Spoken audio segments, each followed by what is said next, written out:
Good morning, friends. I welcome all of you to the 35th mid-year meeting, and it's my privilege on behalf of the President and Secretariat of Indian Academy of Sciences, Bangalore, to welcome all of you for this meeting. We will start in time, and first we have a special session, special lecture, and for chairing this special session, I would like to invite Professor Nagaraja, a very well-known, accomplished scientist. All of us know him.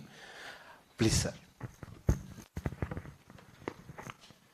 Good morning to all of you assembled for the first session of the mid-year meeting of the Academy. I'll take only very few, not even a minute, to introduce my good friend Roop Malik, today's morning special lecture, first lecture of the mid-year meeting he's delivering. Roop has done very fascinating work. He started off I won't go into his past history. He was in TIFR, but last 3 years ago he's moved to IIT Bombay. But he has continued to work what he has been doing and chartered into new area about 10 years ago. But what he has done is something very fascinating. Inside the cell, things are not very boring or proteins are diffusing or something like that. They have a directionality, they move around. Some of them are motor proteins, so-called nanomachines.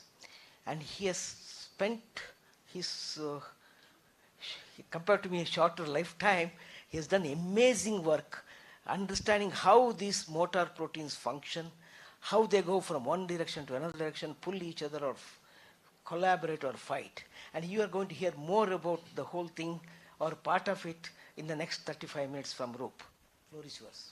Thank you.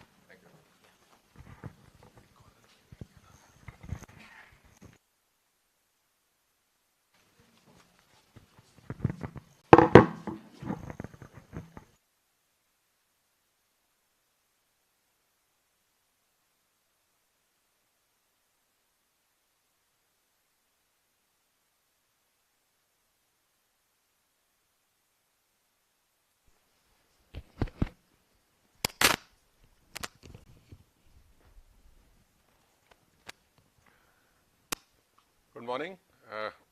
Clearly audible? Yeah. Good morning, everybody. Many thanks for inviting me here. I'm coming to this meeting after about maybe 10 years or so. So it's a really pleasant opportunity for me to meet old friends. And thank you for the kind introduction, Nagaraj. So as you were just told, I have moved to a new place about 3 years ago, and which is IIT Bombay. This is an evening view of the campus, really beautiful with a lot of wildlife and a lot of not so wildlife here. And this is the Powai Lake. And this is not a spaceship that has just landed in IIT Bombay, but it is just a cartoon of what cells in your body and practically in anybody's body looks like. Now, this I'm sure all of you are familiar with. It is a cut through the cell, and here is the nucleus. But what is immediately obvious from this kind of a cartoon is that the cell has many, many different compartments inside it, and all of these compartments have a specific function. Some have overlapping functions, but these compartments have a certain chemical composition which leads to biological function within the compartment. But these compartments must certainly talk to each other. Like this is, let's say, the endoplasmic reticulum, the nucleus, the Golgi, mitochondria. These compartments cannot completely function in isolation. They must exchange material and information with each other, and only when they do can this whole cell function, and in turn you can function. Okay?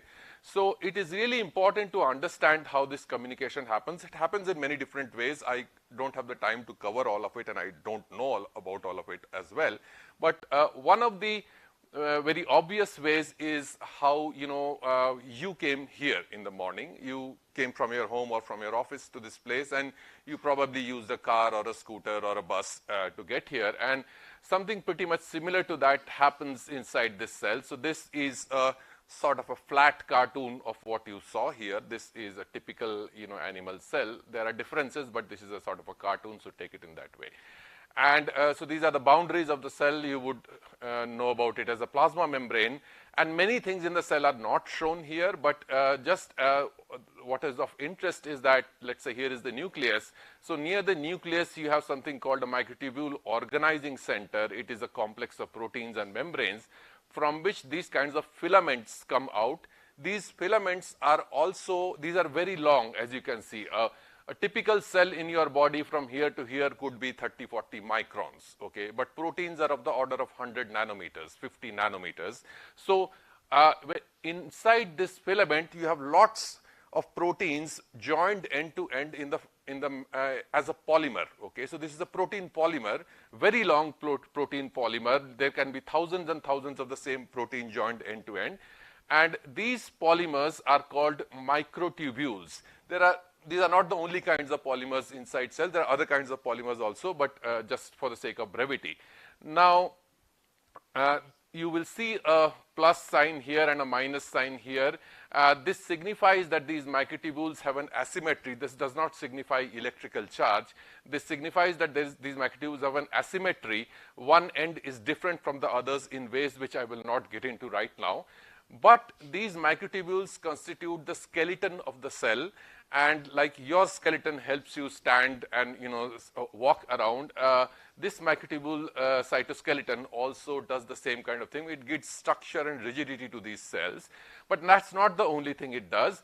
These are also roadways. Now, our skeleton does not act as roadways. You don't think about things running up and down your bones. But here you have the skeleton, which is in these microtubules, along which you can have a mitochondria or some bacteria or many other kinds of little packets of chemicals moving around from one place to the other. And perhaps one of the reasons that they're moving around because they want to get from this compartment to this compartment or this compartment to this compartment and so on. That is exchange of information and material, and we understand very little about how this is controlled, particularly in response to your metabolic state, in response to whether you had a drug or something or not. So these are very important basic questions. A much more visually apparent example of this is how the chameleon changes color, okay? So if it sees something when it realizes it is going to get eaten up, it must change to the background color. And for that, just underneath the skin of this chameleon, there are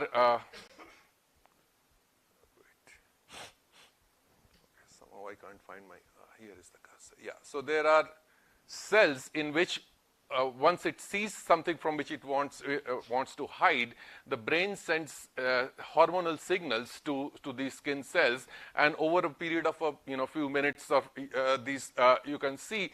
I will run this again. What happens is that inside an individual cell, there are granules of ink, pigment granules, which will go towards the center, and that is basically, you can think of these as pigment granules, which can be moved towards the center of the cell or away from the cell, depending on what kind of color you want to gain. So in other words, the brain and indeed many other organs can control what happens in individual cells and get things to move around in a predetermined manner. And this is important for the life of this chameleon, and this is important for your life also in many ways, okay? Now, what we and others also have done is that you can pull out one of these things from the cell, and you can take this polymer, you can make it from, we make it from goat brains, but you can make this polymer and you can stick it to a surface, a cover slip, a microscope cover slip. And here is one of those polymers. You are seeing it under very high magnification in a microscope, and you see this, this thing here. This is, imagine one of those particles, little packets that has been taken out from the cell, and we have placed it on this microtubule. And if you look at it carefully, you will see two ends. And when you see this happening, the picture it gives you is that there are two things pulling this apart in opposite directions. That is indeed true. There is a physical tug of war of these kinds of machines these green and red machines, you can see these arrows signify the direction in which they generate force. Such a tug of war is going on physically between. So you have to imagine these. You can't see the motors, but they are there, and you can see these being pulled. And sorry, I forgot to put a scale bar here, but this would be approximately 1 micron. The length of this would be about 1 micron to 2 microns. Now, so you can watch these. You can also, what you can also do, you can take a laser beam, and as this is moving, you can focus a laser beam on this here, like I'm doing right now. And if I put a lens here, the laser beam will focus onto that particle. And if this is the particle, imagine, and it comes into the laser beam, focused laser beam like this, I can, because the beam gets focused, this object acts as a lens, the photons change momentum as they pass through this beam, and when they change momentum, the photons exert a reactionary force on this particle, and because of which you can trap the particle in the optical trap. This is basically an optical tweezer. In this situation, the laser beam is going like this in this cargo. Now, when you do that, the interesting thing is that, so these are these little motors which are pulling this cargo. This you can think of this as a cargo, right? That is being carried around. These motors are moving this cargo, but from these kind of optical tweezer studies and from many other biochemical studies, which I will skip right now, over several years, what we and many other complementary studies from other groups have realized that if I look at this object, if I draw a cartoon, perhaps it looks something like this. Here is the microtubule. I told you it was a polymer, so you can see these individual protein units joined end to end. And this cargo has different kinds of motors. All of them are, of course, not shown, but we realize that the picture is somewhat like this, that there are multiple 7 to 8 motors of one kind shown here in orange, and a fewer number of motors of the other kind, the green shown here in green, which exert force in opposite directions. And there are many interesting questions which arise from this. If this is an arrangement that exists on these kind of cargoes, it may not be similar for all kinds of cargoes, depending on where that thing is supposed to go. What are the forces that each of these motors generate? Typically of the order of piconewtons, but just measuring a piconewton force doesn't tell you much. You have to compare that force to something else, some biological process, some energy scale. So those kind of things are still, many of these things are unknown. What are the numbers of motors? What is the tenacity? What is the average duration over which these kind of motors can generate force? What is the mechanical compliance of this structure? How are they controlled by the cell? For example, you saw those pigment granules move back and forth. What is the geometrical organization of these motors on this surface? And something that we are really interested in, there is a lipid membrane. Just like there's a lipid membrane covering the entire cell, each of these cargoes here, there's a lipid membrane covering it. There's a membrane here. And how does this motor attach to this membrane? What are the rules and principles of that? And how does that matter also for your health? These are things that we have been interested in, and I will try to touch upon that a little bit. I will not be able to go into details of too many things, but just to give you a flavor. Now,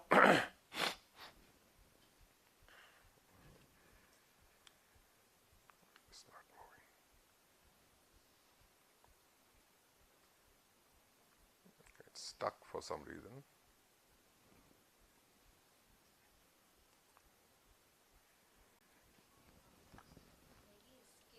I tried that. It's hanging because of the movie.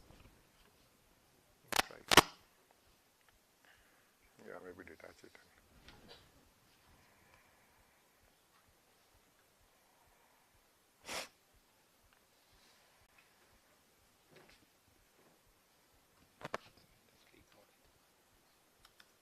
There's a lot of power in this. I'll report.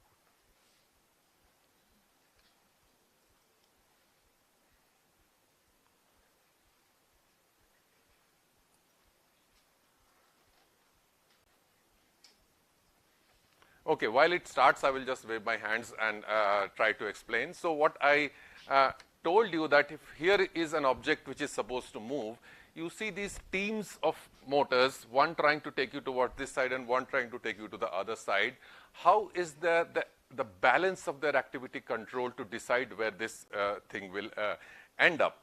Now, there have been studies over many, many years, decades actually, where people have isolated a single motor and done these kind of optical tweezer studies and other kinds of biochemical studies and understood a lot about these motors. And one of the things that, some of the things that you can have been very precisely characterized is, so you can think of these are enzymes, right? These are enzymes in which a chemical cycle is coupled to a mechanical cycle. So when they burn energy, and energy is in the form of adenosine triphosphate which comes from your food, when they burn energy in a cycle, there is a mechanical change in the protein which makes this protein walk like I am walking, okay?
Okay, so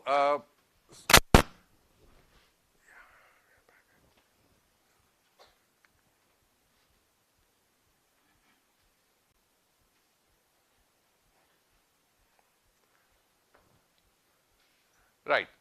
So you have this picture where these things are moving. Now, each of these motors, they have an on rate and an off rate, just like an enzyme. If you think of it an enzyme, it has a particular rate at it which will get onto this and start generating force, and it will generate force for a while, and then it will finish its cycles. Okay, so that's an off rate.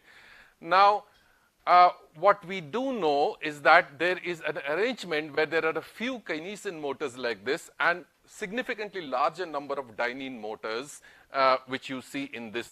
This is the dynein. Dyne comes from the word dynein comes from the word dyne, and kinesin from motion kine.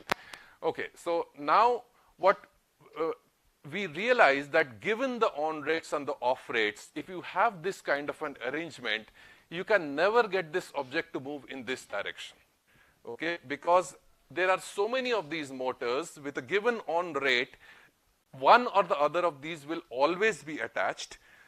These, these will never get a chance most of the time, okay?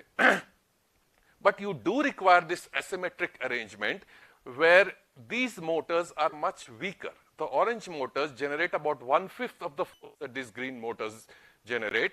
And so having 1 or 2 here and 6 or 7 is required for, otherwise there is no competition ever, okay?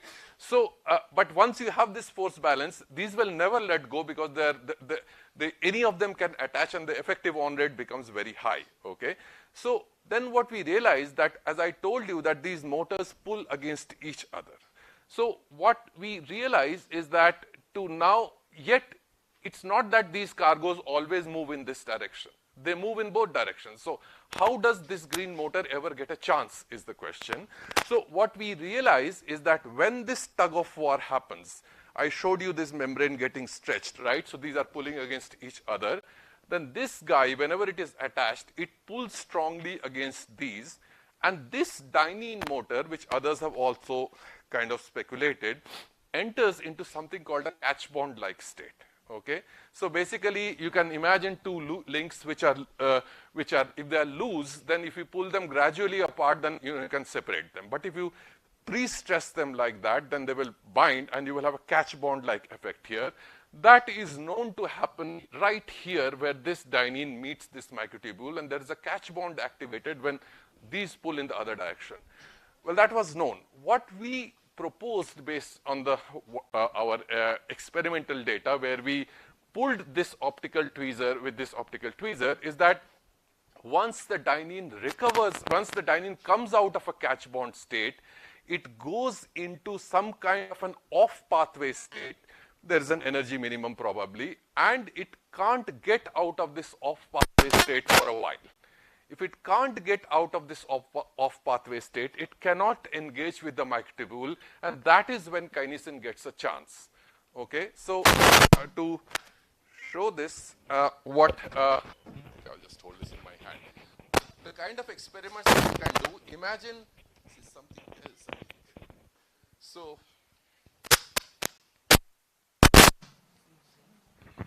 yeah, so much better. So if you shine a laser beam like this and this object is moving back and forth, here you can see that this is only dynein driven motion. Imagine that this is only going this direction, and I want to activate a catch bond in these.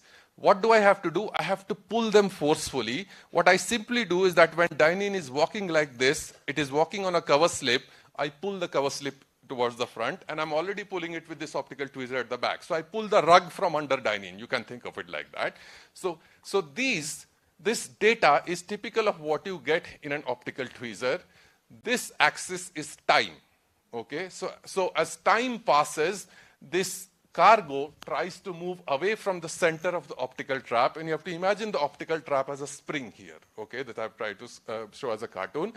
When you move away from the center like this, imagine this object going this way, the spring gets pulled.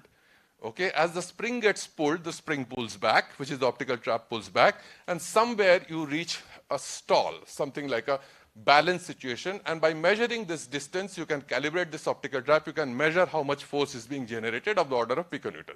But what we did here is that once things kind of reached an equilibrium, we pulled the rug from under dynein like this, and then you do this, okay? This is where you induce a catch bond on the dynein, and then you watch how long does it take for the next event to happen. That is the recovery time. And when we do such experiments,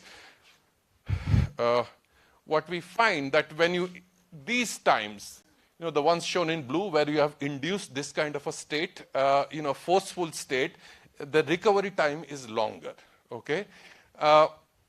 Again, I don't want to spend too much time on this because I lost some time, but you can now do this kind of experiment where both motors are active. Okay, so here you see this is the center of the optical tweezer. Now kinesin can pull you this way or dynein can pull you this way, and these measurements are done at several kilohertz sampling frequency with few nanometers precision here, 4 or 5 nanometers, so you don't miss too many events. Now what you do here is that you induce this, you pull the rug from under dynein, let's say here, and if whatever I was saying is true, then the next event has a higher probability of being kinesin, right? Because dynein was inactivated by pulling in this manner, and then the next event, kinesin should get a chance, and that's actually what from our preliminary measurement, we are just still doing these experiments, the reversal probability, if it is a stall is where you have not pulled the rug. The balance is coming out by itself, but when you exert this additional force, we call it super stall, you now see that the chance that you will have a kinesin event after dynein increases. And this kind of a situation where you have this tug of war inside cells and probably this kind of a catch bond happens in the context of many kinds of cargoes, and those are things that, just to give you a flavor of that. So, right, so I think I will skip this right now. How much time do I have? Oh, I have time, okay. All right, so my title is Moving Fat on the Move. So I wanted to talk about something else also. So my lab has two kind of parts which connect and sometimes do not connect. And so where we study these kind of biophysical properties of these motor proteins and their implications to cell biology, I gave you a flavor of that just now. We have also been So I told you just now that these cargoes that are being moved around, let's say a mitochondria or a bacteria or a virus which just got inside a cell, it has to go to a particular place, let's say the virus to multiply, okay? So we have to, and that it has to be, where it goes is decided by the relative activity of these two kinds of motors. So we really need to understand these things, how these motor proteins are, let's say, hijacked by these viruses or bacteria to replicate. But most of the cargoes which are inside cells, let's say this is the interior of the cargo where you have your proteins or whatever you have here, is covered by a lipid membrane. And you can imagine that the outside of this cargo, which is the contents, this is the cytosol, which is the stuff in the cell, is watery, right?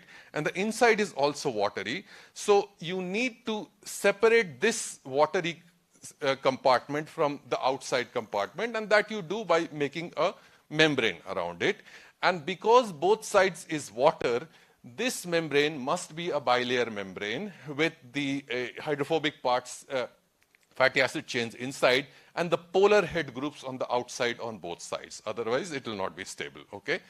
Now, a lot of people, actually this is a very less studied problem. How do these motors bind to these membranes? And when they bind, how are they organized on this membrane? And how do metabolic signals, how do many other cellular signals control the rules by which these two bind? And that is absolutely essential to understand if we are to understand which motor will bind and be active at what time, okay? So this is some motors shown bound to this membrane. There are, of course, many other proteins which we are not talking about. But what we have been interested in is another kind of cargo. So I just talked to you about mitochondria and virus and things, but do you have fat deposits in your body? Okay, on practically every organ in your body you have fat deposits, and that fat gives you the membrane to make these kinds of lipids, to make new cells, to make new things. It is also the most concentrated energy source in your body. Okay, these hydrocarbon chains have a huge amount of energy, much more than proteins actually, or carbohydrates, given the mass. That energy is stored here. Now, if this fat deposits in your body are called lipid droplets. Okay, so they have lipid inside, and they are again going to be covered by a membrane. And yeah, so this stuff that you eat goes into these lipid droplets. And now if I take a lipid droplet here, it will be fundamentally different because the membrane covering it cannot be a bilayer. Okay, the membrane covering it must be a monolayer because the inside is fatty. Okay, so these hydrocarbon chains must be exposed to the fatty part, and the outside has to remain polar because there is water on the outside. Okay, now this immediately means that the rules by which proteins attach to this membrane are going to be completely different. Okay, because what attaches to a bilayer membrane may or may not attach to a monolayer. This is a monolayer phospholipid membrane, and this is something which we have been really interested in. What are the rules by which proteins or other factors differentiate between a bilayer membrane and a monolayer membrane? Now, why is this important to understand? Why should you care about lipid droplets? So, I believe that this membrane on the lipid droplet is both the lock and the key to your metabolism. Okay, because this is where you store energy, and energy is a fundamentally important part of your metabolism. So what comes and attaches to these lipid droplets are not just sitting around in your body. They are extremely dynamic. They are going to different places. They are giving off fatty acids. They are taking in other things. So they are supplying energy and material depending on the demands of your body. Let's say you don't eat today, okay? How are you going to, if you don't eat for the next 6 hours, these lipid droplets in all the kinds of cells in your body, particularly your adipose tissue, are going to get eaten up, and that energy you need. Okay, that's why you get thin when you don't eat. All right. So the proteins which attach to this membrane can be of different types. These lipid droplets, fat deposits in any typical cell type in your body, they actually emerge from the endoplasmic reticulum. So what happens is that the endoplasmic reticulum of many different types of cells is this long, extensive membrane, and there are enzymes on this endoplasmic reticulum which synthesize molecules of triacylglycerol. triacylglycerol is 3 fatty acid chains bound to a glycerol molecule. That's a neutral, effectively it's neutral, electrically neutral.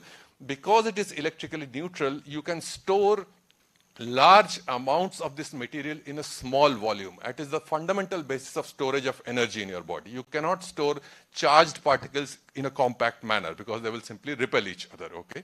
So you basically esterify these fatty acid chains to glycerol to make it a electrically neutral molecule, and you can store lots of it here. But once you have stored it, you don't want to just let it be there. You want to access it when you need. So there are these enzymes which must come and bind to this, lipases which chew up this fat and release this fat and use it in different ways. So, so therefore, it is important to understand the biophysical properties and the biochemical properties of this lipid membrane, which allow lipid to be stored or used depending on your metabolic requirements. And as you know, some of the biggest problems in health are because of metabolic disorders leading to different kinds of conditions. And so these are really important questions to understand. What is the packing of these phospholipids is very important to understand how these proteins will embed on this. What is the surface tension here? What is the curvature here? These are things which one needs to understand and connect it to physiology, connect it to what happens to the animal. These are really important questions. So in this context, we are doing some other things, but we have been very interested in what happens in the liver. Okay. Now your liver, it does many things, but one of the major functions of the liver is to balance lipid overall in your body. Okay. You have a certain content of fat in your blood. That fat, cholesterol, all of this is controlled by your liver, because the liver also makes cholesterol and glucose, as you know. So coming to fat, the fat that you eat in your burgers, okay, that comes from your diet, and that fat is secreted out from your intestine and eventually goes to your liver. Okay, the fat in your adipose tissue, that also, depending on whether you have eaten or not eaten, will ultimately go to your liver. And the liver takes this fat input from all places in your body, integrates it, stores it into these lipid droplets inside the cells of the liver, and releases this fat out into your bloodstream in a very controlled manner. You have to thank your liver for your health, okay? And when this fat is secreted out from your liver, it makes up the serum triglycerides that you see in your blood report. Okay, high serum triglycerides, you can understand is a cause for serious worry if that happens to you. Now, so let us focus now on these lipid droplets inside the cells of the liver, okay, and see what it means. What is the connection to what I told you a little earlier. Now, this is a lipid droplet which we isolated from the liver of a rat, okay? And when we take this lipid droplet, you remember that earlier movie I showed you where I had a microtubule stuck along this on a cover slip and something was moving. Here is a lipid droplet which I have pulled out from the liver. And if I put it on the microtubule, you can see it moves so beautifully. This is in real time. This is not sped up, okay? So this velocity is a few microns per second. And it moves beautifully from one side of the microtubule. You can't see the microtubule, it is in low contrast. And so now you have to imagine these lipid droplets taken out from the liver of a rat, and put them on microtubules, they move in this manner. And what we realized is that when we do this experiment with rats which have been eating happily, all of these lipid droplets move in a particular direction. Okay, they're all driven by the kinesin motor, as I've shown in this in this cartoon. Then the obvious question is, why are they moving? Are they moving like this inside the liver as well? Or is this something that happens, just pulled it out, so it's all wrong, okay? By many experiments, we actually verified that this happens inside the liver also. And to cut a very long story short, I will show you, try to explain to you what happened. This is a little complicated, but imagine that this is a cell in your liver, okay? This is called a hepatocyte, okay? Your liver is like a giant sieve.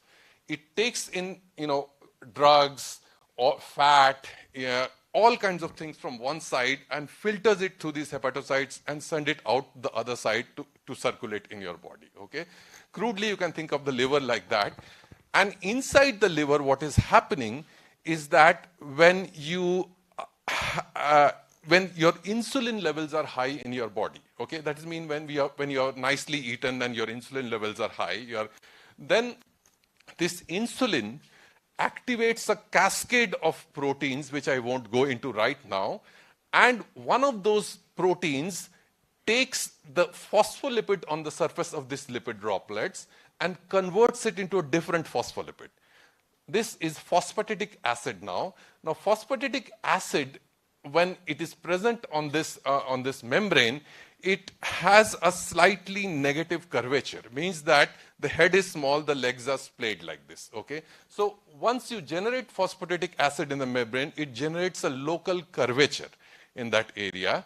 And now because of that local curvature, two things happen. One is that the kinesin motor comes and directly binds to this phosphatidic acid and carries it along this microtubule towards the periphery of the hepatocytes. What is the point in going to the periphery of the hepatocyte is that the enzymes which will chop up the fat inside, which you want to send out into blood, okay? Remember, to make out your serum triglycerides, to make your body running actually, that is present here. So you use the lipases present in this smooth endoplasmic reticulum, which is present at the periphery of the cell, to chew up these lipids and repackage them into something called very low density lipoproteins. These very low density lipoproteins are going to be secreted out from the liver. Now, it is also interesting to note that when this lipid droplet reaches this smooth endoplasmic reticulum, if you come here, imagine this lipid droplet, this one coming, and it has to fuse somehow or interact with this membrane. That is not going to be easy. There's an energetic barrier to that, okay?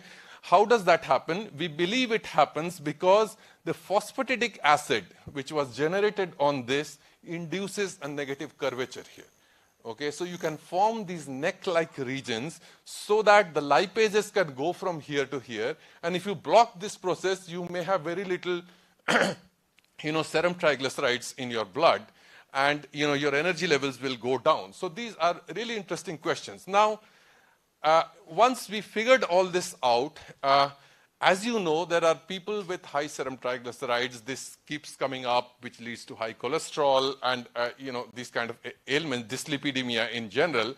So can we reduce the amount of triglycerides secreted out from the liver in some way? There are other ways of doing it. We are also trying to find a different way of doing it, where if you can probably, control the transport of these lipid droplets to this location, then can you reduce the amount of VLDL, serum triglycerides in your blood, and will that help, maybe that can help patients. So so how do you do it, okay? Now, remember that this kinesin motor, it carries lipid droplets from here to here, but it does 100 other things inside the cell. So if I go and block this kinesin motor, that is not the way to do it, because that would be disaster, okay? You have to find some way to block the activity of kinesin specifically on lipid droplets and not on anything else. And that is where we figured out that the fundamental manner in which any protein binds to a monolayer membrane must be different from a bilayer membrane. So it may be possible to block the binding of kinesin to this lipid droplet and not block the binding of kinesin, let's say, to the other things inside the cell. And if we can do that, maybe, that would help. So we are testing this hypothesis, and we are testing it in cell culture, and we are testing it in an animal model. Both experiments are in progress. Shubham and Archishman are doing this. So what we can do is that there are other things. I'm just giving a very small glimpse of this. So 5 more minutes now. Yeah. Okay. So you can take a bead, essentially. It's a plastic bead which has polar groups on the surface. And if you add phospholipids to it, because this is polar, you will make a bilayer membrane on it. But if I take a bead which is not polar, which is hydrophobic, and I add phospholipids, I'll make a monolayer membrane of it. So this represents a lipid droplet, and this represents other kinds of organelles. And now, when I add so here is the kinesin motor. You can compare it to a human being walking like this. Here is the kinesin motor. These are the places where you hydrolyze ATP. And this part, just like it is to carry a cargo, must bind to a lipid droplet or to whatever other cargo.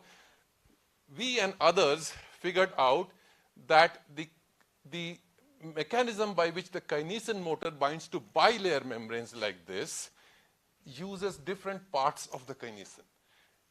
To bind to a monolayer membrane like this one or a lipid droplet, it binds to this region called the kinesin tail domain. This you have to remember.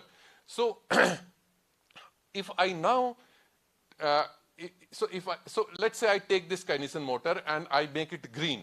It gives green fluorescence, and I throw equal amount of motor on this kind of things or this kind of things. What you see is that so I make this. Sorry, I said wrongly. This part I make and I add a fluorescent tag to it. This is the kinesin tail domain.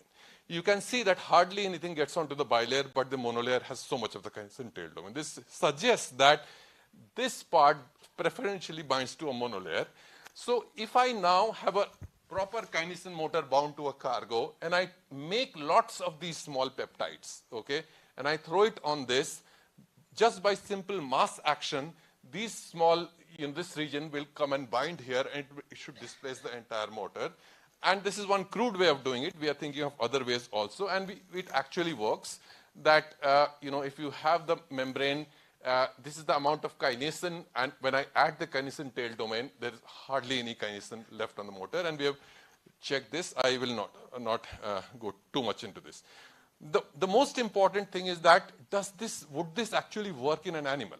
Okay, if you ask me this, we don't know the answer, but we'll tell you what we have done. We're collaborating with Dr.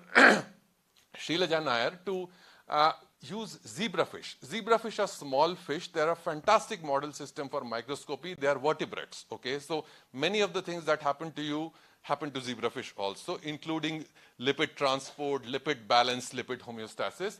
So what we have done here is that we have taken a red lipid, okay? It's a fatty acid chain, red lipid, think of it.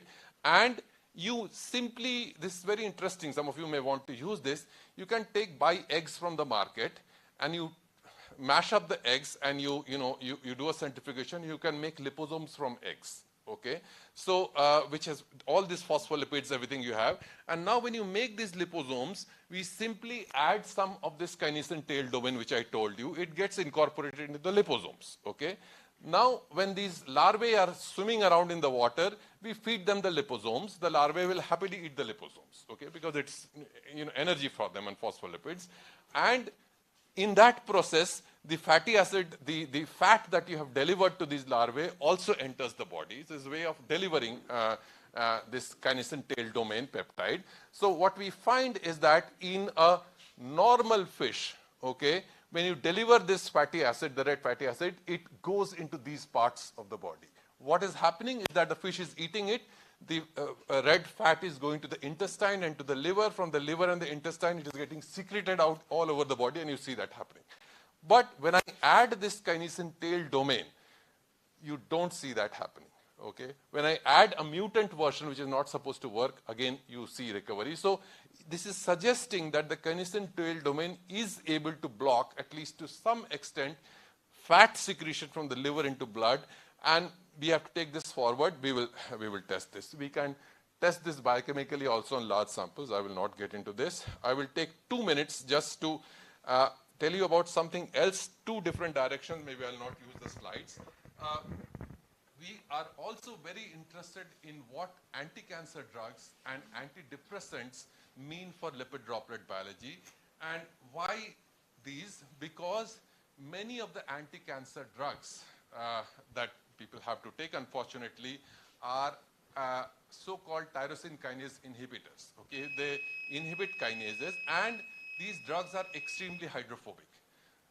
Most of these drugs are taken orally, and they have to go through your liver to get anywhere else. Okay, now if your liver has lipid droplets, the conjecture is that most of the drugs just simply gets trapped in the liver. Okay, because they are hydrophobic and they get trapped in the hepatocytes. And as you know, about 95% of the drugs fail because they cause liver injury. Okay, so that might be a reason for why this happens. We are investigating this by other means and trying to find a molecular mechanism or a physical mechanism by which this happens. And we are also looking at some antidepressant drugs, why they cause obesity, and we think they do so by activating a particular way in which mitochondria and lipid droplets interact in cells, in hepatocytes. I will skip all of this and I will go to my last slide, where I would like to, before I end, tell you that a lot of new things are happening at IIT Bombay. Some of the things are listed here, which very high-end microscopy facilities, next generation sequencing, a digital center, Koita Center for Digital Health. I would encourage you to come by sometime if you are around in Bombay. I would like to acknowledge people who fund us and collaborators with who make all this worthwhile, and of course the people who do the work. And this is last year, and a lot of what I told you was done by Dvitiya. I could not talk about what Shayantan and Apurva are doing, and that's Pauline who has left the lab, and Archishman. Thank you very much.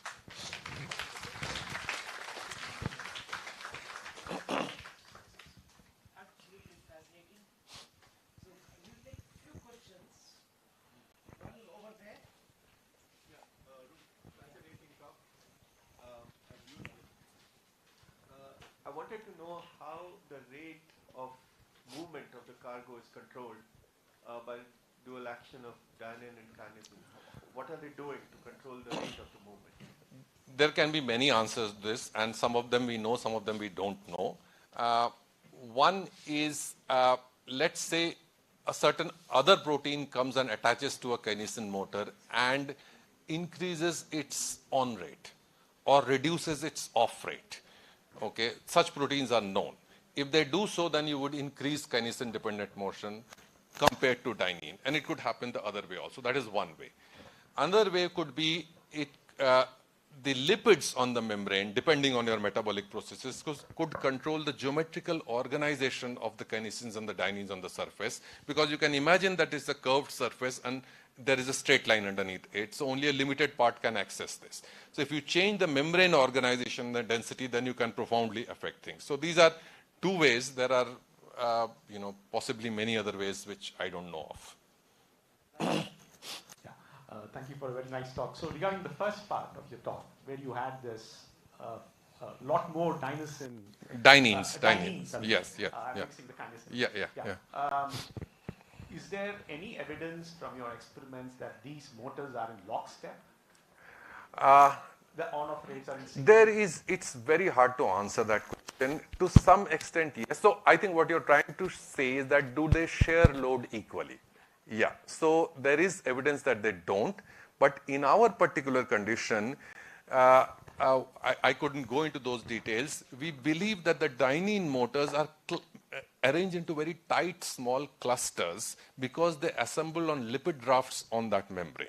And if they are in a tight cluster, basically their attachment points are very close to each other, then they should be in lockstep. Okay. Now, we have some evidence for this, but I won't put my neck on the line for this. Yeah. I just wanted to check whether you have that dynesin thing. One is more in number, smaller the force, larger the recovery time. Possibly Poisson distributed each one of them. Yes. On the other side also Poisson distributed large force. Yes. Would there be a statistical answer to the question? Yes, there is a statistical answer. We have those. We are working with people. We also do these kinds of simulations. If you're interested, we don't know the entire answer, but I can discuss this with you. Are the ring ropes? I can discuss this with you. Last question, unless students have any questions. Wonderful talk. I have a question regarding the optical tweezer. Yeah. So there's a certain amount of heat that usually gets generated from the tweezer. Right. Does that affect the mechanism? Yeah. So typically the temperature change because of that. We and others have measured it. It's a few degrees centigrade. Okay. Given the laser powers that we use, yeah, it's a small perturbation, but it's not the end of the world. Yeah. So if there are no other questions there, I have one quick one. Determines this asymmetry that dyneins are on one side and kinesis on the other side. We don't know that. That was just a cartoon. We don't have the resolution to say that really. But given the way in which the force is generated, you presume that. Yeah, I should have mentioned that clearly. Yeah. So thanks very much for this very, very nice talk.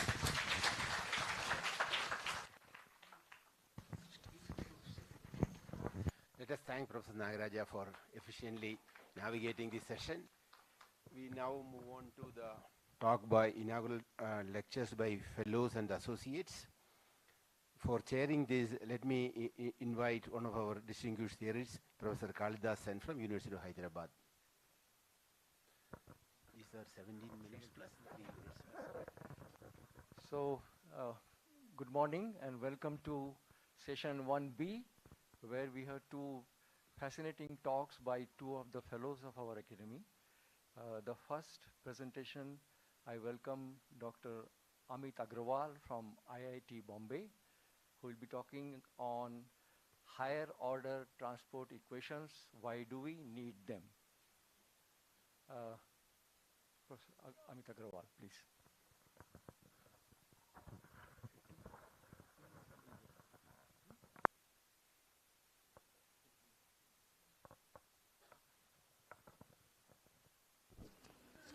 Hello. After 15 minutes, I will stand up. Okay. 17 is the deadline, and 3 minutes. Okay, fine. So, good morning, everyone. So, it's really a pleasure for me to be here, and thanks to the Academy for electing me as a fellow of with this prestigious Academy. It's a great honor for me. So, I will be talking about the higher order transport equation, something that we have been doing. And we will essentially at the end would like to sort of convince that there is a need to look beyond the conventional equations, which are, I'm sure everybody knows about them, which is like the Navier-Stokes equations, the most sort of celebrated equations, one of the most celebrated equations, something which appears in the top 25 equations of lot of Nobel laureates as something which has been revolutionized the way that we have been looking at physics and so many other problems. So, so here I am trying to sort of say that the Navier-Stokes equations itself are not adequate, and we need to look beyond them. So I will present some evidence for that. And then the question arises, if Navier-Stokes are not sufficient, then what are the next set of equations? So I will introduce the so-called the Burnett and the Grad equations. And one can ask the question, is it possible to solve them analytically or otherwise? So we will sort of again give some evidence for that. And then we will sort of get into the ideas, why don't anybody talk about these equations? So we will say that, okay, there are issues with these equations, that's why it's not so well known with the community.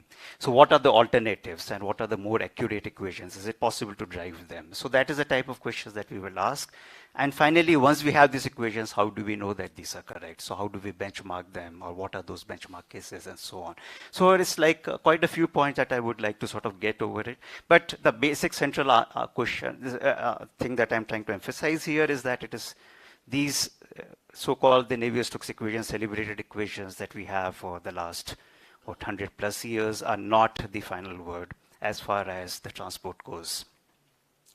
And there are fundamental issues. It's not just like tweaking these terms somewhere or the other. So let me start off with what these Navier-Stokes equations are. So as we know that we have to conserve mass, momentum, and energy. These are the basic physical principles around which any equation that we drive are built on. So, the Navier-Stokes equation are essentially a conservation of momentum statement for conservation of momentum. So we start off with from the Newton's law of motion. So if you look at it, we have the mass times acceleration on the left-hand side. The forces are there on the right-hand side. At this stage, which is known as the Cauchy's equation of motion, the equation is not closed. That means that there are more number of unknowns. And we have to somehow, then the number of equations that we have. So we have to somehow generate additional equations. And so these stresses are the ones which appears as the unknown at this stage. And these stresses are then substituted into the equation using a constitutive relationship. So if you have Newtonian fluid, you will have one type of relationship. If you have non-Newtonian fluid, you will have a different relationship here. So this relationship, once you add that to the Cauchy's equation of motion, you have a closed system, and you can solve that. So that's essentially what is happening, and you can see that these mass momentum energy conservation equation as applied to a differential element, a small element of the fluid, is what ultimately is like being solved, whether we look at CFD, which is solving it numerically, or we are trying to do it analytically in whatever ways. So that's the sort of the background, and that's how things have been going on till now. And this works very well, so we can sort of define the domain in which this would work very well. So this is a continuum equation. So it works well when the continuum hypothesis is satisfied. And to be able to define what we mean by a continuum hypothesis, we sort of define this a non-dimensional number, so-called the Knudsen number, which is the ratio of the mean free path of the gas to the length scale. So essentially what we mean by continuum is that we sort of don't ignore the molecular nature of matter. Whatever fluid element we're talking about is large enough that there are too many of them, so there is average properties, etc., that you can take. So we don't have to worry about that molecules can, once they move or enter a control volume, they can bring in a lot of momentum or a lot of energy with that, and therefore there could be a lot of wild fluctuations and so on. So all those you can neglect, and that happens if the Knudsen number is very small, which means that the mean free path of the gas is much smaller as compared to the length scales over which we are looking at things. So for example, if you look at air or nitrogen, under this condition, it is like 70 nanometers, whereas if you're looking at flow in this room, it is a few centimeters or meters, whatever is the length scale. So it's like nanometers versus centimeters, so it's very different, very far apart. So you can say that this is very, very small number and continuum assumption applies. And that's where everything in Navier-Stokes works very well. But now what happens is when the two length scales start becoming comparable, so you start moving on this Knudsen number scale towards the right. And specifically, you go through these regimes, the so-called the slip regime and the transition regime, where, for example, in the transition regime, the two, we have Knudsen number of order 1. That means that both of them are of comparable magnitude. So this is where, we clearly see that the Navier-Stokes has difficulties in modeling these sort of flows. And these sort of flows do appear in a lot of different cases. For example, when the length scales are small, like whatever you see here in these sort of scenarios, when you're talking about small devices, or if you're looking at even the movement of air in our lungs as the time it goes to the smallest branches, the length scales can become very small and comparable. And Knudsen number effect can start becoming relevant in there. You can look at simple flows like tilling of soil and ask the question, how does the air reach the roots of the soil? And again, it goes through because of the porosity of the soil, and that's why we need to till the soil periodically so that these pores are maintained. So again, if you are looking at trying to sort of see, trying to model the air movement within the soil and all, you'll have to start bringing in the Knudsen number effect, which is sort of pretty much beyond what Navier-Stokes will give you. So similarly, if you're looking at high aircraft flight, if you're looking at gas centrifuge of interest to BARC, for example, these are all examples where the flow starts coming into the slip and the transition regime, and it is beyond the purview of the Navier-Stokes. That's what we start to realize. And there are direct evidence of the Navier-Stokes failing, for example. For example, if you take a very simple flow like a Couette flow, where two plates are moving parallel to, or in opposite direction, but parallel in a plane parallel to the plates, you expect to get a linear velocity profile, which is what you get in the continuum regime. But once you start moving towards the slip and the transition regime, in the slip regime, you start to first get a velocity slip at the surface. But then, once you get into the transition regime, you see that there is a nonlinearity which starts to appear in the velocity profile, which is something which the Navier-Stokes equation will not be able to model. It always continues to say that second derivative of velocity with respect to y is 0, which gives you a linear solution for velocity, which cannot be able to, because of which you will not be able to model something like this. Similarly, you can look at the Poiseuille flow again, flow between two parallel plates driven by pressure, and you expect to get a parabolic velocity profile, and you expect to get a pressure distribution along the y direction, which is not changing. Whereas what a lot of cases, lot of data, etc., suggests is that there is a variation in the y direction, which means dp dy, you cannot say it is equal to 0, which is again something which comes from the Navier-Stokes. And then we have looked at other complex, so these are simple flow situations. We have looked at several flow scenarios, done detailed experiments for them. Like one example I'm showing here, which is a sudden expansion. We can have like a slowly changing cross-section. Here there is a sudden change in cross-sectional area. We can have a slowly varying cross-sectional area change. We can have bends and so on. So we've done detailed measurements in these cases, and we have found that one is not able, and there are a lot of sort of different or sort of situations or the solutions that we come out, or the behavior that comes out is very different from what we normally expect to get in the continuum. So that's one part, but the more important part is that we cannot model these flows again with the Navier-Stokes, and you not just are able to not capture these sort of local behavior correctly, but overall the gross behavior of the flow also turns out to be very, very wrong. So again, it's just trying to sort of expose the limitations of Navier-Stokes. We have also done measurements, for example, with heat transfer in tubes. And a very simple scenario again, something which was surprisingly not done in the literature. And what we find is that the Nusselt number or the heat transfer coefficient has a very strong precipitous drop with an increase in the Knudsen number when you go to the slip and the transition regimes. And something which again the Navier-Stokes equations are not able to give you. So I'm just trying to first expose the limitations of Navier-Stokes and sort of say that this is a pretty generic sort of a thing. There are a lot of scenarios, a lot of cases, not just isolated cases, a lot of cases in general where one finds that Navier-Stokes will not work. So what is the alternative to model these flows? So with that, very quickly, I will bring out these two equations, the Burnett and the Grad equations. So we have seen that we start off with the control volume, and that's how we drive the Navier-Stokes equation. We showed you the Cauchy equation of motion that comes in first, and then you bring in the constitutive relationship and closure relationships. But so that approach, as you can say, it leads to Navier-Stokes, but it will not be able to expose the limitations of the Navier-Stokes. So you have to start off with an alternative manner, and that alternative turns out to be the Boltzmann equation, where if one starts from the Boltzmann equation and follows one of these two methods, these are well known for the last 60, 80 years, one can drive a whole hierarchy of equations.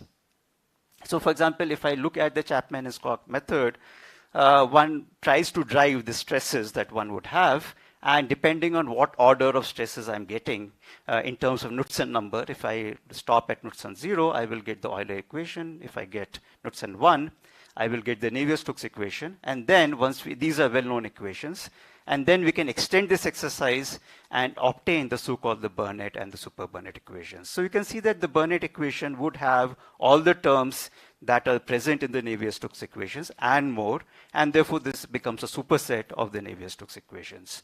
And similarly, one can go with the super Burnett equation, for example, which will be a superset of the Burnett equation and so on. So this is one approach that one can take, or one can, in the other approach, one can try to sort of, rather than trying to write a closure relationship for stresses, one writes an evolution equation for these quantities as well, which essentially becomes the second approach by Grad, and one obtains the so-called the 13 moment equations and the 26 moment equations this way. So this is just a very quick sort of thing of what is being done in this scenario. So we start off with the Boltzmann equation. Boltzmann equation has only one unknown, which is this distribution function f. So if you can solve for this f, then one can obtain macroscopic quantities of interest like density, velocity, energy, and so on.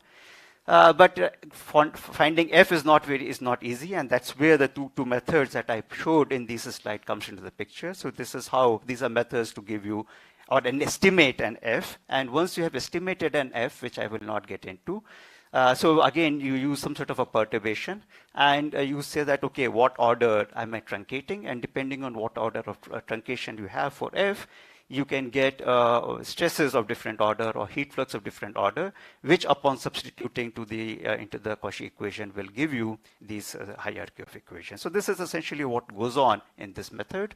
And these are like, if you want to get, so if you were to do it at first stage, you will get you can show that you will get the Navier-Stokes or the Newton's stresses exactly. And whereas if you do it further, you will get the sort of Burnett and the heat flux. But let me point out that this is a purely mathematical procedure. So there is no physics anywhere that is being incorporated. You're just sort of doing a mathematics to get from F0 to F1 to F2 and so on.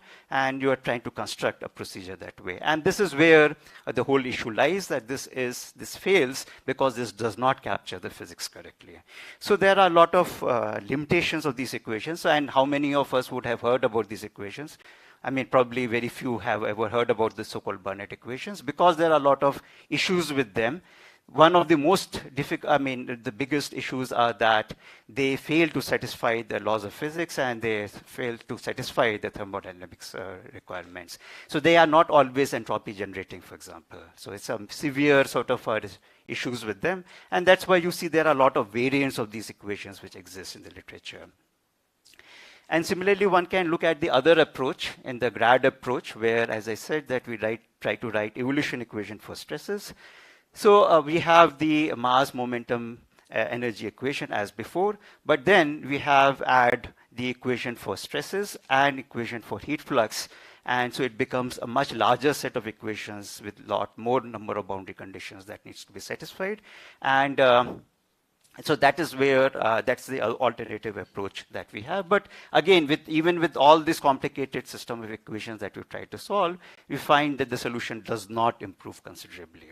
So it is not really worthwhile is what people have found. And again, there are a lot of variants of these equations that exist.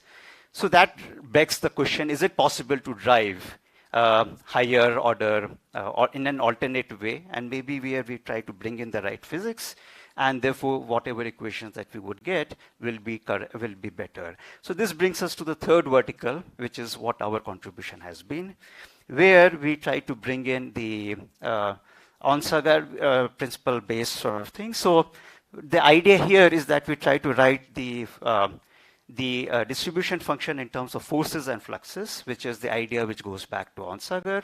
And this is a follow-up work from Mahindra's thesis, which was done in HBNI. We realized that that work, I mean, with certain modifications can be taken up here. So that's essentially what we did. And we sort of showed that once we start off with an approach like this, we can show that all the collision invariance properties and the other properties that you need in the equation can be exactly satisfied. And then you can subject these other distribution function, other equations, other distribution functions that people were using to the same test. And you will find that the simple, very, very simple collision invariance property, which means that when the molecules are colliding, they should not be creating mass momentum of energy, should get satisfied, which the other distribution function does not satisfy. So with this approach, we are able to drive the alternate forms of stresses, heat fluxes, which are required to be closed in these mass momentum energy conservation equations.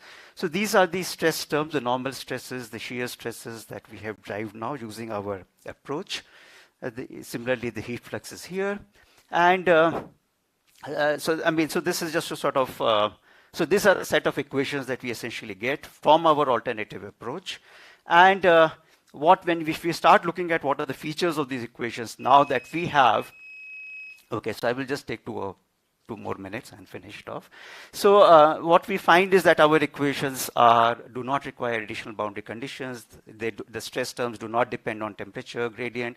These are some of the issues that were there in the earlier equations.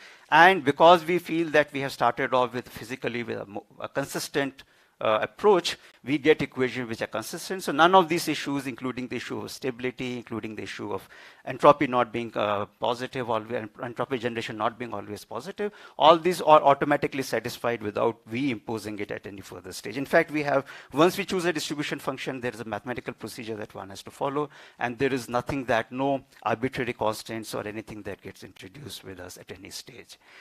Similarly, one can drive the 13 moment equation approach to that, and we have been calling them as O13. O is for Onsager, just to sort of bring in the thermodynamic aspects. So the mass momentum energy equations remain as before, but if you look at the evolution equation for stresses and heat flux, now they're substantially different from whatever you were seeing earlier. And finally, and I mean, one can compare at the same order what happens because it's a different approach. We just try to show some consistency there. And okay, so I will just skip this part. And then finally, I will say that, okay, how do we know that these are correct? Now, these are very complex equations. As we know, Navier-Stokes is complex, and these are a superset of the Navier-Stokes. So how do we know that they are correct? So there are a very few benchmark problems that we have here. So here I would like to point out that this is one problem that we have introduced from our side. It was actually introduced, given in Grad's paper, but people have ignored it for last so many years. And we realized that this is actually a very good test case. And I mean, so we brought it, we called it as Grad's second problem, just like we have Stokes' first problem, second problem. So we called it as Grad's second problem. And we suggest that this, I mean, all the equations should be tested against this benchmark problem as well. So what I will do very quickly here is just to take one benchmark problem, show that the data that we get is consistent. So I will just go very, very quickly through this, just to sort of show that we have compared our results, whatever we are getting from our equations, for one benchmark problem, but lot of different quantities. All the stresses as well as the velocity, temperature, density, etc. And we against a lot of benchmark things, and we do get very consistent results. So I think this is where I will stop here. I will just sort of say that, okay, what we have tried to say here is that there is a definite need for looking beyond the Navier-Stokes, and the currently available Burnett and Grad equations have required additional boundary conditions. They are not thermodynamically consistent, and there are a lot of other issues with these equations, and that's why they are not, we don't really hear about them. So what we have done is actually proposed new set of Burnett and Grad-like. We just like to use like here because they are not derived in the same manner. It's a very different philosophy from where we start and get these equations. And we sort of have proposed a new benchmark problem, and we also have shown that these equations are indeed accurate. So let me just sort of acknowledge all the students who have worked with me over the past, theoretical work as well as experimental part, which I have not really talked about here. And finally, let me just dedicate this talk to my father, who was a professor in physics, who was, needless to say, was instrumental in shaping my life and career, and who we lost very recently. Thank you.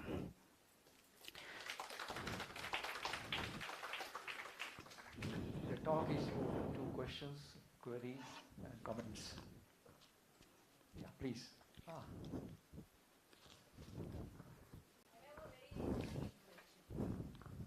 The experimental work that you referred to, does that pertain to experimental verification of the solutions of your new proposed equations? Or, I mean, consistency is one thing. Correct. But whether that is the physical reality is an entirely different story. Correct, correct. So I just wanted to know what are qualitatively. Sure. Yeah, so basically what we are trying to do is when we look at this problem and we look at, there are very few benchmark sort of a thing. And what you are saying is right, there is very little physical experiments that people have. Mostly people rely on DSMC or molecular dynamics and such sort of approach to give you the solution, which may or may not be, which is not physical experiment, let us say. So we have been trying to do physical experiments and generate, so we have a novel approach of looking at the problem. So we scale up everything and then we measure things that way. So we are able to then get far more information than whatever people have been able to get. So, and then once we have the experimental data, then that experimental data can be looked at. We have not done, I will be honest here, we have not really solved these higher order equations yet, but we have solved the Navier-Stokes, and as I was talking about in one case, we see that not just the local behavior, even the gross behavior, for example, for a given mass pressure drop, I should get the right mass flow rate through the system. Even that sort of a behavior, I don't get it right. And there's a gross sort of, it's not again 2%, 5% deviation, it's like 40, 50% deviation is what we start seeing. So yeah. One more nice question, like you talked about collision invariance property. Like if you take Boltzmann equation or Jeans theorem, the distribution function is taken as a function of the conserved quantities. Is that covered by Onsager's symmetry principle? Yeah, so here what we sort of say is that the distribution function that we do, whatever we employ, I mean, we explicitly check for it to say that, okay, so there are like a standard test one which one can subject these distribution functions to. And so once we subject these distribution, they should give you a certain answer. So that's essentially what I mean by this collision invariance that we are doing here. Whereas Onsager is sort of saying is that when we go into slightly non-equilibrium things, then there are certain symmetry conditions that have to be met. So we try to impose that as well to an extent. So our distribution function, we check that explicitly that symmetry condition which Onsager's symmetry principle requires is also being met by our distribution function beyond the collision invariance that I'm talking about. So that is there explicitly given as, in the paper, it shows that this test has been done, and this is the result that we get, which shows that it has passed the test here. Yes. Please join me in thanking Professor Amit Agrawal for a wonderful presentation.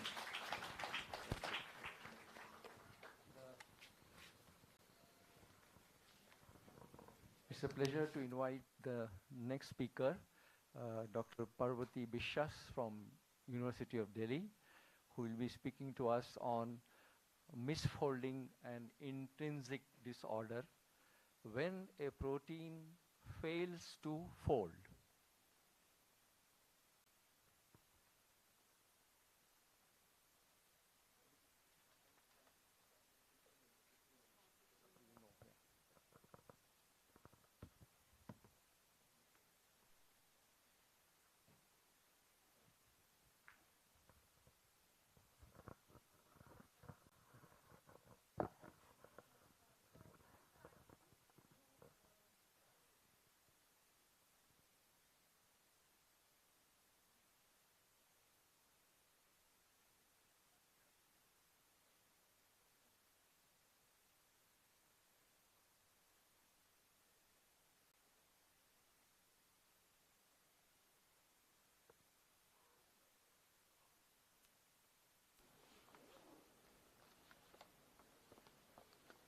That's fine.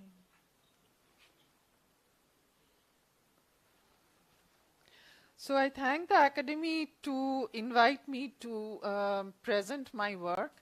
And today I'm going to speak about misfolding and intrinsic disorder. So in both cases, a protein fails to fold. So what is protein folding? It's a celebrated problem. And since proteins are direct products of genes, so it is important. Protein folding is important for the expression of genetic information in the cell. And in the schematic figure, it is shown that how a protein is produced. So from DNA, it transcribes to a single-stranded mRNA. And by translation, this mRNA is converted to a sequence of amino acid, which folds to the protein. So this is the native state of the protein. But when the protein does not fold to the native state, it basically is misfolded. And the native state, actually the misfolded protein can fold to the native state through chaperones, or the misfolded state has, or the misfolded protein has options. Either it aggregates or it is degraded to fragments and it is finally expelled out of the body. So now what is intrinsic disorder? Intrinsic disordered proteins, they basically do not fold. So that is encoded in the sequence itself. So for globular proteins which has well-defined secondary and tertiary structures, intrinsically disordered proteins, the sequence itself encodes the disorder. And these intrinsically disordered proteins are very important because they are also found in human proteomes, and they have diverse function, which includes the regulation of cell cycle control, signal transduction, molecular recognition, and protein phosphorylation. So these intrinsically disordered proteins do not have well-defined secondary or tertiary structure, but they exist as dynamic ensembles of interconvertible conformations, which partially the proteins can be intrinsically disordered, which are called IDPRs, or intrinsically disordered protein regions. And when a protein is fully disordered like this, then this is called an intrinsically disordered protein. So these intrinsically disordered proteins, they bind to suitable partners and then they can fold to a proper structure with well-defined secondary and tertiary structure. So intrinsically disordered proteins are also distinguished from the globular proteins in the charged hydrophobicity space by a linear boundary, where you can see that the native folded proteins, they occupy a region of high hydrophobicity and low mean net charge, whereas intrinsically disordered proteins, they have a preponderance of charged or polar residues and they lack a hydrophobic core. So they remain unfolded in natural conditions. So, so what happens, this protein folding can be explained by the energy landscape diagram. So where for the globular proteins, this is a funnel-shaped rugged energy landscape and the native state resides at the global energy minimum. So whereas for intrinsically disordered protein, we have a very shallow landscape with multiple minima, maxima and saddles. So this resembles the energy landscape of glass formers. And so here, these intrinsically disordered proteins, basically they exist as interconvertible conformations. And for the globular protein, the energy landscape is rugged, but there is an overall bias towards the native state. So what happens for why these disordered proteins or misfolded proteins are so important? Because they are implicated in many diseases. So like amyloid beta, so it causes Alzheimer's disease, and many other intrinsically disordered proteins, they are implicated in neurodegenerative diseases, some forms of cancer, diabetes, and etc. So you can see here the energy landscape for a aggregated or a disordered protein. So what happens here, basically all these aggregates which span from oligomers to fibrils, they are much more stable than the native state. So once they are formed, they cannot go back to the native state. So what we do here is that I'll try to highlight some of the work. Of course, it is not possible to present all the work in this short time. So what we do is that we try to distinguish the intrinsically disordered protein or the IDPs from the globular proteins by finding out the normalized relative composition. So this gives the fraction of amino acids in the data set of the globular protein relative to that of the disordered proteins. And when we find the fraction of amino acids, there is a fuzzy boundary. You can see the red squares and the black dots are completely intermingled. But when we consider the amino acid triad, that is any amino acid and the flanking neighbors in the right and left side, we get a complete separation of the globular proteins, and the group 2 proteins represent the completely disordered proteins. So this is the normalized relative composition. By the normalized relative composition of the amino acid triads, we can distinguish these two groups of proteins.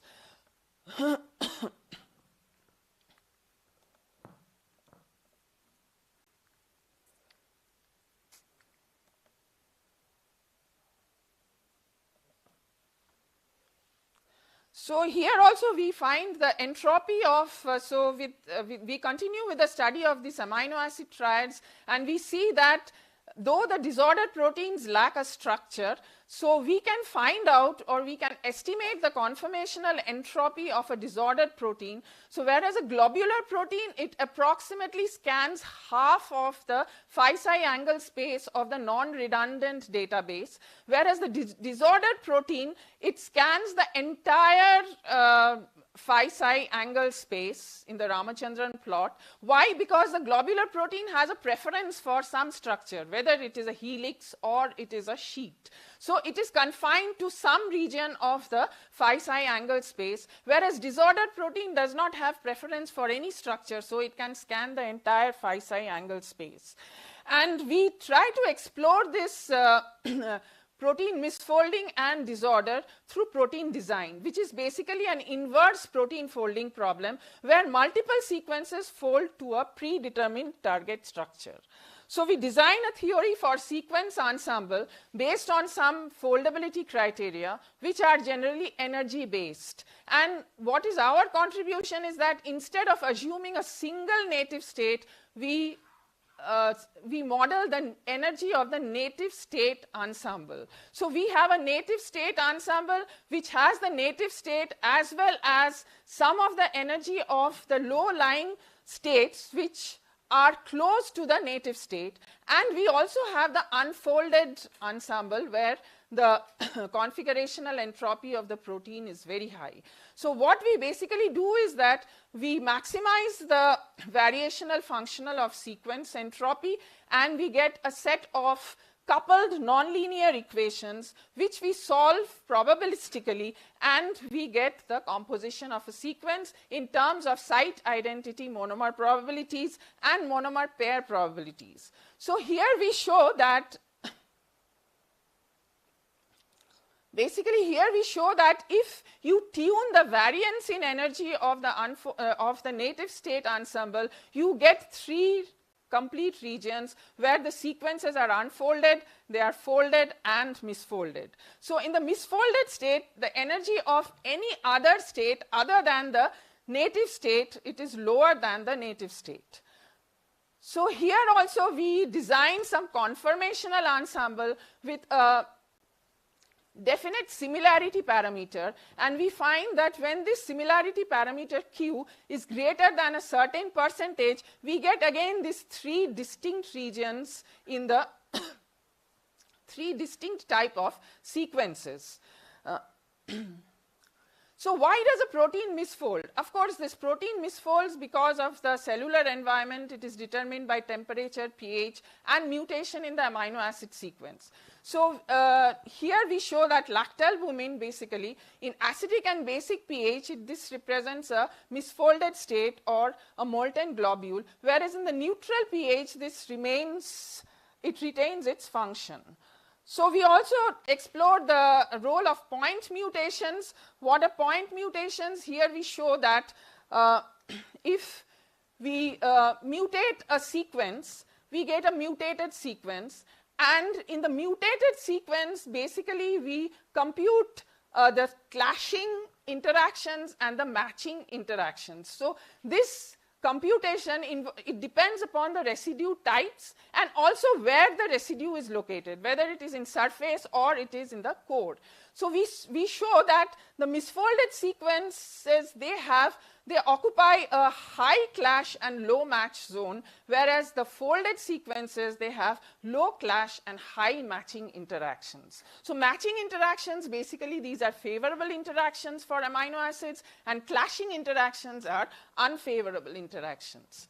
So we also show that what is the role of local and non-local interactions in protein misfolding. So we design this energy landscape all for real proteins. So I have shown it for only 1, but we have done for 4 or 5 proteins here. So we show that the local interaction means the energetic interaction between a residue I and residues up to I plus minus 4. And the non-local interactions means the interactions between the one residue and greater than I plus 4 residues. So here actually the non-local interactions determine misfolding, whereas the local interactions determine unfolding. And when you have the weight of these interactions are equal, that is weight of non-local interactions is equal to the local interactions, you get a folded protein.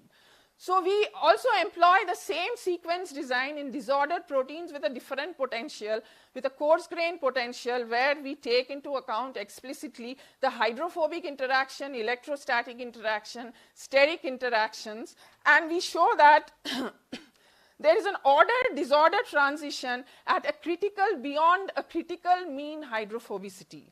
So basically this is the average Rg, which is a measure of the size of the protein, which is plotted against the mean hydrophobicity. And here we show that this inverted sigmoidal curve shows that there is an order-disorder transition beyond a critical hydrophobicity, and this depends upon the mean net charge. So higher the mean net charge, higher will be the critical, higher will be the mean hydrophobicity required for this transition.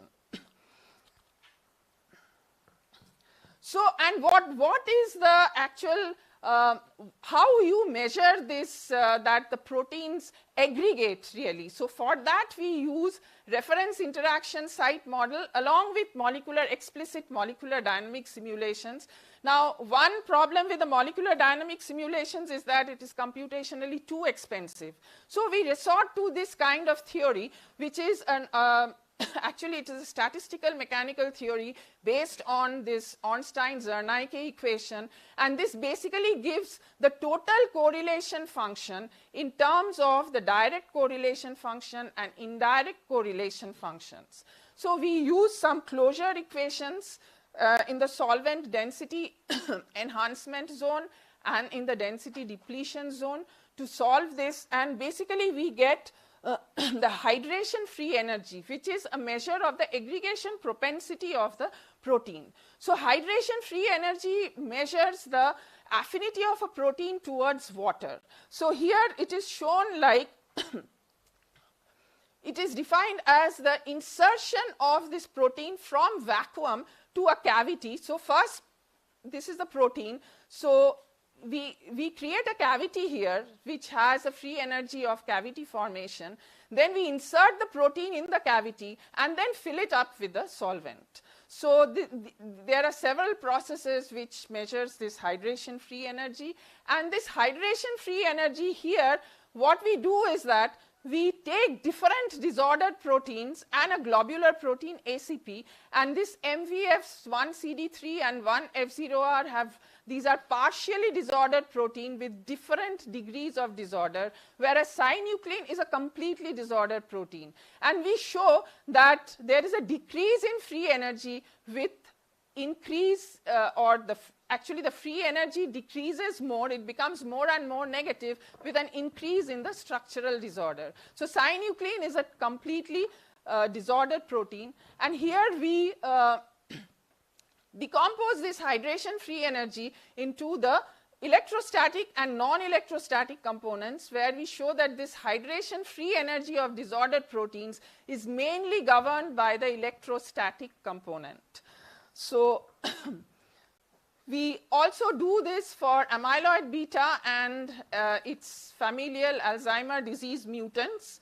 So what we establish here is the partial molar volume. We use it as a thermodynamic order parameter to as a marker for its aggregation, as it's to measure its aggregation propensity. And we show that this partial molar volume, we have these causative mutants, they increase the aggregation propensity, and the protective mutants, they decrease the aggregation propensity. So these are all natural point mutations in amyloid beta. And what we see that there is a change, this is basically negative for the protective mutants and positive for the causative mutants, and we correlate it with the experimental aggregation propensity, which is measured for amyloid beta in terms of the rates of these aggregation for the mutant as well as for the wild type, and we show that there is a correlation which exists. And we do the same thing, the change in hydration free energy. So this is primarily negative for the protective mutant and positive for all these causative mutants. So which shows that there is also a correlation with the aggregation propensity here. So you can see that more positive hydration free energy, that there is more aggregation propensity of the mutant. And we calculate all these things also, And we show the effect of charged residues on hydration free energy, where when the protein has net positive charge, then positively charged residues contribute more than that. And we also study the kinetics of protein misfolding through master equation, and we solve it to give the MFPT, which is the mean first passage time. This is the average time required for the protein to reach the misfolded or the aggregated state. So these are my conclusions, and I thank all my students. The face of lab has changed, and I thank all of them for their contributions, and I thank SERB and CDAC-BRAF for allowing me to the computation time, free computation time, I should say. Thank you. Let's have a couple of questions. Yeah, please. Is it basically the shape and minima distribution of the energy surface? Because in the Ramachandran plot you showed, there was single cluster in one case. That is for the. It was just two clusters. That is for this over. No, this is a schematic diagram. It is not the exact result. In schematically, I tried to show that if you have amino acid triad for the globular proteins, these are restricted to only some portions of the Ramachandran plot, because they have either the propensity of helix or sheet. So they do not populate the entire region of the dihedral angle space. Whereas the disordered proteins, they do not have any structure. They are like random coils. These are non-compact coils. So they populate the entire region of the Ramachandran space. And in this, we show that even without knowing the structure, we can get the conformational entropy. You have to just sum the conformational entropies of the amino acid triads. Yes. Thank you. We'll have two more questions. Ramsesh first, Dr. Ramsesh. Hi. I was just wondering what kind of an order parameter you have for this to characterize the disorder. Do you have any kind of an order parameter that you can Actually, we do it with the RG. So there is a sudden jump in RG, you will find the inverted sigmoidal beyond a certain hydrophobicity, below a hydrophobicity cutoff, there is a sudden jump in the size of the protein. So basically, disordered proteins have a larger RG and globular proteins have a smaller RG. So this we show it for different mean net charges. Of course, the charge hydrophobicity boundary is very important for disordered proteins. So, nice presentation, ma'am. So, what are the factors that determine intrinsically disordered protein as a stable as compared to the this globular protein? Because some of the cases you shown intrinsically disordered proteins can bind to suitable partners, be it ligand, be it other proteins, be it DNA, and then they have a proper structure. Otherwise, they are stable, but they have very shallow minima, as I showed the energy landscape, so they can switch between the conformations. And the barrier is very, very low. Whereas the globular protein has a deeply funneled energy landscape, though the local barriers near the native state where the protein gets misfolded, they are very low. But the barrier between the folded and unfolded is very high. The unfolded has a much higher configurational entropy, and the native state has a very low configurational entropy. Thank you. Let's all thank Dr. Parvati Biswas for a wonderful presentation.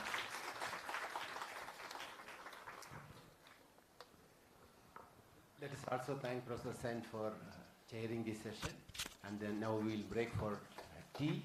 We will reassemble here after 20 minutes.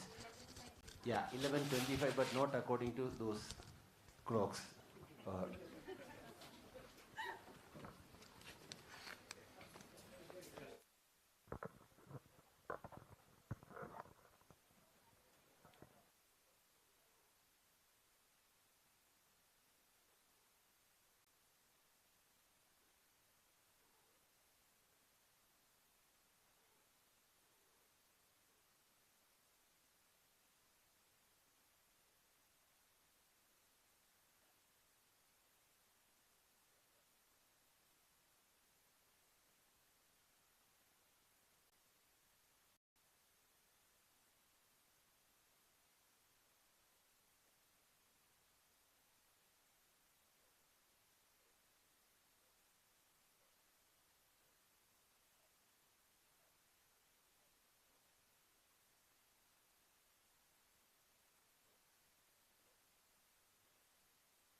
Welcome back after tea. I know that people are still going to trickle in, but in the interest of keeping on time, I'm very happy to invite Swagata Dasgupta from IIT Kharagpur to chair the session. Swagata. Thank you. I'd like the Academy for giving me this opportunity. As I was looking at the topics, the titles, this is the true essence of the Academy. So starting from the forts of Bundelkhand, we'll go to higher order differential equations, then to confluent epithelia, and finally, just before lunch, iron depleted diets.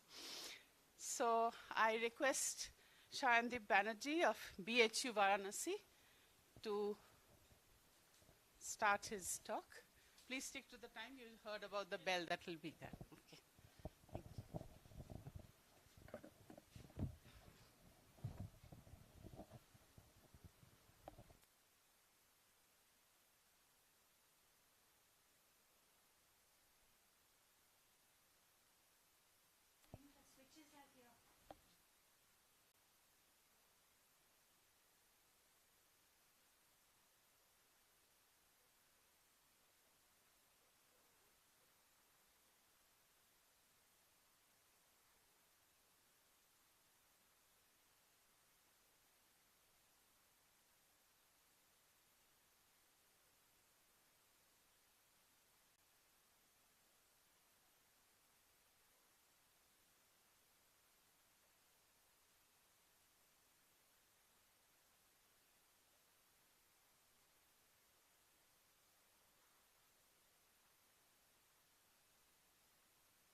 Yeah.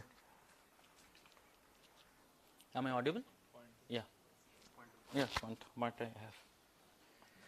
Okay, so at the outset, I would like to thank the Indian Academy of Sciences for giving me this opportunity to share some of my thoughts, which is not exactly directly related to my specialization, which is obviously structural geology, but I'll try to keep it more general for students as well. So basically, I'm a field geologist who rely on field evidences, then definitely circumstantial evidences, and also followed by laboratory-based analysis and interpretation. So likewise, my talk is also founded upon that, and the title is obviously the Mighty Mylonites. I'll explain why I call it mighty. The mighty Mylonites of the Bundelkhand Craton, clues to the basement rock selection of the medieval forts in the Bundelkhand region, India. So before plunging into the details of the talk, as we are dealing with natural history, so I'd like to start my talk with this quote from the famous historian William Murdoch, that at its best, preservation engages the past in a conversation with the present over a mutual concern over for the future. Okay, so if I just look at the forts in the Bundelkhand region, so obviously it's a testament to the rich historical and cultural heritage of India.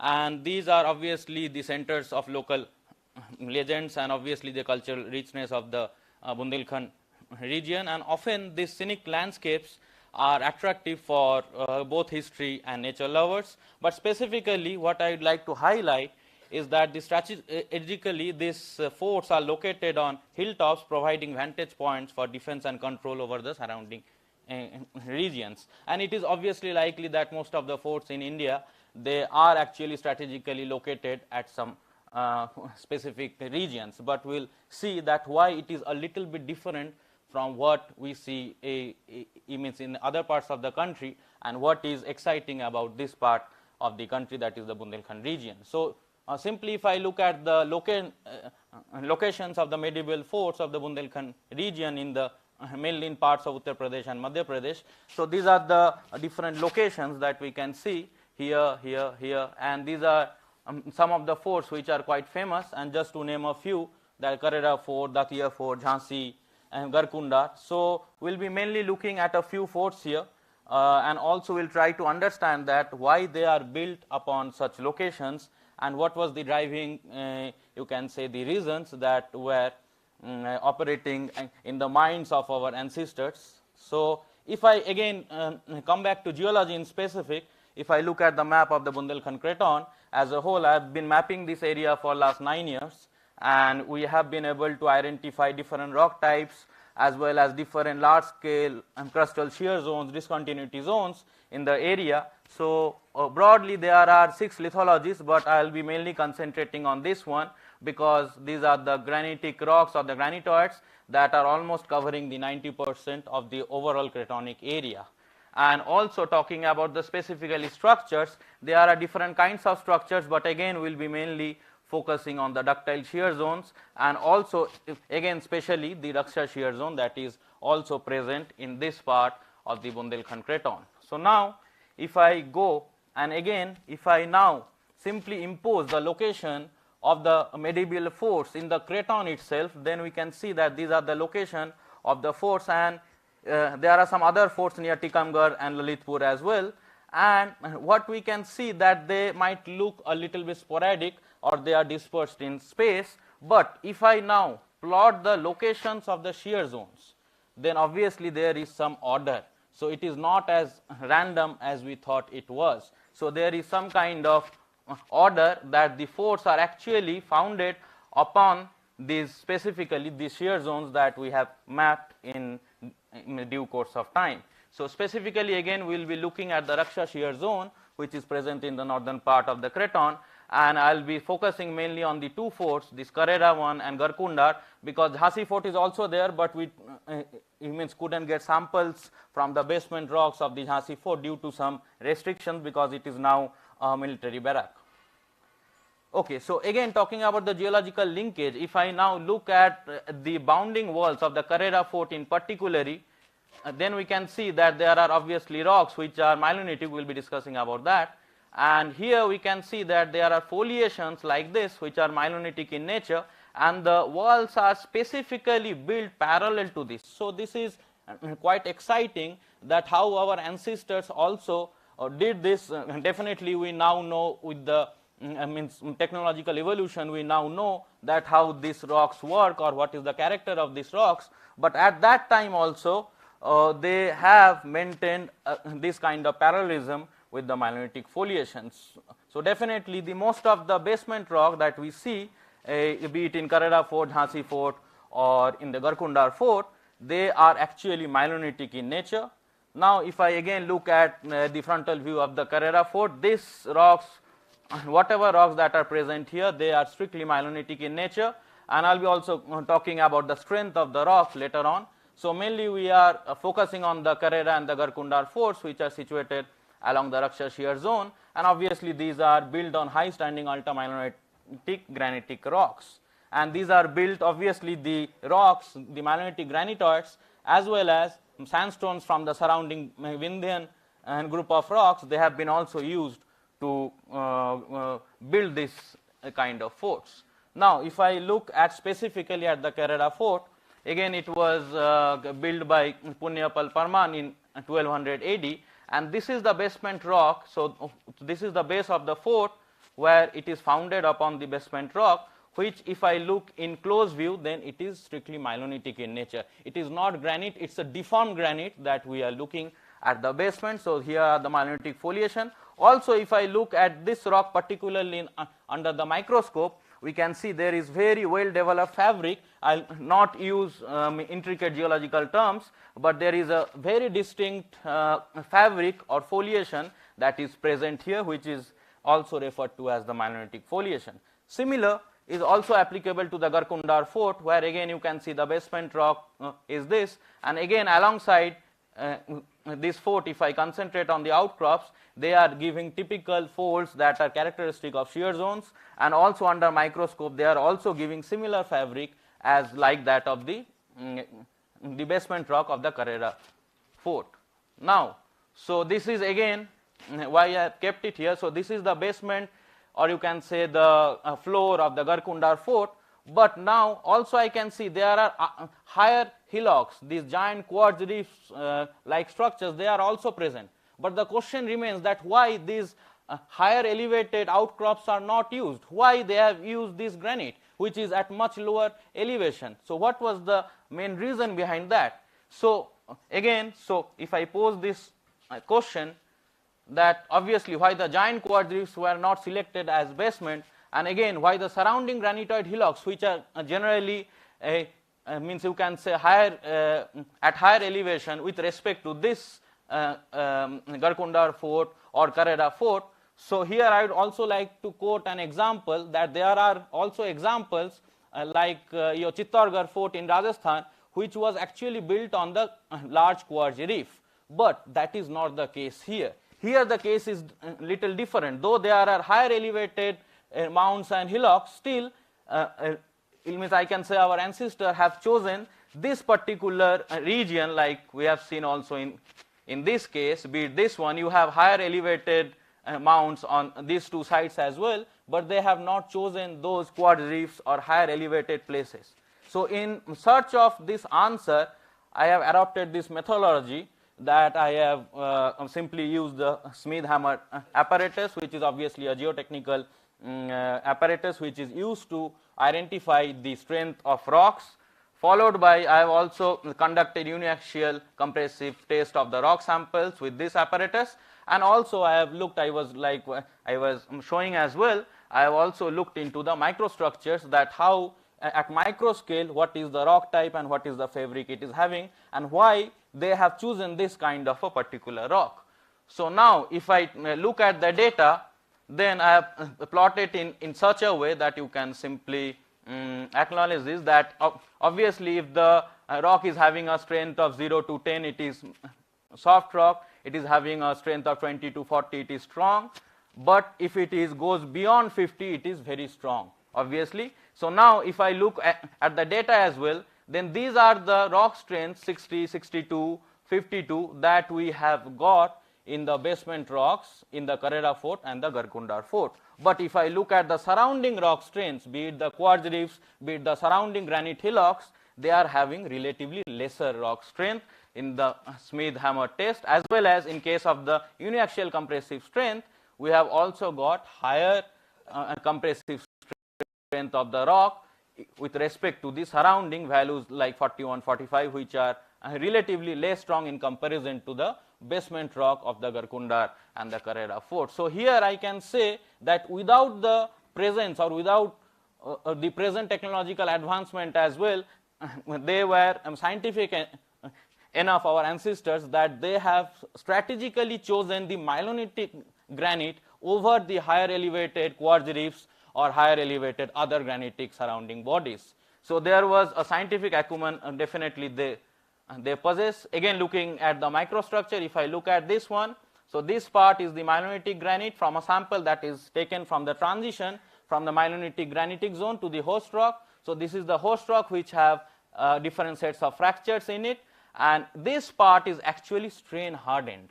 So obviously this part, if I look at, this part is having a much higher compressive strength with respect to the surrounding granitic bodies or blocks. So these are the myelonitic zones that are present. Again, if I look at the fabric, they are extremely strain hardened with very fine grained texture, and the fabric is also can be seen here. So to conclude, actually the forts on the Bundelkhand region, obviously they are situated at relatively higher altitude, but in comparison to the quartz reefs as well as the other granitoid bodies, they are relatively at the lower altitude. But what I would like to highlight, that while modern science has excelled in calculating the rock strength, that we nowadays we definitely refer to build infrastructure and other things, it is intriguing how the same was done between the 10th and 13th centuries. So the basement rocks are mainly ultramalonite granite, which are distinctly different both in their character, in their fabric, in their rock strength with respect to the surrounding granitoid bodies or the quartz reefs that are present. And obviously particularly these two forts, including the Jhansi Fort, the Karera, Garkundar and Jhansi Fort, they are also actually, they have selected this shear zone as a whole to simply serve it as a site of the basement or the foundation of this individual forts in the region. So these are some other conclusions that are strictly geological in sense, that the sense of the shear zone is sinistral in nature, but again to look at this. So here is my main conclusion that I would like to highlight. And again, finally from this study, what I would like to recommend as well, that obviously these are the different forts that we get to see in the Bundelkhand Craton. Also there are some forts, quite larger forts in the Tikamgarh region and the Lalitpur region. So why can't we develop a geoheritage or geotourism circuit within this part of Uttar Pradesh and Madhya Pradesh with Khajuraho? Obviously Khajuraho is a World Heritage Site. So keeping that in mind, we can develop a geoheritage circuit as well for future, or for, you can say, tourism, or the government can take simply interest in that to look at these forts not only as forts, but the forts of geological importance as well. So here I would like to conclude with the words of the famous geologist from the book The Granite Controversy. And if you want to look at a 360-degree view of the Garkundar fort, you can simply scan this kaleidoscope, or also if I can show you, there is a simple, if it runs, let me check, no, it's not running, I think. Okay, it's not running, but you can simply scan this kaleidoscope for, yeah, okay, so. The talk is now open for questions. Yeah, yes ma'am. That was fascinating. You mentioned about the location along the sheer zones. What is the significance? I mean, I'm not a geologist, so you'll have to excuse my naive definitely, question. ma'am. Actually, so what why I was the shear? The shear zones are actually dislocations or discontinuity zones that we get to see in our earth crust. So these are large-scale zones of very means you can say high strain or strain hardened zones. Definitely the surrounding rocks will be relatively lesser in strength with respect to these particular zones. And these zones are, talking geologically specifically, these zones are often useful to demarcate or to correlate the evolution of the crust with respect to the supercontinent cycles that we have seen over the time.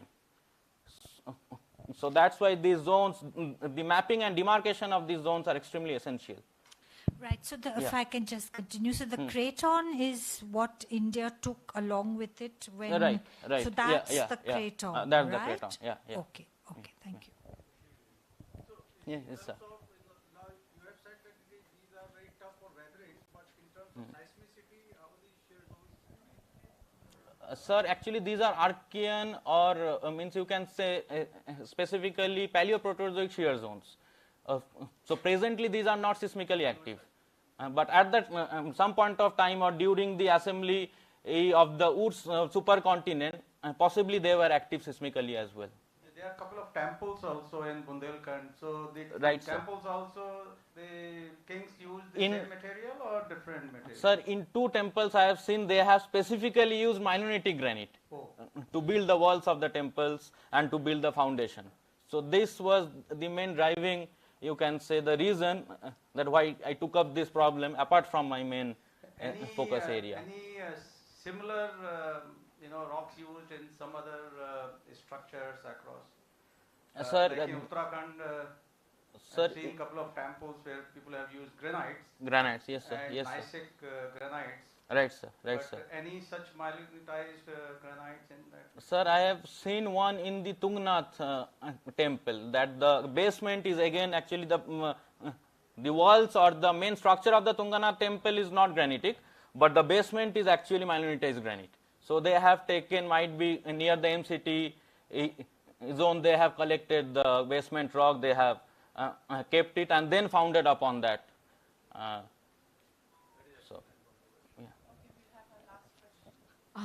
When we build an ordinary wall, the layers of bricks are staggered. Right, that is, again, just like a shear only, it is to distribute the stress. Right. Isn't the same logic working here? That is one question. The other is just a comment. There are these architectural and historic things which connect straight away to science, where students can understand science in action in some of these structures, like Brihadishwara temple or Padmanabhaswamy temple with astronomy, etc. So with your Yeah. video type thing, it will be nice if there is a video gallery available for students where they can connect science to such living structures. Yeah. That's Ma'am, that would be nice if I can make some time. Definitely, I'll try to develop that, because this was actually a pilot project that I started from my observation for 9 years that I've been mapping these zones. But I was not looking at the forts. Initially, I was simply looking at the rocks, the shear zones. I started to map, and there suddenly it occurred to me that why these forts are specifically they are founded on the shear zones, why they are not being built somewhere else. So definitely our ancestors, definitely they have some kind of technology that is probably lost in our time. That is also possible, that there was technology at that time that was present to determine the rock strength, but that technology has not been inherited to our time. That is quite possible. And regarding the shear, madam, actually specifically in case of these forts, they have not utilized any kind of cementing materials. These are just blocks of monolithic rocks, cubic blocks, cuboid shaped blocks that they have used.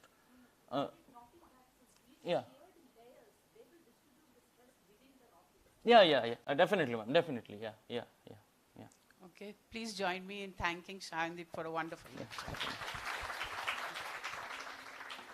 The next talk is by Prahlad Harsha from TIFR Mumbai. We'll be hearing about solving linear high-order differential equations in nearly linear time.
Good to go? Yeah.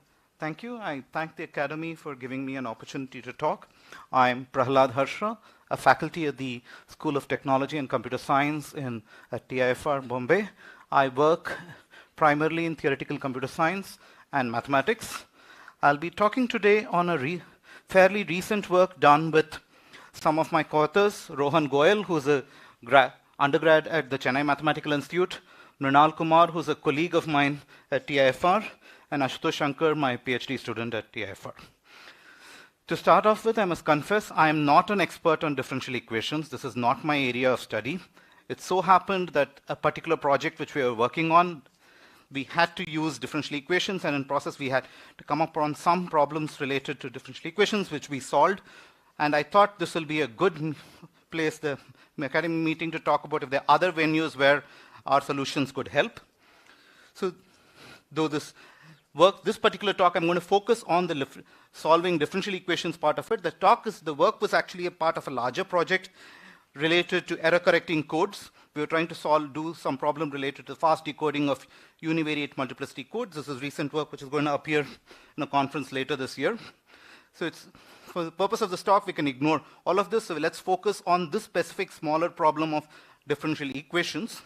So as I mentioned, I'm not an expert in differential equations. If you want to have a bird's eye view, an expert's opinion, you should come to tomorrow's talk by Maithili Ramaswamy for differential equations. What I will tell is just a particular application. So what I will do in this talk are two parts to it. Firstly, I'll give you the the specific problem on differential equations that we solve. I'll highlight that part of it. And then, so I'll spend first 6 or 8 minutes on this, on the particular problem with respect to differential equations to solve. And the next 8 minutes or so, I'll say the context in which this problem arose from the computer science context and say why did differential equations actually arise there. So what's the problem? So let's actually plunge into the area and find out what's the problem that we are trying to solve. So suppose you're given some function like this. It has a specific variable x and some other variable y0, y1, and minus 1, and this happens to be such a polynomial. So it's a polynomial, it's a multivariate polynomial. The degrees in the x variables could be large, but the degrees in the y variables are all linear. It's degree 1 in each of the y variables. And what we want to solve is to find out all polynomials p of degree at most d, such that when I plug p of x, the first derivative of p of x, the second derivative of p of x, and the m minus first derivative of p of x, this equation actually identically becomes 0. So this is what this is the usual notion of differential equations. This is a linear differential equation because all the differentials appear in of degree 1, and this is what I want to solve. Of course, there are very standard methods for solving this. What I'm interested out here, we are interested in solving all polynomials p which are of degree at most d that solve this particular differential equation. The standard technique solving this, the particular application that we were studying with, what we wanted was actually, we not only wanted to solve this, we wanted to solve this extremely fast. And how fast? The algorithm should not take any more time, just almost time to write down the output. So it has to output a degree d polynomial, so it will take a d amount of time. It has to spit out the coefficients, and it should not take significantly more time than d. That's what we want. The particular application needed this fact, and that's our basic main result. We actually give a nearly linear time algorithm, namely an algorithm that runs in time order d polylog d. So d is necessary because that's the size of the output, and the only overhead over it is our extra polylog d factor. That's basically as good as you get. This number should people familiar with arithmetic with polynomials should see this is the sort of time we take when we multiply two degree d polynomials. It simply takes time to d polylog d and stuff. So that's what we'll focus on. So what I will do in the next 5 minutes or so is sort of give an idea of why do we get a d polylog d. This one. Okay, and we're going to be solving, we're going to give a d polylog d for any high order differential equations. High order because we go up to whichever m you want. M can be 2, 3, 4, 5, whichever large constant you want, you can solve these things for all m over here. Okay, so a couple of remarks are this one. Yeah, this is something I said. We're solving it in almost just enough time to write down the answer. And other thing to notice is, that let's write down the answer to. There might not be a unique answer to this problem. There could be multiple degree d polynomials that solve this particular differential equations. And when I want to answer, I want the entire space of all answers. I just don't want one single answer. In fact, if you stare at this, if the set of answers for this, set of solutions for this, set of degree d polynomials for this, which are a solution for this, actually form an affine subspace. So I want to output the entire affine subspace. Notice that it takes me time to write down even one element in the affine subspace will take me order d, and I want to output the entire affine subspace. So what we'll actually do is, if people are familiar with it, we'll actually write down, the algorithm will write down a basis for the affine subspace, which is a solution for this in order d polylog d. So what are those AIs? They are just arbitrary polynomials in the X. They are all polynomials. So everything out here will be polynomials, and you'll see I'll come to the application where I come from, this will be interest will be coming from polynomials underlying. These are not arbitrary functions, these are specified polynomials. I know them. So the Q is completely given to me. What is not known are the P's. So you give me, the A0, A1, A2 are all known, given to me. I have them explicitly written down. What I don't know are the P's, and I want to find all P's. There could be several P's. For example, some of the solutions need not be polynomials. They could be infinite series which are solutions for these. What I'm interested in is only the space of polynomials which are solutions to this. Degree d polynomials which are solutions to this equation. Okay, so that's the thing I want to solve. So typically when you see with D polylog D, there's only one way D polylog D arises. Such things happens. It's the typical computer science toolkit. You take the problem, break it up into two parts which are of the same type and recurse. This sort of thing was not used for differential equations, but what I'll show you is the same thing can be actually done over here. These are some things. So for instance, for this particular problem, there have been other approaches. There have been previously efficient polynomial time algorithms that do exactly this, except that they were polynomial time. Ours is nearly linear time. There were previous works which get, I believe it's not just Guruswami Wang, there are other, this was a reference that I found in literature. There are surely other references which also get this. Our thing will be trying to get nearly linear time. And so let's take an overview of the ODE solver which we get. So let's focus on m equal 2. Actually, I'll soon be going to even simpler case, which is m equals 1, where there's not even one differential equation, one differential operator, there's just the basic polynomial. So I want to solve this particular thing. I want to find out all p's that satisfies this. So let's ask even, do I know how to do the even more basic question, a0x plus a1p of x? This is actually trivial. This is just division. P of x is just a0 by a1. So people never care, you don't want to really say, you can say this is just division, I don't have to do anything over here, and we do know how to do polynomial division. But polynomial division might not always be linear time. In fact, if you do the high school division, it takes quadratic time. So you would like to do it even faster. And actually, there are non-trivial methods which do this. There are several beautiful results due to Sevking, Kung, Strassen from the 70s, which are all in size, a beautiful application of the standard, what we call FFT, the fast Fourier transform or Newton's iteration, which are all based on the principle of divide and conquer. And that's exactly what I want to apply for the larger than, from m equals 1 to m equals 2 and larger case. So what I will try to do is, for want of time, I'll just try to give a 1 minute or 2 minute thing of the m equals 1 in the language in which we prove, so that will tell you how we could have done the m equal 2 case. So once again, I want to do this in the divide and conquer approach. So I want to find a degree d polynomial that solves this. So what we'll try to do is we'll break down this problem into trying to solve 2 degree d by 2 polynomials of a smaller type and see if we can recurse. That's going to be our goal. So what's one way of trying to lay our hands on a d by 2 polynomial? We're just going to write this polynomial p of x, the unknown polynomial p of x, as first the lower order degree d part and the higher order part of it. We just write this. We just plug it into this. We plug this thing into this and just do some. These are fairly, you just plug it into this and do the standard arithmetic. What you'll get is, if P should be a solution for this, U and V should be a solution for these two equations right at the bottom of the slide. Let me actually push it to the next slide so that it's higher up there. So if P has to be a solution for this equation, U will have to be solution to these two equations, where A0 and A1 are the same A0 and A1. B tilde is a polynomial which you can get from what you have.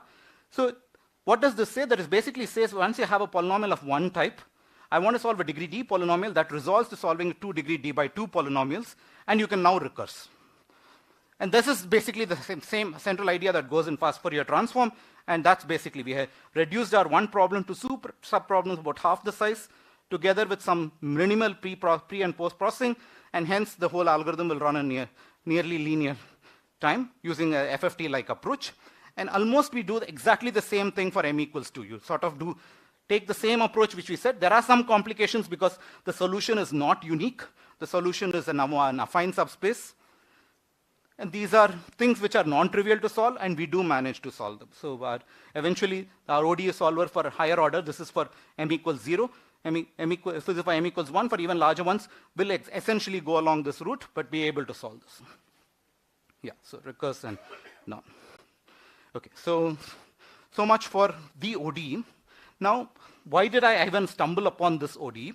This came from an area which is very close to my heart, which is I'm a coding theorist. I work in error correcting codes a lot. So I'll tell you a problem related to error correcting codes. In particular, it will be related to noisy interpolation and noisy Hermite interpolation, where the problem itself leads you to differential equations, and we'll stop there. So I'll end that. So let's take the next sort of 5-6 minutes to do that. So let's start off with a basic fact about polynomials. So if you take any polynomial which is a non-zero polynomial of degree d over some field.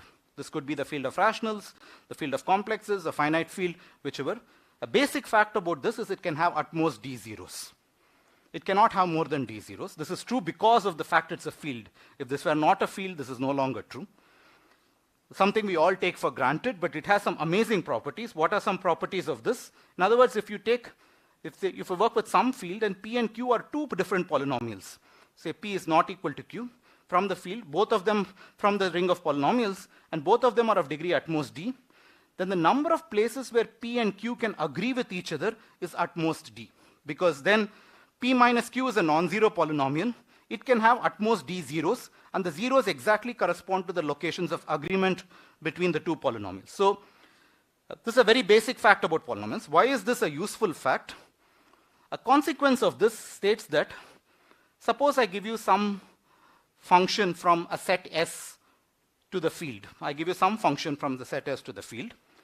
And I ask you how many polynomials agree with this function. So this is an arbitrary function. I just give you an arbitrary function. How many polynomials agree with this function? How many polynomials of degree d agree with this function on at least n plus d by 2 points? Where n is the size of the set, and at least n plus d by 2. It's not hard to see that this cannot be, there cannot be more than one polynomial. If there was more than one polynomial, then the two polynomials will be agreeing with each other on too many places. Because they will be agreeing with each other. If they both agree with r on n plus d by 2, you can do a simple arithmetic to check that the two polynomials themselves, say p and p prime, will agree with each other on d places, and that will be this one. So this tells you that even if somebody gives you the evaluation of the polynomial on a list of locations, but they sort of corrupt some values, some places get corrupted, you can still recover the polynomial from it. Because there's only one polynomial in that vicinity around it, therefore you have enough information to recover it. This is all combinatorial, this is all existential. The first question as a computer scientist I would like to ask is this recovery actually, can it be done algorithmic? Can I actually do the recovery in an algorithmic fashion? And why is this a useful thing? The fact that such algorithms exist are extremely important for us. In all our hard disks, this particular notion of polynomials is what is called, leads to what are called the Reed-Solomon codes. And this is sort of the basic encoding used for all data on hard disks and stuff. So, and hard disks are physical devices. They do tend to be noisy. So every now and then, some location might get corrupted. You still want to be able to recover from it. And this is exactly, this property of these polynomials of the Reed-Solomon code is what tells you that they can. So it's not just this property. We need that there's actually, you can do it efficiently. And just a couple of, efficiently. And there are classic algorithms from the 60s, Peterson, Berlekamp, Marcy, Berlekamp, Welch, who actually solve this problem, which solve this efficiently. This one, and if you notice, if R and P, if their two polynomials agree perfect, if R and P agree everywhere, then this is just the usual interpolation. You're given a polynomial at a bunch of locations, you have to find the coefficient, that's interpolation. What we are asking here is what's called interpolation in the presence of noise. Some of the point evaluations are possibly erroneous, noise is set in, and you want to fix it. So this is what I'll call the noisy interpolation problem. And what this says is, you can do noisy interpolation as long as the number of errors is not too much. If as long as the agreement is good enough, it's not perfect, but it's reasonable, you can still do it. Okay, so this is standard. This is work that's done in the 60s, 70s. What you can ask is, what about if we have more errors? This is the device which we are storing data on actually gets more errors into them. Can you still be able to recover from these? So you want to tolerate even more errors. The previous, an agreement of n plus d by 2 meant errors of n minus d by 2. The space is n, therefore n minus n plus d by 2 is n minus d by 2. So previously we were able to tolerate errors as large as n minus d by 2. Question is, can you tolerate even more number of errors? Notice at this point, the close-in of polynomial is no longer unique. The basic fact which I said is no longer true. There might be multiple polynomials. But as long as it's just 10 polynomials, you can say, yes, this is what the error happened, but these are these 10 polynomials nearby. I spit it out to you, and you can go and figure out which was your real data yourself. So you can ask this question. And this was actually Johnson in 62 showed that the number of such polynomials even might not be, it's no longer unique, but it is a small number. It's just polynomially bounded as long as the agreement is now square root nd. Previously, the agreement was n plus d by 2. That was the arithmetic mean of n and d, in which case it's 1. It says even if we go down much smaller to the geometric mean, we will still be able to guarantee that the number of polynomials bounded is, number of close enough polynomials is small. And this was, so here I am going to think of n and d as comparable, so it will be polynomial in n. Yeah, it's polynomial in n. This, yeah. Sure, yeah. And, okay, so once again, once we have this, you should immediately ask us, at least as a computer scientist, the first question is, can I find these polynomials efficiently? That says there are only polynomial many, can I find them efficiently? And this actually, this is more recent work, this is your work due to Madhusudan from 95 and Guruswamy and Madhusudan, who showed actually polynomial time algorithms. And in my view, these are some of the gems in theoretical computer science. It sort of led a fair amount of research in the last 20, 30 years of work. And of course, once again, these are polynomial time algorithms. These were then improved that actually you could get nearly linear time algorithms for the same setting. So far, so good. Now we can ask, okay, the Johnson bound says you can go up to so many errors. What about even more errors? Suppose your device was even more noisy. Could you still recover from these things? Could you still do recovery? And what we do, with the case of polynomials, we don't know how to do. So this is where new notion of high multiplicities and polynomials, we're going to consider polynomials which don't vanish. We're going to consider multiplicities. That is, at every point, we're going to look at what's the number of times a polynomial vanishes at that point. We're going to look at multiplicities. More precisely, we're going to look at, we'll say a polynomial vanishes with multiplicity at least s, if the polynomial, its first derivative, all the way up to the s minus first derivative, all of them vanish at the point 0, the natural definition. And this is also an easy consequence. A non-zero univariate polynomial of degree d over a field S has at most d by s zeros of multiplicity S. Because the total number of zeros, even counting multiplicities, is at most d. Therefore, the number of roots of multiplicity S is at most d by s. Previously, number of roots we said of multiplicity 1 was at most d. You're just going to get an extra, the number of roots is going to fall off by even further factor of s over here. So once we have this, we have a similar consequence where the agreement you're even ready. Previously it was n plus d by 2. We were able to reduce it to even further to n plus d by s now. And now this is what is called noisy Hermite interpolation. I give you a polynomial, its bunch of list of its evaluations, its derivatives, several high order derivatives. And suppose I give you a noisy version of this, can I still recover the polynomial? And this is what Swastik Kopati and Guruswamy and Wang showed in about 10 years ago. They showed, in fact, you can do an efficient algorithm for this. And what our main result, we skip this for want of time, what our main result asks is, can you do this in nearly linear time? And we do say that you can do this once again in nearly linear time, in the linear time of the output. And where does ODEs and stuff come? In the algorithm for do this, so you have some word which is a noisy polynomial and its derivatives. We construct a differential equation satisfied by all closed polynomials, and we have to solve the differential equations. And that's exactly where this comes. That more or less comes to the conclusion of my talk. So given what we have done, this is where I stumbled upon differential equations in this process. I'd like to know if these sort of linear time can extend to multivariate. We can do PDEs also. We can solve nonlinear cases. I would like to do this. And more interesting, to understand the landscape beyond the Johnson radius. I'll stop with this. Thank you. The talk is now open for questions.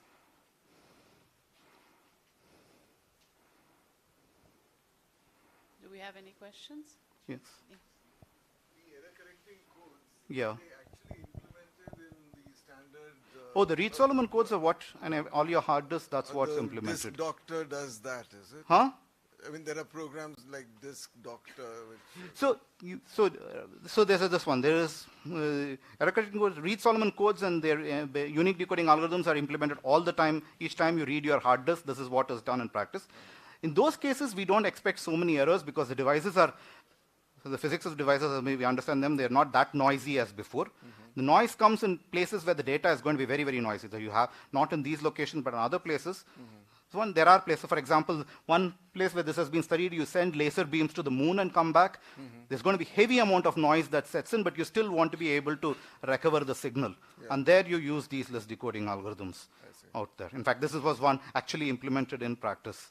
But their polynomial time is not so important, right? Not necessarily. If you get multiple signals, you want to keep reading them. You can't afford to spend an overhead. You have to just read the data, keep going. You keep getting signals, a zillion signals every minute, and you need to be able to go fast. Yeah. Yes.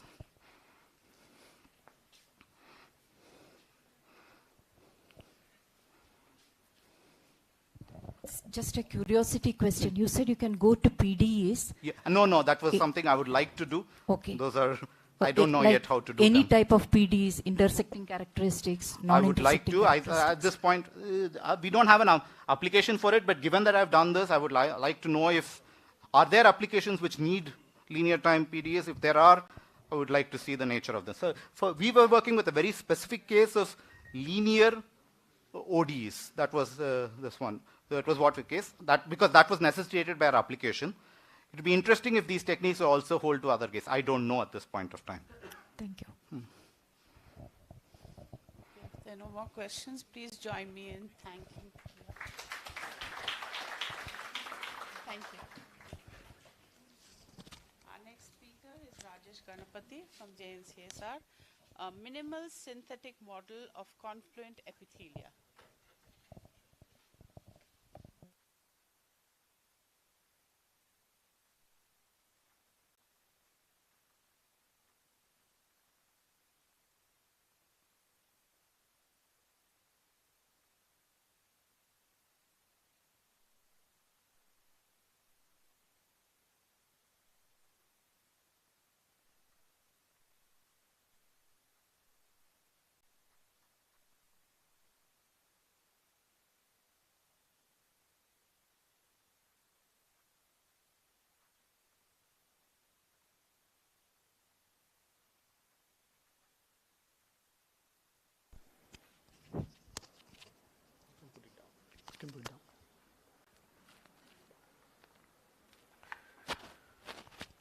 All right, good afternoon, and thank the Academy for the invitation, the opportunity to present my work here. I do have to start with a confession. Until 2 years ago, I didn't know anything about confluent epithelia. The focus of my lab is to basically look at dense disordered systems, and there were a whole bunch of studies that started coming out in which they started thinking about confluent epithelia and tissues as disordered packings of cells. And then we decided to look at these systems. And what I'm going to try and convince you today is the need for a synthetic model. So if you're willing to look at this picture with loving eyes, then I would like to convince you that this is going to mimic some aspects of confluent epithelia. And that's what my story is about as to why we had to do it. So let me begin with a movie. So by the way, when I say jamming, if you're from Bangalore, you're definitely not thinking of a music session with friends, right? So you're definitely thinking about traffic. And so what I want to show you is a movie of jamming of bronchial epithelial cells. So bronchial epithelial cells are the ones that line your airways. And what you're looking at here is, let me play the movie. And so these are videos from different days of maturation of the cell. So this is day 6, day 10, and day 14. And this is a confluent monolayer, and that's going to be key. By confluent, what I mean is there are no gaps between cells. There are no white spaces. It's a very dense packing of cells, all right? And if you were to see this movie, what you would see is that it's quite mobile here, whereas it kind of is jammed here. All right, and what I can of course do is to just plot. I can track the center of mass of every cell, and I can get the displacement maps. And if I were to do that, what you of course see is this sort of a displacement map that's kind of pronounced here. And in the jam state, all cells are basically held in place. It's completely locked in place. And of course, one thing that I do want to highlight is that the motion of these cells is highly cooperative. Right? And you can imagine that in a jam packing. If you're going to move, you're going to displace a whole bunch of cells around you, be it in a crowd or be it in a traffic jam. So the same thing happens.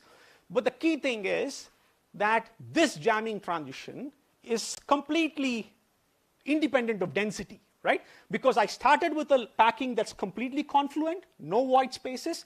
I end with a packing that's completely confluent, no void spaces, and yet the system jammed, right? And this is very different from the jamming that you and I experience every day, okay? That's not just true for traffic and people, it's also true for atoms, grains, colloids, and all sorts of molecules, all right? And this transition, of course, is density driven, right? Now the question becomes, what's driving this one, all right? And so I'm going to basically rush through this model, but basically the model has got to do, so if you were to look at the top view of this cell packing, it looks like polygonal tilings of a plane, right? So the model that you have is called the vertex model, in which every cell in the monolayer is basically a polygonal tiling, and you have some sort of an energy function associated with it. So you basically have cells that don't fluctuate much in height, which means you have something associated with the area elasticity. It's quadratic, like you see here. There is an adhesion between cells, so you have something that's got to do with a line tension. So if the cells like to adhere a lot, they're going to prefer long vertices, right? And if they don't like each other a lot, they're going to prefer shorter vertices and be more circular. And of course, there is this actomyosin cortex around inside, just within the cell membrane, and that's going to give you some sort of a stiffness. So, and once again, you associate that with a spring. Now, what people found in this model is that you can non-dimensionalize this model and all of that. And what you find in this model, I don't know if this color is coming out back there, but what you find is that now you can define for every cell a shape index. And the shape index is just basically the cell perimeter by the square root of the cell area. It's something to do with the shape of the cell itself, right? And what this model predicted is that if this quantity called the shape index is less than 3.81, you get into these sort of jam states in which cells are held in place. And if this perimeter is greater than 3.81, sorry, the shape index is greater than 3.81, which also means that the cell shape is more elongated, you basically are going to get fluid-like packings, right? But the key thing here is this is a completely confluent monolayer, even in the model, which means fluidization is being driven by changes in the cell shape, all right? And the video that I showed you, those authors basically looked at the shape index of these cells. And what they actually found in their study was that as the maturation was happening, basically it started out from a value that's greater than 3.81, which was the fluid-like state that I started with. And then as time progresses, it basically approaches 3.81 and gets more jammed. All right? And of course, the interesting feature of the study is that if you had healthy cells and asthmatic cells, then you have very, very different time scales over which these things jam up. All right? Now, if you were to look at this error bars of this distribution, you would ask me, why the hell should I believe any of this, right? Now, the question is that, so I'm also plotting for you the probability distribution of the shape index, because the shape index that's being plotted. And the question immediately becomes, is this shape variability, the huge shape variability that you see, is it just intrinsic to the system? Is it noise? Or is there some meaning to this? All right? And now, so there was this another study, again by a bunch of the same authors, in which what they do is something very, very simple. All right? So I'm showing you snapshots of these cells across time. And what you do is you basically color code them, you fit them to shapes, and you basically find the aspect ratios of these cells, all right? And a larger aspect ratio would correspond to something here, and a small aspect ratio something here. And what you find even evidently in the picture, is that as you go across in time, the cells are becoming more regular in shape. The aspect ratio is coming down, all right? Now, what they also found is that now you can plot the distribution of the aspect ratios, all right? And what they found is that this is the one for the jam packing, so which is somewhere here. It's, this is the one for the unjam packings, which is all these aspect ratio distributions coming from here. And this blue lines are the one for the jam packings. What you find is that this distribution is getting more and more, is getting less and less skewed, all right? And now what you can do is, you can, I will not go into the details, you can rescale these distributions in this particular manner, and lo and behold, all of them collapse onto a single universal distribution, all right? And this distribution is called the K-gamma distribution. This has a very interesting outcome. The interesting outcome is that now if you were to look at the standard deviation of the aspect ratio, what I mean by that is now you're looking at the fluctuations of the aspect ratio. It has a very simple linear relationship with the mean aspect ratio, all right? And what I can do now is I can plot the standard deviation of the aspect ratio versus the mean aspect ratio, beautifully collapses onto a line, and it doesn't matter what cell culture you're looking at. It's true for all the way from cancer cells to canine kidney cells and so on and so forth. It's also being seen for Drosophila during embryogenesis and all of that. So this is a pretty universal scaling. And what jamming means is that you're basically moving down this line, all right? And now, whenever you see this sort of a universal scaling, it basically is telling you that what you're seeing as variability is just not random noise. There is some meaning to it. And so this is all what was known at least a few years ago. But then the problem is the following, right? The problem is, which we wish to address now, is this jamming and jamming purely cell-shape driven, as the model suggests, right? The answer is not at all obvious, because in a real cell experiment, you have division, death, and cell size changes, all of which causes changes in density, and you can now have jamming and jamming due to density changes, all right? So, and why do we have to bother about such a problem? It's essentially because of all the examples I've given you, that it's essential for many physiological processes all the way from wound healing to disease progression, so you need to understand this at some level. And what we want to do is to come up with a completely synthetic model, all right, which doesn't suffer from all of these difficulties, and then try to address this problem, all right? And the synthetic model that we're going to do is an oversimplification of the real system, but we're going to see if it works, all right? And the ingredients that we're going to have for the synthetic model are just basically two quantities. One is motility. So, for example, these are skin cells moving on a substrate. If you were to stare at these cells, you immediately know that they have some means of self-propulsion inside. So you need some sort of motility, and I'm quantifying that through this parameter called persistence. And the second thing that you need is the fact that the cells are deformable, right? So we're going to use only these two ingredients. We don't even have the terms that we have in the model here, all right? And we're going to see to what extent this minimal representation of epithelial system allows us to capture what we've seen, all right? So we're going to do experiments now, and the experiments are, so you basically need to have activity or motility coming in, and the standard way to do it is basically in a lab, is you basically have particles. If you have a fore-aft asymmetry in mass or friction, and if you vibrate the plate, essentially these particles become motile. So we 3D print particles. So we have these ellipsoidal shapes that we print. We put a hole at the back so that now there is a mass asymmetry. And those are the dimensions of the ellipsoids. And now if you put them on a plate, they basically run around, all right? And one can actually show that the run and tumble dynamics of these particles is very similar to what you would see in E. coli, for instance, all right?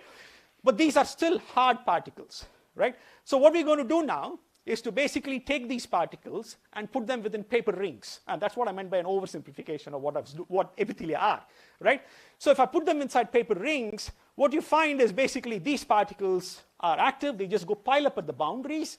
And because they pile up at opposite corners, the cell is not very active, right? The force is acting on both sides.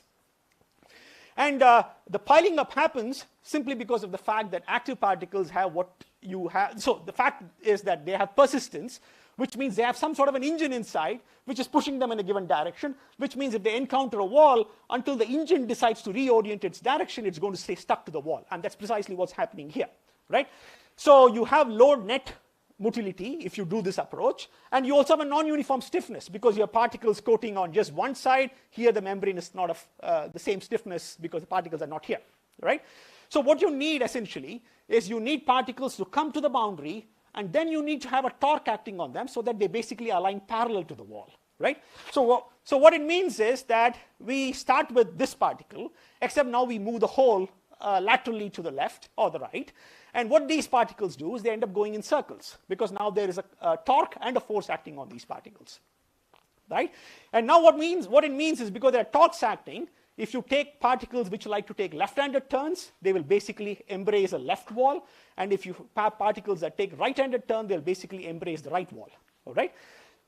So now we can take these particles, put them within membranes, and you see that, so let me play this video here. So these are all left rotating particles, and what you basically see is this membrane just rotates because the particles inside are just going around in circles. I don't have control over activity now, right? So what I'm going to do is, I'm going to have a mixture of left rotating and right rotating particles, which means that if the currents collide, there's going to be a net force acting forward, and if I play this movie to you, you will immediately see that this cell is running around a lot more than this one, right? All of them show now the same time scale, same area, and all of that, right? But what it means is that I can just play with the number of left and right rotating particles, or essentially the number of the net chirality of the cell interior, and I can basically control how mobile or how persistent a cell is, right? And I told you I wanted to control persistence, so I have my plot of tau p, which is versus mod chi cell, which is just defined like this, and beautifully I can control persistence of these cells, all right? Now the second thing that we didn't expect, but it came along for the ride, was the fact that I can look at the single cell, and I can also now fit the cell to a shape. I can get the aspect ratio of these cells. And now you will see that because all of these particles are exerting torques in the same direction, this cell is more stiff. The standard deviation is smaller, whereas in this cell, because you have two counter-propagating currents that constantly reorganize, this cell fluctuates a lot more, right? So what it means is these cells are not only less active, they are more stiff, and these cells are more active and also floppy, right? So now we can basically look at the dynamics, right? And so this is basically my deformable cells on a plate at a very low area fraction. Area fraction is just the area occupied by the cells, but the area of the plate. And what you see is that as you increase activity, you basically start seeing these clusters forming of these cells. And these clusters are forming simply because of the fact that they are persistent, right? Higher the activity, greater the persistent. If you encounter two cells, you're going to stay stuck until you decide to reorient, all right? And this phenomenon is called as motility-induced clustering. But I want you to keep track of the fact that as I increase activity, I'm also getting adhesion between cells. It is not the adhesion that you would conventionally think of. It is purely mediated by this sort of non-equilibrium nature of the bath, all right? That's inside, right? So now what I can do is I can go to the dense limit, which is my interest, right? So now this is what I'm going to call a confluent monolayer, and this is at a very low activity. That is at a higher activity, and you now see that these cells are deforming and all sorts of stuff is going on. And then here I have stiff cells, there I have floppy cells. But then what's interesting is that when I went to an intermediate activity, the cells are more mobile, right, than when they had the highest activity. All right. Now the question is, and of course I can overlay the trajectories on these particles. And then what I find is that this system is completely jammed. This system is kind of ergodic, weakly ergodic, and this system is fully ergodic. By that I mean it's sampling all possible configurations available to it. All right. So what I mean is I'm controlling one parameter, but then I'm going from a a solid state to another solid state with an intervening liquid state in between, which is why I'm calling it re-entrant jamming. All right. Now what I'm going to do is to quantify this behavior, other than just showing you movies. What I'm going to do is basically quantify the relaxation time. So the relaxation time being larger would mean that the system is jammed. The relaxation time being shorter means it's more fluid-like. All right. So I can get the relaxation time phase diagram. So this is in the confluent limit. And what you see is in this window of densities, if I were to increase my activity, what you find is that you basically go from high relaxation times to low back to high, right? But this is all nice. The question is, does shape have anything to do with it? All right. So what I can do now is to plot the cell shape and the cell shape variability as I also vary tau p, or the activity. And what you find is that right across the band where I see cells are very motile and the system is more fluid-like, that's also when I see that my cells are longer, the aspect ratio is larger, and also they show greater shape variability. All right. So I have the synthetic system that kind of mimics what you would see in the real one. And of course, the reason we see the re-entrant is because of the fact that here you have stiff cells, low motility, and also the adhesion between cells is small. Here the cells are floppier. they have higher motility, but there's also this addition that comes due to activity, due to very high activity. So they're once again slow here. And in between, these two kind of efforts compete, right? And the reason I have the picture of my student here is that every cell is assembled by hand, put on a plate. So generating this phase diagram is about a year-long work, simplified into a slide. So that's why Pragya is right there, right? Okay, so now that I've shown you there is some correlation between shape and the dynamics or the fluidity of the cells, the thing to do is to see if we can mimic the shape variability that was also seen in the experiments, in the real cell layer experiments. So I plot the distribution of the aspect ratios, all right? They all beautifully collapse onto a K-gamma distribution. And then this is the picture I showed you earlier. And these are our cells, right lying along the line. All right? So we're basically able to capture this with the oversimplified system, which means that the jamming of a confluent monolayer is indeed shape-driven. Our cells don't reproduce, our cells don't die. All right? So we're able to make that very definitive statement. And one thing that I've done so far is that I basically looked at aspect ratios and standard deviations of the entire cells, all the cells on the plate. But then if you go to the videos, you will basically find that there are a few cells that are more mobile than the rest of the matrix. All right? And now the question is the connection between mobility or the jamness locally and the shape also locally valid? So now we can basically show, we can plot the mobility of just the fast cells and the slow cells. I'm plotting for you the aspect ratio. And for all activities that I have, you basically see that the motility of the aspect ratio of the fast cells is just a bit longer. All right? It's just a bit larger. And interestingly, so this is a recent work in which people looked at breast cancer explants in vitro. And they were able to identify cells that are more motile than the rest of the neighbors. And once again, here you find that these motile cells have a larger aspect ratio, just like we find in this simple experiment. All right? So the take home is that we have a synthetic system that allows us to confront some aspects of glassiness seen in the real one. We have very minimal ingredients, which means that we can now put in more systematically and start coming up with means to confront Therian simulations. Essentially shown that cell shape alone can drive jamming and unjamming. And it is not just a marker for global dynamics, it's also a marker for local dynamics, because even locally, mobility is associated with shape. And finally, and most importantly, I'd like to thank all my collaborators. This is the work done by Pragya.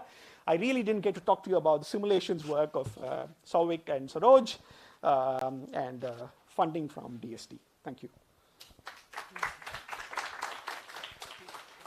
The talk is now open for questions. That was beautiful. Are you measuring cell shape in 2D or 3D? Oh, so these are 2D. This is a 2D. We just measured the 2D because it's a flat membrane that's been rolled and stuck into. So in the real world, you have to consider 3D. So if you were to look at 3D, what would happen? So in the vertex model, what you do is you look at cross sections. So you're still, even if there is a 3D shape change, you're only still sampling the cross section of the cell. And it is a reasonable approximation because what people have done is to image cells from the sides, and they show that the height is not fluctuating much, which means whatever shape is changing is entirely in 2 dimensions. And we do that as well. Yeah.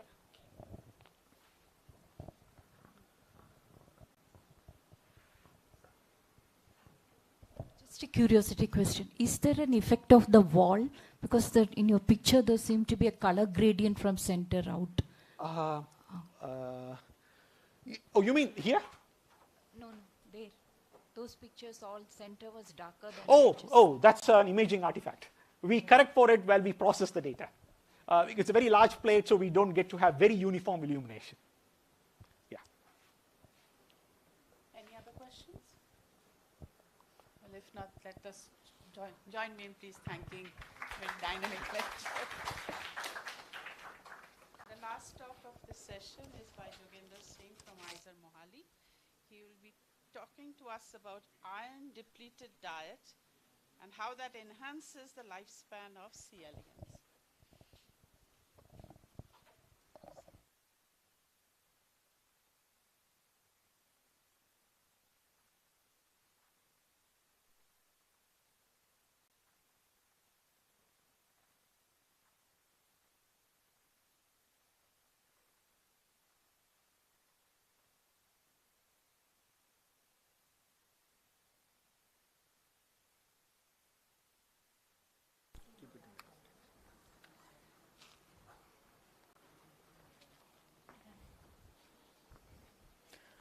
Yeah, so first of all, I would like to thank the Academy for giving me this opportunity to talk about our research. As I stand between you and lunch, I must talk about diet, right? So I'm going to talk about the effect of diet on aging and lifespan. It's not moving.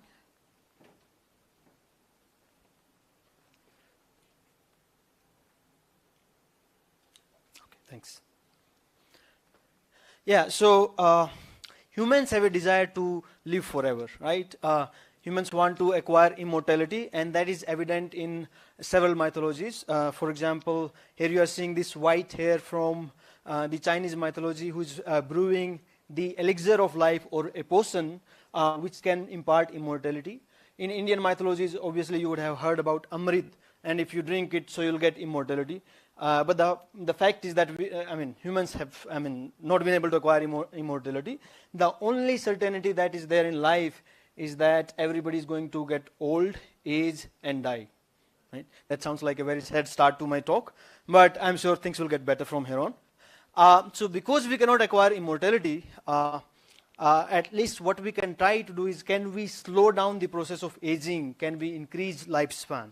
So yes, we can. So that's a good news. There are actually several factors that can affect lifespan. For example, genetics is there. So that means we already know there are genetic variations that can lead to different lifespans. But genetics is something that is not in our hands, right? What genes we inherit from our parents is not in our control. But then there are things which are in our control which can modulate aging. All right. For example, whether you do physical exercise or not, what kind of food you take, these things can actually affect your aging, right?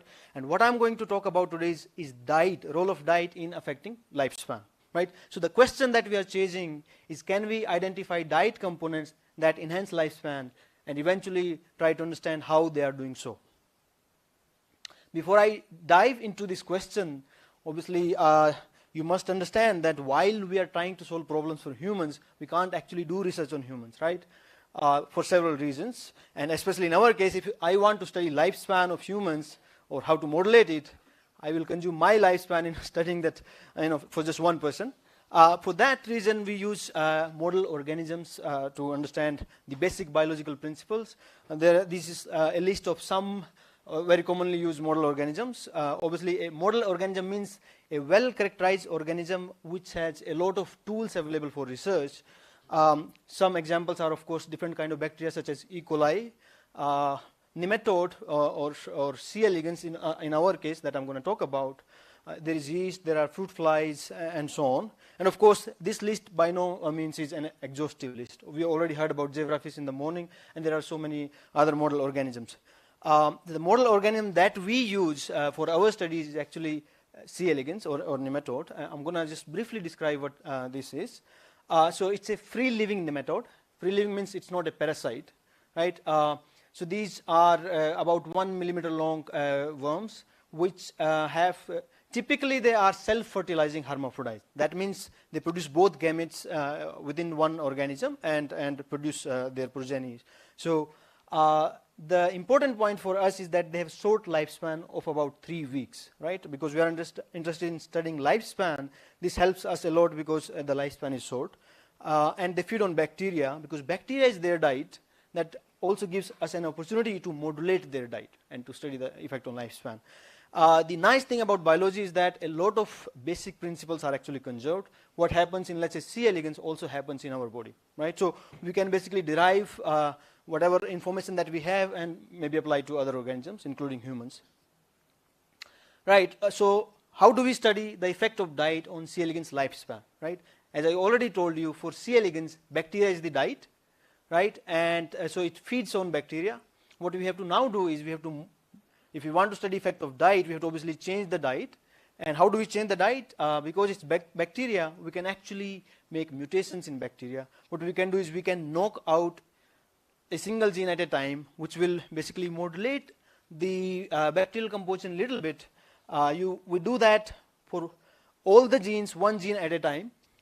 Once you have these bacterial mutants, we feed C. elegans on them and measure their lifespan, right? So in that way, if any of the mutants changes lifespan, we can go back and look what mutation was there, try to understand what what kind of metabolic change might be there, and eventually find out what was there in the diet that was affecting lifespan. So that's the idea.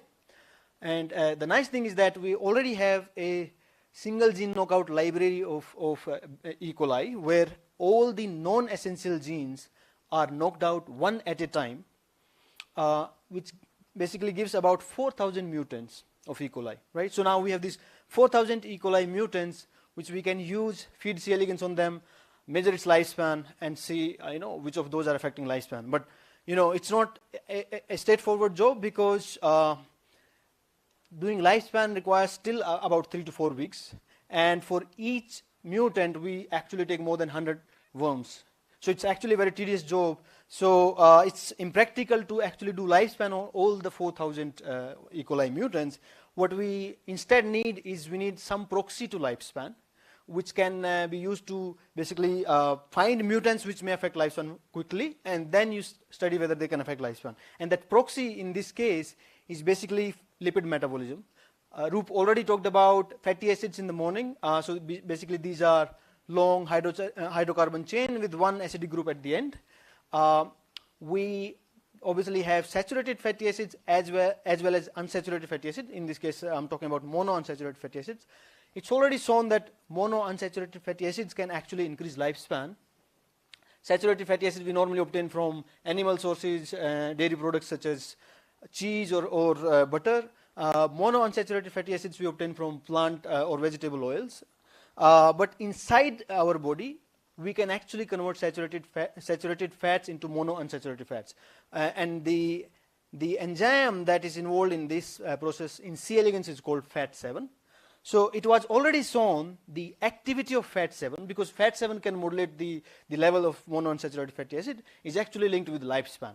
So Priyanka in my lab basically decided that I will basically look at the activity of FAT7, which can be done much faster than actually looking at the whole lifespan on the whole 4,000 E. coli mutants, and whatever mutants we get which change FAT7 activity can then be used to study whether they affect lifespan or not. So that was the idea. But the question now is, how do you study activity of a gene? I'm going to explain this especially to non-biologists.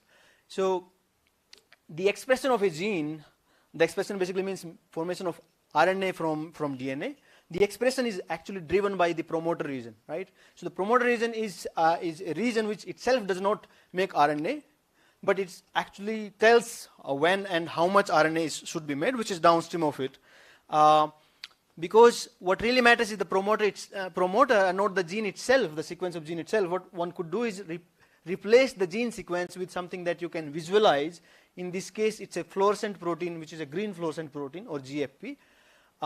So by using this strategy, you can actually visualize expression of any gene in live organisms. I'm giving you one example, or I'm showing you one example where this particular gene activity, which is ACDH1, and don't worry about the name, the point to remember here is that if you look at fluorescence levels, so these are worms which are showing you fluorescence, and these are fed on different bacterial diets. So you can see that on this diet they have highest activity of this gene, on these diets they have lowest, and somewhere in between in these diets. So the point is that you can reliably measure activity of a gene by creating such reporter strains. In our case, in this particular study, what we have done, we created a FAT7 reporter. FAT7 is, remember, the gene which is converting saturated fatty acid into monounsaturated fatty acids. This FAT7 reporter was used, and then we basically grew these animals on the whole 4,000 E. coli mutant library. This, of course, is much more fast and robust than measuring whole lifespan, because here we have to just see whether the fluorescence levels change or not. By doing so, we were looking for mutants of E. coli that affect C. elegans FAT7 expression levels, right? Once we find such E. coli mutants, obviously the next thing would be whether, because this is just a proxy, we actually are not sure whether whatever will change the expression levels of FAT7 will also change lifespan. So then we would like to see from that small list of E. coli mutants that are affecting FAT7 levels, will there be any effect on the lifespan? In lifespan, how we measure it, basically, you are looking at survival with time. Obviously, you start with all live organisms, so it's 100% survival. With time, some of them will start dying, and eventually you will see that the percent survival will come down. And by looking at the difference in the survival at somewhere in the middle, which is 50% of the animals are dead, you can actually see whether there is a difference in lifespan or not, right? Once we get this, we would obviously like to go back to the bacteria and see what kind of changes are there and see how diet is affecting lifespan. So Priyanka did this screen, and we found no E. coli mutant that enhance FAT7 expression levels, but we did find 26 E. coli mutants out of 4,000 which repress FAT7 levels, right? Just to give you an idea how that repression looked, this is wild type bacteria. This is that FAT7 reporter strain that we have. These are the GFP levels that you see, the fluorescence level that you see. And on these 4 different mutants, these are just representative mutants. So here, this is the gene, and the delta means this is the gene that is deleted, right? So these are the mutants where this particular gene is deleted. The names are not important here. The point is that we did find mutants which were suppressing the fluorescence levels compared to the wild type bacteria, and this is quantified here. Obviously, the million rupees question is whether these 26 E. coli mutants that we identified, are they affecting lifespan or not, right? We started with the assumption that this will act as a proxy to lifespan, but is it actually doing that? And very nicely we can see compared to control bacteria. So remember, this black one is control bacteria. So these are C. elegans, their lifespan on the control bacteria. Compared to that, these mutant bacteria are actually having, or C. elegans is having an increased lifespan on these bacteria, right? So that actually shows that yes, we can use this as a proxy to lifespan, and we have found E. coli mutants which are increasing lifespan. So initially we tested a few. We were obviously very excited to see that they are increasing lifespan. Then Priyanka and Ravi actually screened all 26 E. coli mutant, did triplicates, and measured the lifespan. So what you are seeing here is the delta T50, the change in lifespan. Obviously it is positive, that means the lifespan has increased. And as you can see, on all of the diets, we see that the lifespan was increased for C. elegans. And in fact, on some of the diets, you can see the lifespan is increased almost 50 to 60%, which if you think about humans, if somebody lives for 80 years, you are adding another 40 years to their life, which is huge. Obviously, the question now is, okay, what is there in these diets which is leading to this increased lifespan, right? So first, what we thought of doing is, we thought let's look at the changes in the gene expression in C. elegans which are fed on this diet, and see if we can get some idea what is happening to the physiology of the worms. So for that, what we did, we took 4 different E. coli mutants and looked at the genes that were upregulated, which means their expression levels were high when they were fed on these diets. And what is very striking here is that a large number of genes is actually common. Although these were mutations in different genes which were probably doing different things, a large number of genes is actually common, and only very small numbers are unique to each diet. So that shows that very likely all of these diets are doing the same thing or very similar things. And we looked at these genes and looked what their functions are, and it turns out that many of those are genes which are actually involved in mitochondrial function. So that suggested that maybe on these diets the animals have stress in mitochondria. So mitochondria are the powerhouse of cell. They produce energy, and if there is some stress in mitochondria, obviously the cells have to defend mitochondria, so they activate expression of some genes which can relieve that stress. HSP6 is one of the genes which is activated by mitochondrial stress, and just like FAT7 reporter that we had, one could create a reporter for HSP6 and use that as a marker for mitochondrial stress. That's already done. We used this reporter and looked whether the nematodes had mitochondrial stress when they were fed on these mutant diets, right? And as you can see, this is the HSP6 reporter, which is reporting mitochondrial stress. This is the control diet, right? You barely see any expression of this because there is no mitochondrial stress, but on all of these 26 diets, you see that there is increased expression of this reporter of mitochondrial stress. So there is indeed mitochondrial stress on these diets. But now the question is, okay, what is leading to all these phenotypes? Why is there mitochondrial stress, and how is the lifespan has increased? So we looked at literature. We also considered the phenotype that we had taken together. It turns out that the E. coli mutant that we had, when obviously we looked at previous studies, what kind of changes were there in these diets, it turns out that they have low iron levels, these 26 E. coli mutants that we have. So then we started testing the idea, could all of this be happening because of low iron levels, right? If it is because of low iron levels, then if we supplement iron on these mutant diets, we should see reversal of all the phenotypes that we had so far. Obviously the three phenotypes that we had, one was FAT7 levels. On these mutant diets, compared to the control bacteria, there are low fat levels, FAT7 levels. But the moment we supplement iron, you see that now there are those fat level, low levels of the FAT7 are rescued.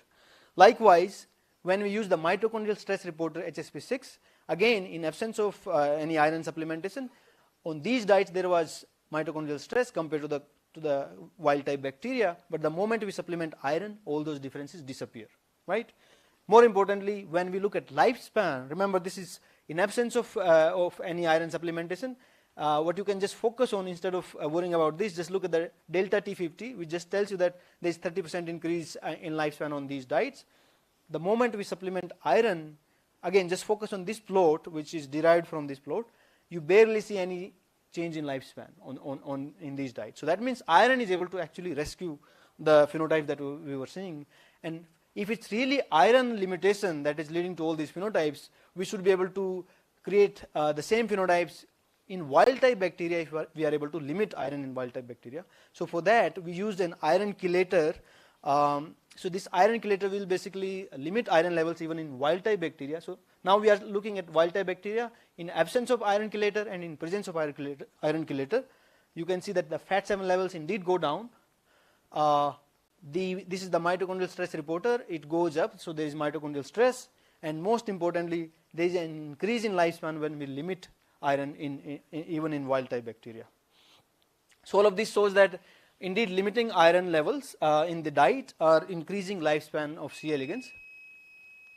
Finally, we ask which of the host genetic pathways are involved in this mechanism, and I'm basically, this is a busy slide, but don't worry, I'm going to explain what is this. So each one of these is actually a mutant of a genetic pathway that leads to increased lifespan in C. elegans under different conditions, right?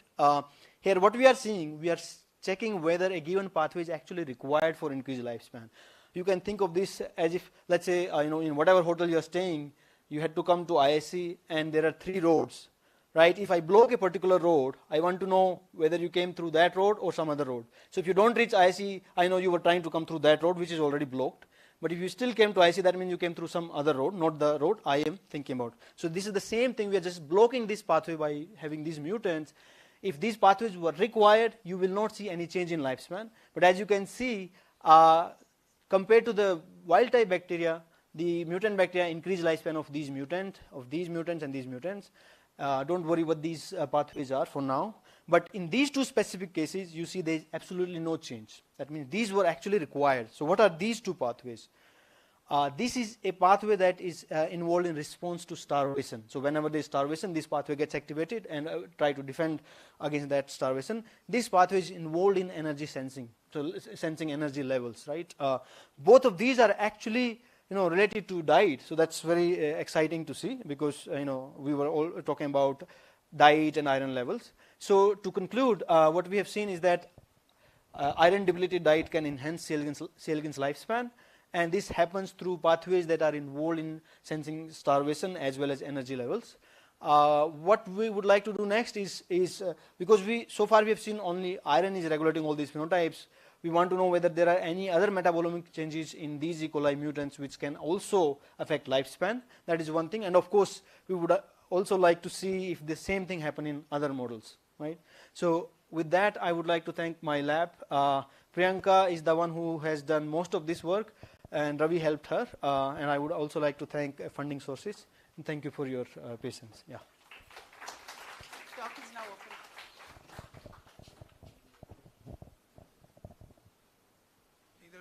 Thank you for a beautiful talk. Now I have a question that you're talking of FAT7 reduction. So can it be tested by a blood test or something? So we did measure, so in this case, the reporter was a protein reporter, in the sense we were actually monitoring the protein levels. So the enzyme levels are going down, but we have also measured the metabolites, which is, metabolite is oleic acid and stearic acid, and those levels also have changed. Yeah.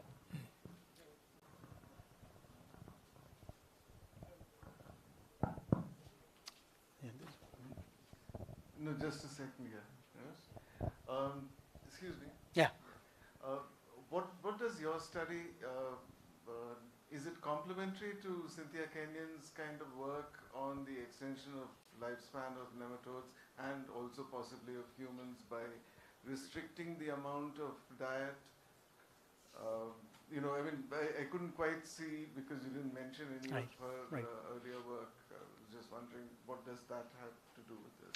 Right. So, so to give a context to all the audience, so Cynthia Kenyon's group has actually looked at first genetic pathways such as insulin signaling, downregulation of insulin signaling leads to increased lifespan. I mean, other studies have also shown that if you restrict the amount of food that is given, or calorie restriction, that can also lead to increased lifespan. So there are different genetic pathways involved in all of these. In our case, we are actually initially we didn't want to study the genetics per se. We wanted to see if diet can affect that. So that's something that is different from what Cynthia Kenyon has done.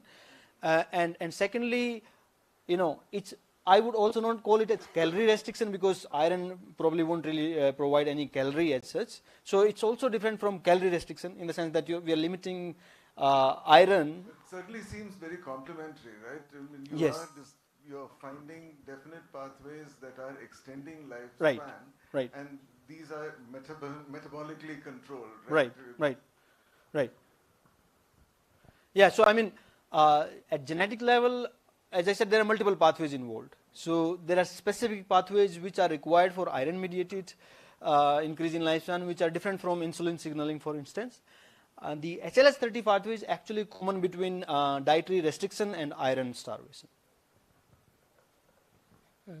Pardon my ignorance, but you know, I was just observing that if you look at the multivitamins that is given to people at 55 plus, 60 plus, 65 plus, and 70 plus, one finds that as years go by, the content of iron is decreased, and at 65 plus onwards, it is minimal. Does it have any scientific basis based on extending this study? Or is it just random people have observed in this way and then giving it? Yeah, so the reduction in iron level with age could be, you know, a decline in ability to absorb iron, and that's why vitamins are supplemented so that iron uptake can be increased. No, what I meant is at 65 plus, the iron uptake is minimal. Yes. I mean, the extra iron given in the supplement is minimal compared to, let's say, 55 plus. Right. I mean, any correlation with this extension of lifespan? So you are saying, could the reduction in iron uptake with age affect age? Yeah. Yeah, or I mean, aging or lifespan. Yes. Well, I mean, I can't really comment on that because I don't know if we know about this is what is observed. Yeah, this is just by the dose. So see, iron levels are like double-edged sword in the sense that if iron levels are too low, obviously that's going to be harmful. At the same time, if iron levels are too high, that's also harmful because it can lead to ferroptosis or oxidative stress through Fenton reaction, which is also bad. So there has to be a balance. In our case, I don't know if CL can already get more iron than what it needs. So yeah, I don't know that. Yeah. Yeah, there's one question at back. Any more questions? There's one more there.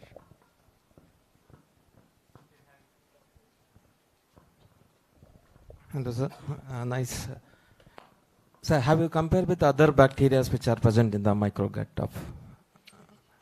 Other bacteria means other than these 26 mutants that No, other species, not only E. coli, because normal flora of the elegant, the what you find and how you selected E. coli is one model. So in lab, E. coli is the most commonly used diet, right? Of course, there are other bacteria other than E. coli which exist in the gut of C. elegans in natural environment. Until now, so far we have not actually used other bacteria, right? We are only focusing on E. coli. The reason is because there are mutants available for each gene. We can control that. Yeah, that's fine, sir. You have used availability of the mutant. Right. My question is there already gut is there, the elegant? How they are going to be its interactions? Okay, so in lab we grow C. elegans only on E. coli. So in their gut there is only E. coli. There is no other bacteria that is present. Okay, fine, sir. Yeah.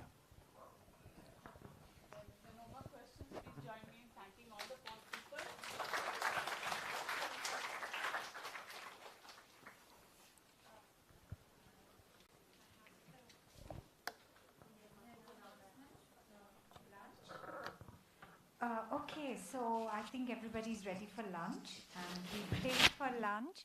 Lunch is just behind, and there will be people who can lead you to the lunch place. It's just a short walk from here, and we come back at 2:30, so we have a good hour and a half. Do come back at 2:30 because there's a very exciting symposium on Twistronics, so be sure you don't miss that. Of course, and thank you to Swagata for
Good afternoon, friends.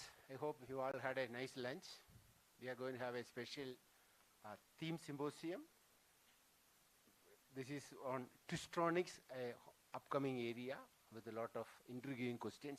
I'm sure that you will be able to listen as well as understand new aspects of twistronics.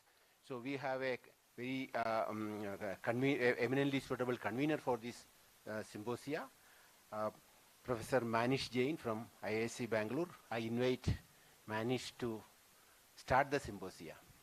And in case one speaker is not there, Manish also will be giving a talk on some of the special aspects of twistronics. So welcome everyone. My name is Manish. So so we have a very nice symposium which we have planned for the next couple of hours. This is in an area of physics which is called twistronics, which basically refers to the fact that you can take 2D materials and you can make you twist one layer with respect to the other, and it leads to some very interesting properties. It's something that you may have all seen in your daily life in terms of these moire patterns that you see very often with periodic lattices that you know, for example, the mesh that you see, if you put another mesh in front of it, you see these periodic moire lattices. It turns out these have very interesting properties, distinct from what you would have expected from the constituent layers. So this is an area which sort of picked up in the last 15, 20 years, but really picked up in the last 5, 6, when there was some experimental breakthroughs in this area where people were able to make these structures. And over the last 6 years, it has really exploded, this entire area. So we have 4 speakers. Unfortunately, Avik Beed, who was one of the speakers, is not going to be able to make it. So if time permits, I will actually substitute for him. And I'll give the last talk by switching him and Anindya Das, Professor Anindya Das around. Okay. So with that, let me get started. And the first speaker is Professor Priya Mahadevan from SN Bose, and she is going to tell us about. I don't have a title. Okay. When and why do we have unconventional behavior in van der Waals materials?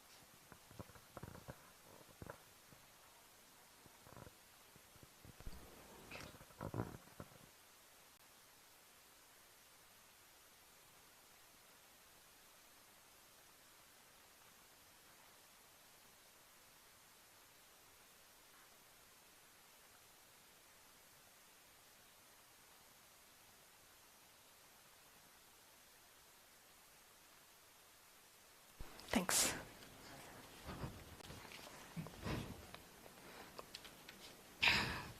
Yeah, while it's being set up, I'd like to thank the organizers, the Indian Academy of Science, for organizing this special symposium, and also Manish for the invitation to present some of the recent work which we've been doing in this area.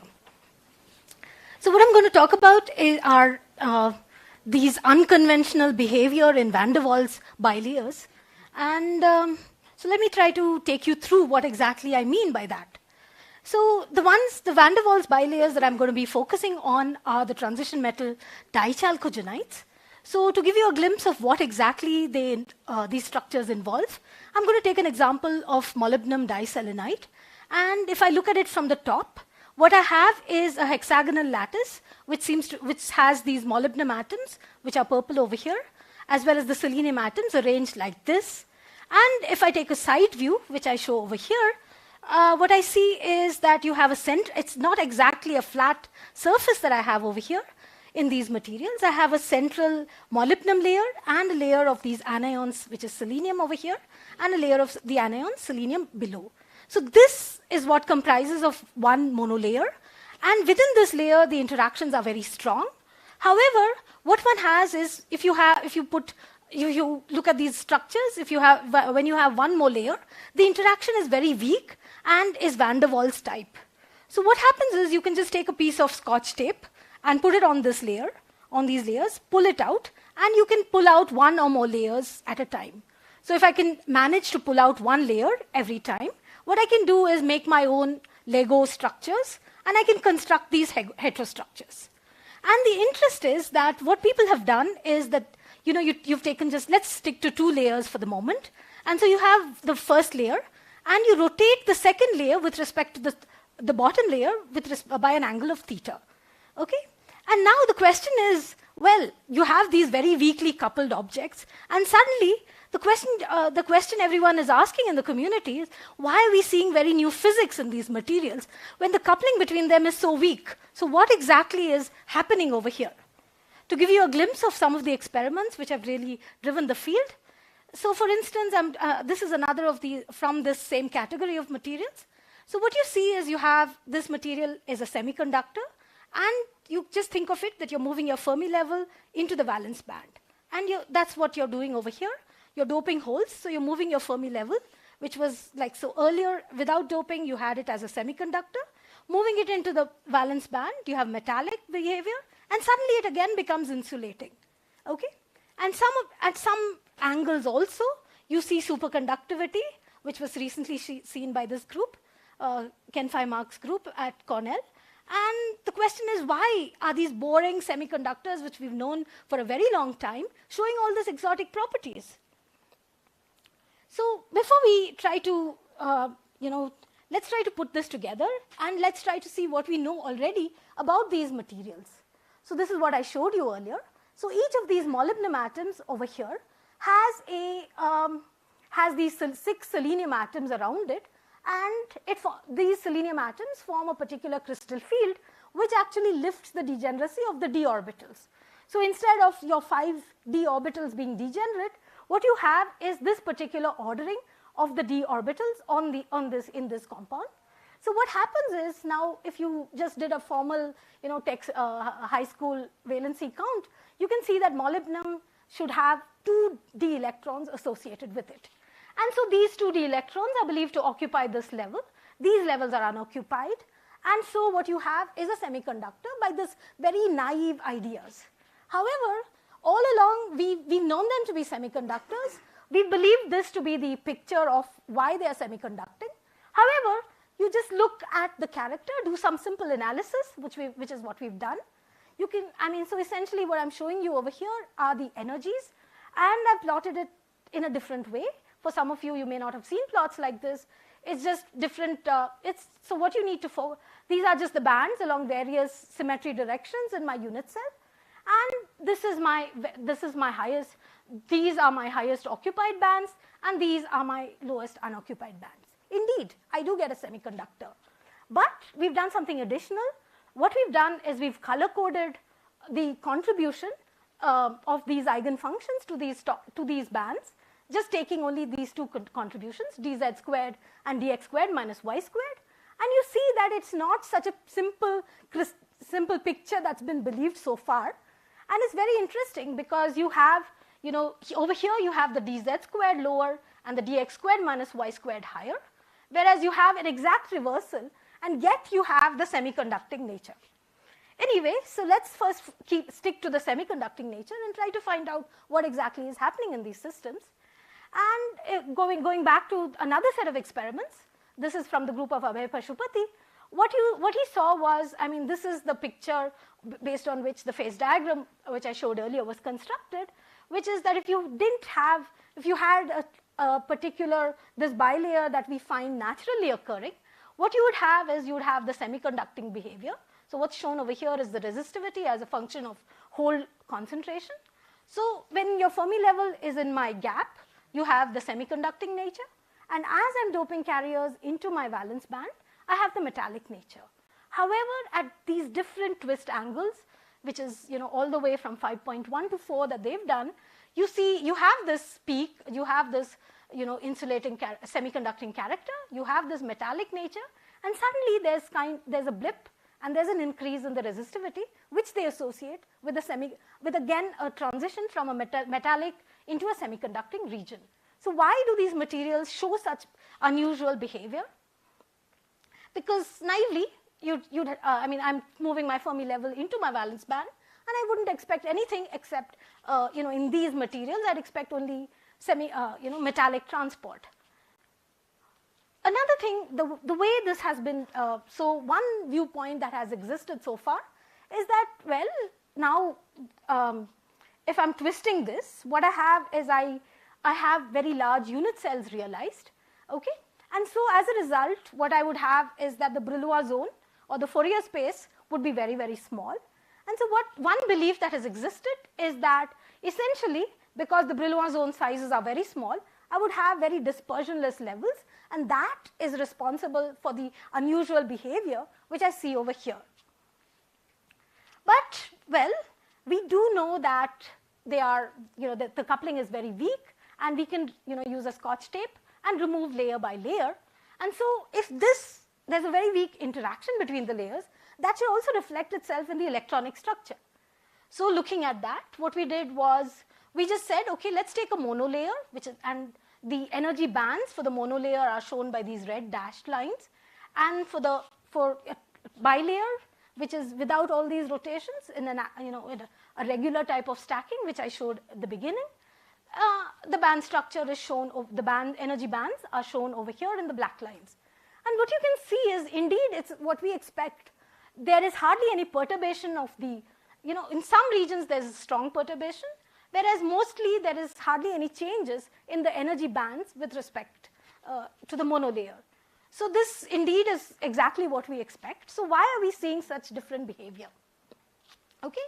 So what we did was, to understand what the origin of the changes were, we mapped the ab initio band structure, the band structure which we calculated within the density functional theory for the monolayer as well as the bilayer. We mapped it onto a relevant tight binding model. Okay, and so what we did was, for both these cases, we have a good description. And then the next step, what we did was, we said, okay, the only coupling which seems to exist between the two layers is because of, interlayer hopping interactions. So let me just switch off that, which I can in a model. So I switched off the interlayer hopping interactions and superposed the band structure of the bilayer. So this is onto the monolayer, and it's exact. So all the changes, even in these so-called van der Waals materials, if you go back and look at the the distances between the layers, you're still talking about something like 3.6. And if your interlayer molybdenum distance or distances are typically 3.2, the interaction strength should not just vanish at 3.6. So there is still some small interlayer hopping interaction strength in these materials, which causes all these changes which we are seeing when we go from one layer to and as we build the number of layers. Okay, so so far what we've seen is that, okay, so the question is, we see that there's a weak perturbation because of the presence of the next layer. So when we have these twisted structures with very large unit cells, should I just think of them as the untwisted limit and a weak perturbation? So that's the way we decided to approach the problem. Okay, so instead of taking the unperturbed Hamiltonian and adding on the terms, the way we went about it is slightly different. We could solve it for the large Moiré cell. So we had the eigenfunctions. We projected those eigenfunctions onto the untwisted limit and tried to get a gauge of what is the extent of perturbation that's happening over here. Okay, so just to give you an idea why this is important. Okay, so so what you have is I've just taken a material. This is the the small unit cell or the primitive cell. We've just repeated it 16 times. So we formed a supercell. And if I take the supercell Brillouin zone directions, this is the band structure. So you see that immediately I see a lot of flat bands, etc. emerging, and there's no perturbation because I've just repeated it 16 times.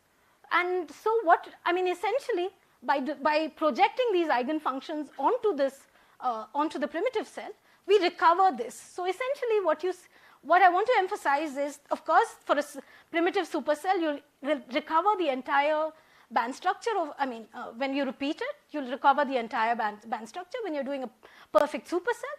But if there's a weak perturbation, this approach will also give us the unperturbed limit and the small changes associated with that. Because if we get only flat bands like this, one would think of very different physics happening over here because it's dispersionless and so on. Okay. So we started out with a very large angle of rotation, which is 19.03. And the reason for that is because we wanted to show that it's not just large unit cells giving rise to unusual behavior. And this has a unit cell dimension about 51.69 angstroms. Okay, so we started with this, and then what we did was, okay, suppose again just to illustrate the point, if I plotted the band structure for this supercell or the Moiré cell that I have here, okay, what I see is along the Moiré cell directions, you see flat dispersionless band. But if I carried out the projection that I was talking about, taking the eigenfunctions, putting it on the unperturbed limit, and this color coding represents the weight of the unperturbed limit in each case. And to give you as a comparison, I also give you the band structure of the untwisted limit in green. What you can see is that essentially we seem to be recovering the untwisted limit band structure for these very large twist angles, which seems to suggest that there is hardly any perturbation at these large twist angles. So it's not just a large unit cell effect. And so when I go on to look at some small twist angles in the regime which were of interest in the experiments, what you see is something more.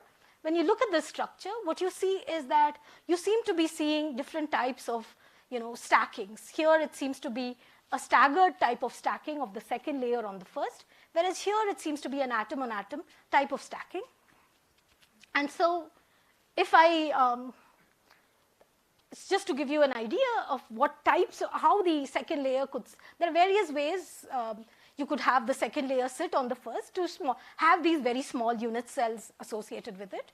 So these are the high symmetry stackings and not those, the different twist angle structures which have large Moiré cells that I'm talking about. So suppose you have these atoms sitting on top of each other. Because of as the distance between these two anions is about 3.8 angstroms, you'd expect large steric repulsions between electrons on the two atoms. And as a result, the layers like to stay apart. And this is the interlayer distance that you find in this case. Whereas when you have a staggered type of arrangement, the two layers can come closer. And each of these staggered types of arrangements, you have the interlayer separations of this order. Okay. So what we did was we did the same analysis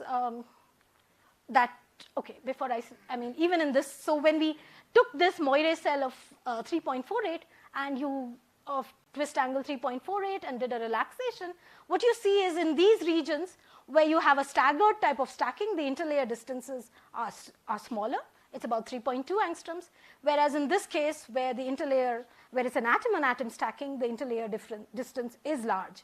So you have instead, once you do you have some kind of a rippled sheet which emerges at these small twist angles.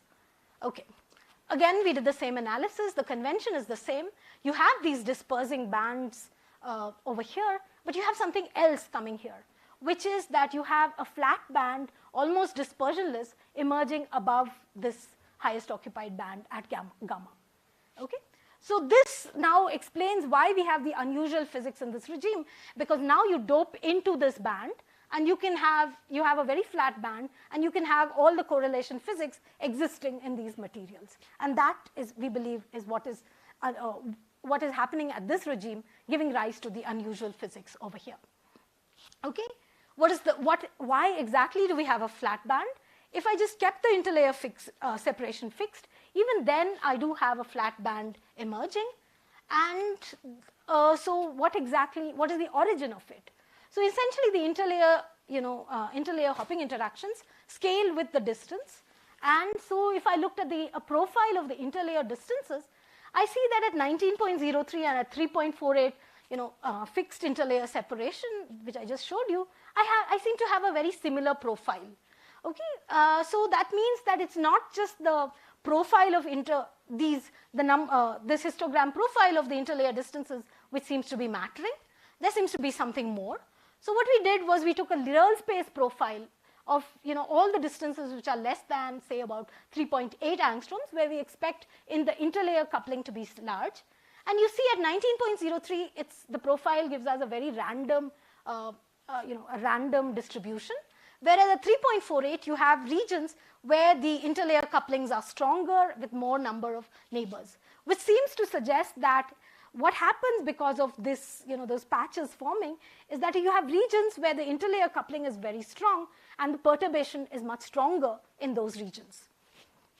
So this is what is responsible for the flat band emerging out of the gamma point. If you remember, it had the top highest occupied band over there had the dz squared character. So the two dz squared orbitals on the two transition metal sites interact with each other, as a result of which you have this flat band separating out. It's like some kind of some regions which have these stronger perturbations which lead to that. And indeed, if you looked at the real space charge density, you see that it's localized in some regions and not over the entire. This is the charge density associated with this split off band, the flat band that we see, and it's localized in some part of the Moire cell and not over the entire cell. Okay, so this has been what happens at the gamma point, where you have significant interlayer hopping interactions. However, these materials also, they have a high spin orbit interaction associated with them. So what happens when you take those into account, and so your highest occupied band is no longer at gamma, but it's at K. Now, what happens over there is that your in-plane orbitals are contributing over there, and so you don't really have a very significant interlayer interactions. Should I also see flat band physics over there? And that's the question we asked, and we took the example which was by that time the experiments had come out on the tungsten diselenite, and so we said let's examine what exactly is happening over here, and took this angle in the the small angle range where we have these patches. So again, various details are similar. However, what we did was when we looked, we again did the same analysis of projecting the eigenfunctions onto the primitive cell eigenfunctions, and the green lines over here are my untwisted limit band structure. So what you see is, well, above gamma you do have some flat bands emerging, but we're not interested with them because we have our highest occupied band is now at K. And if you zoom in over here, what you see is you have two sets of bands which seem to be crossing each other. Let's try to reconstruct these bands, and that's exactly what we did. So what we did was so one band, if we followed through, is localized entirely on one layer. So A, B, and D are entirely localized on the lower layer, with this being their contribution. It's about almost 100% on the lower layer, whereas the band number C, and as well as when you follow through to these points, is entirely localized on the upper layer. There was an unusual aspect so these are two bands which we find over here, which seem to be flat and separated out from the remaining bands. And there's an unusual aspect which I didn't focus on before over here of the electronic structure.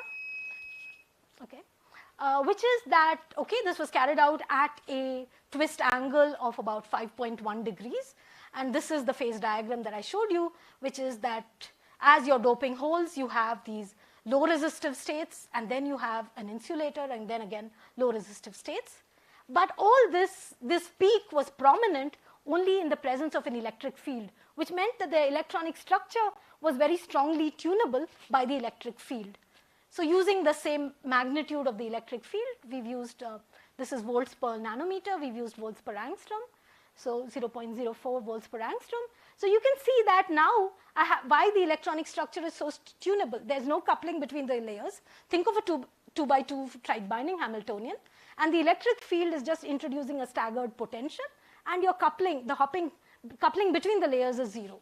So now, as I'm introducing the electric field, I'm changing the on-site energies of one layer with respect to the other, and so I move this band entirely out. So I move it up and separate it from the lower band. And so what I have now, if I were to dope, if this was my starting electronic structure of this twisted structure, I'm here, I have a semiconductor. I'm here, I have a metal. I come in here, I have a semiconductor, and so on. So basically, this one electron picture seems to capture various aspects of these systems.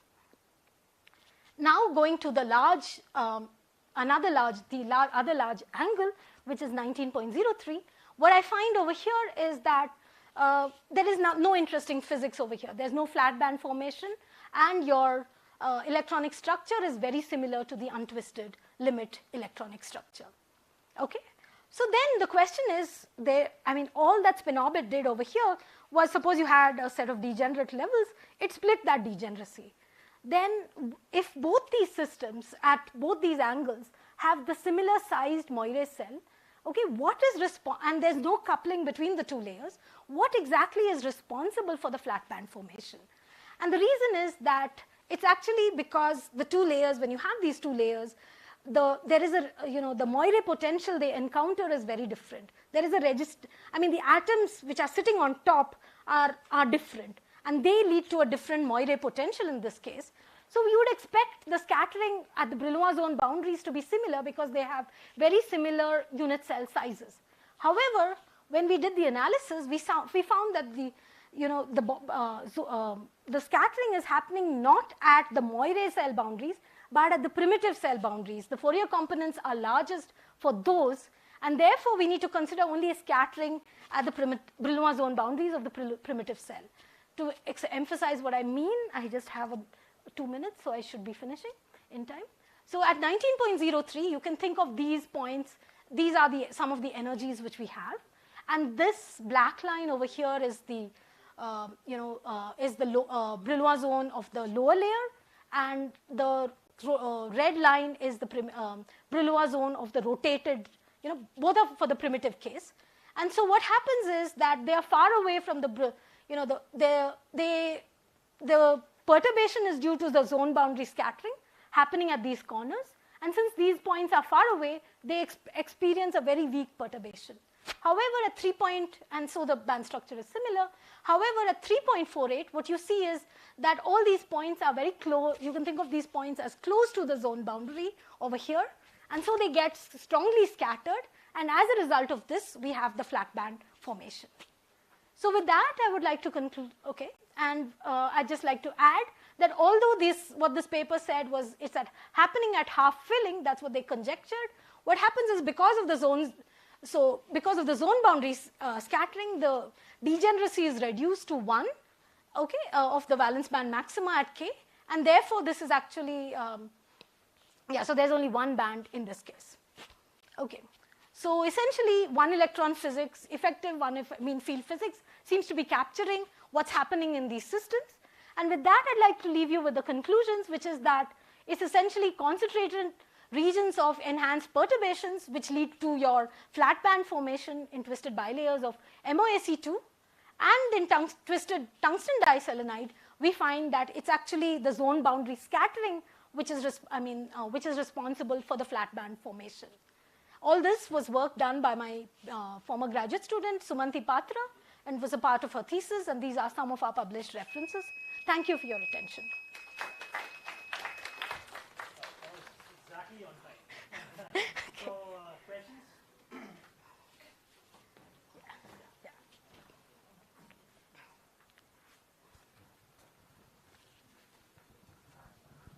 You have flat bands, so does it also mean that you are going to be having ferromagnetism because of the flat There are reports now of, so the thing is, at this, there are reports of possible ferromagnetism also. Yes, you can. Yeah. But for that you have to bring in the exchange. Exactly. So I'm saying, okay, I want to add one point that we have the starting point from the one electron picture, from which we need to proceed to understand more aspects of the physics. Interesting talk. I just wondered, you had, in addition to the one electron picture, you had also done band structure using DFT, right? Yes. So effective one electron. Yes. So in that, do you really see a variation in the uniformity of the layer? Is it really flat?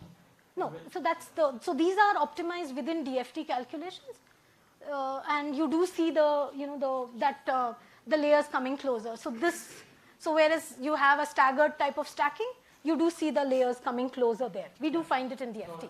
So the same layer, at some point it is closer and so on. Yes. And they tally with the band structure where you have found the extra interaction. Yes, exactly. I wanted to ask you, we hadn't done this level of analysis, but bilayer borrophene have the same band structure as monolayer graphene. Okay. So we were just looking at the bilayer of the bilayer borrophene. Okay. And the behavior is a little bit more complex, but seems to be similar still in many ways. Okay. Thank you. Thank you.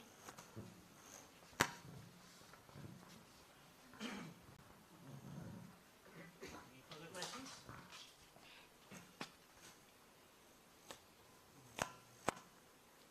Something from the students?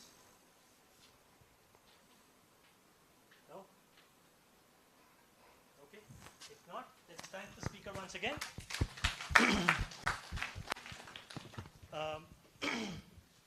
The next talk is by Professor Sankalpa Ghosh. He's from IIT Delhi, and he's going to be telling us about Moire fractals in Clustronics.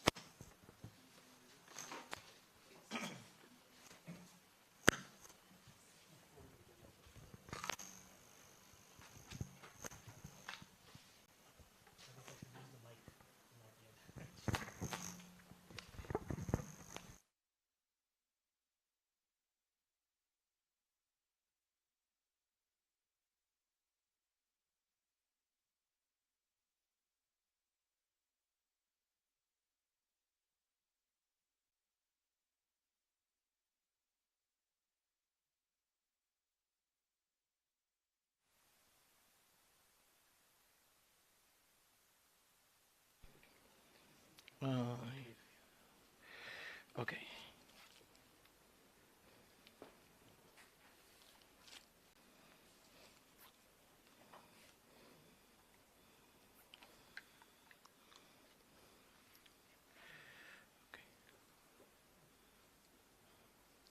Okay, so first let me start by thanking Indian Academy of Sciences and the organizers for kindly inviting me, and particularly my good friend Professor Manish Jain, who arranged this and approached me to give this talk.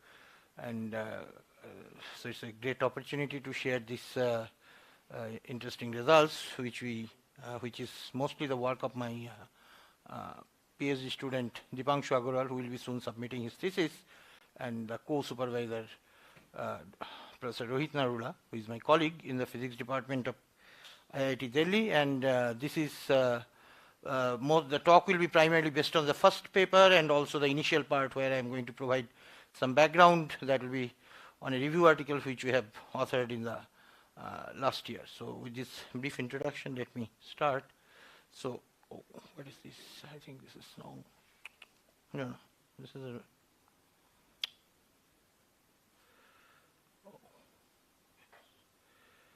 a. Sorry, someone put the wrong one. Okay, let me. Yeah, no problem. That's fine. I think this is the. Okay, yeah. So can you just yeah, I think the wrong file was opened originally. Yeah, this one. It's this.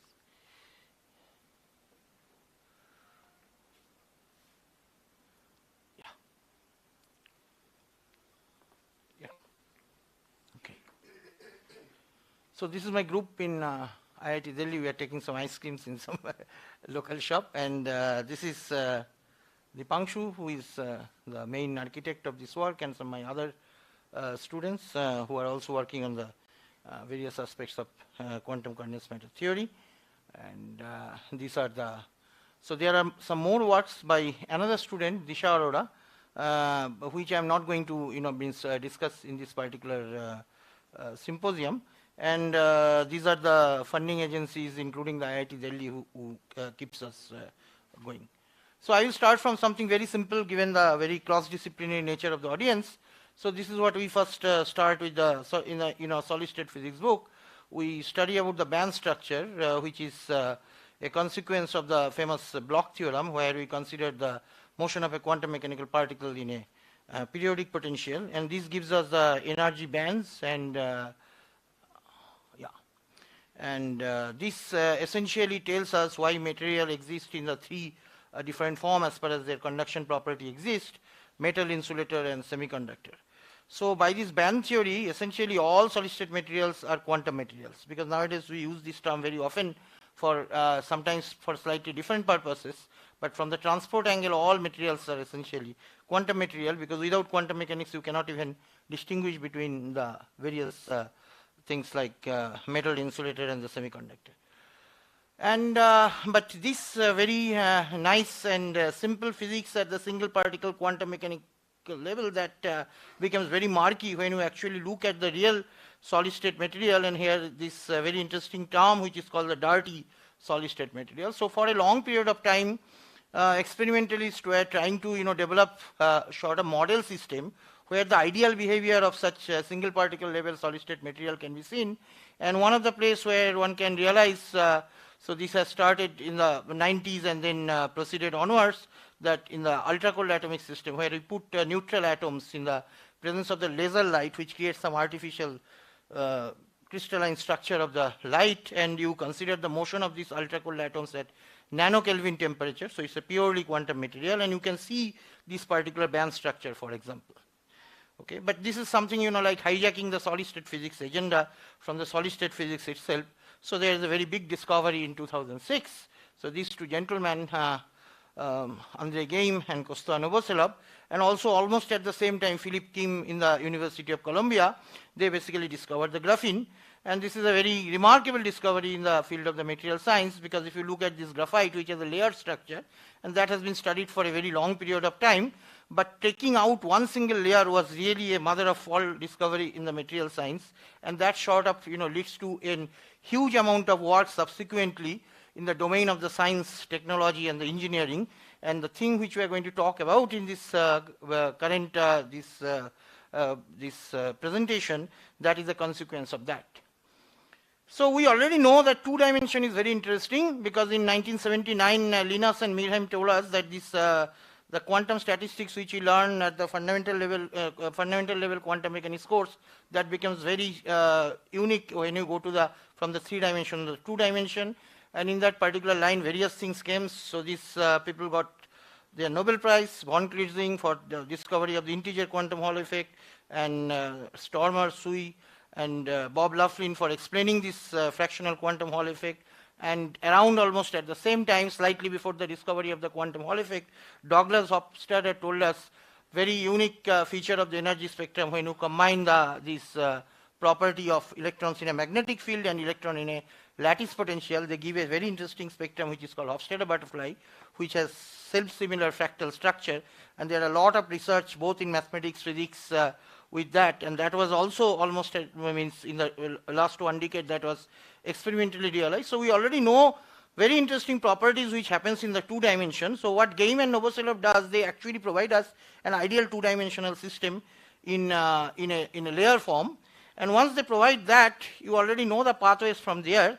You can now, as Professor Mahadevan already pointed out, that you can now put these 2 layers of similar or dissimilar materials on the top of each other, and these are what is known as the van der Waals heterostructure. So graphene discovery is, as I just written in the last line here, is a tectonic shift in the material processing, and that sort of changes many things in the condensed matter by providing us and making the dirty condensed matter system almost something like an ideal condensed matter system.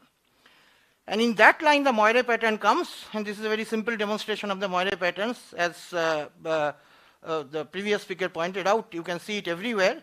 It is a late entry in the condensed matter domain, because to the people in the optics and the textile technology particularly, it was known for a very long period of time. So you can see this, various regular lattice pattern. If you put on the top of each other, you either translate or you rotate them, you get this beautiful periodicity, which is much larger. So this creates a periodicity which is much larger than the original periodicity. And if you look at any of this pattern, you can immediately figure out. So the characteristic Moiré length scales at the periods of this overlaid pattern. Now, what will happen when you are going to adopt this particular idea in the material science? And that is the surprise which is coming to us for the last few years, as the coordinator of this session, Professor Manish Jain, at the very beginning pointed out. So you see these Moiré patterns all where. So that's why I told it's a late entry in the condensed matter. You see in the silk saris, you see in the shards, you see in this X-ray plate, you see in the building architecture, in the various places, you see these Moiré patterns, radiology, optics, and all these things. They are already familiar with the Moiré pattern. And this is what is happening when it comes to the material science. So I'm going to talk about a much simpler system, graphene. So this is the graphene, it's a hexagonal lattice with a lattice constant 0.246 nanometer. And when you put two such graphenes on the top of each other and you rotate them, then you get this corresponding Moiré pattern. So this is the Moiré pattern. And the interesting thing which happens that this wavelength associated with this now this Moiré lattice that is much larger than the original lattice. So in this particular plot, it was plotted that this, what is the ratio of this wavelength with respect to the original lattice constant of the graphene, you can see it's very, very large. So you essentially can tune the band structure of the entire condensed matter system by going to a much larger lattice spacing, and that's what happens in the case. And now we already know from our solid state physics that we typically like to study the properties of what is known as the quasi-particles, because it is only the electrons' behavior near the Fermi level that is very important, and that particular thing can be written in the form of a dispersion, the relation between the energy and the Bloch momentum. And now if you would like to expose those particular quasi-particles to some potential which varies over a length scale which is much larger than the typical periodicity of the lattice, then you can actually write an effective Hamiltonian. And even though all these things are highly non-relativistic, but this particular dispersion which appears here, that can be of the various form. It could be non-relativistic, it could be ultra-relativistic, it could be flat and the various things, and accordingly you are going to get a large number of simulated materials from a basic condensed matter material.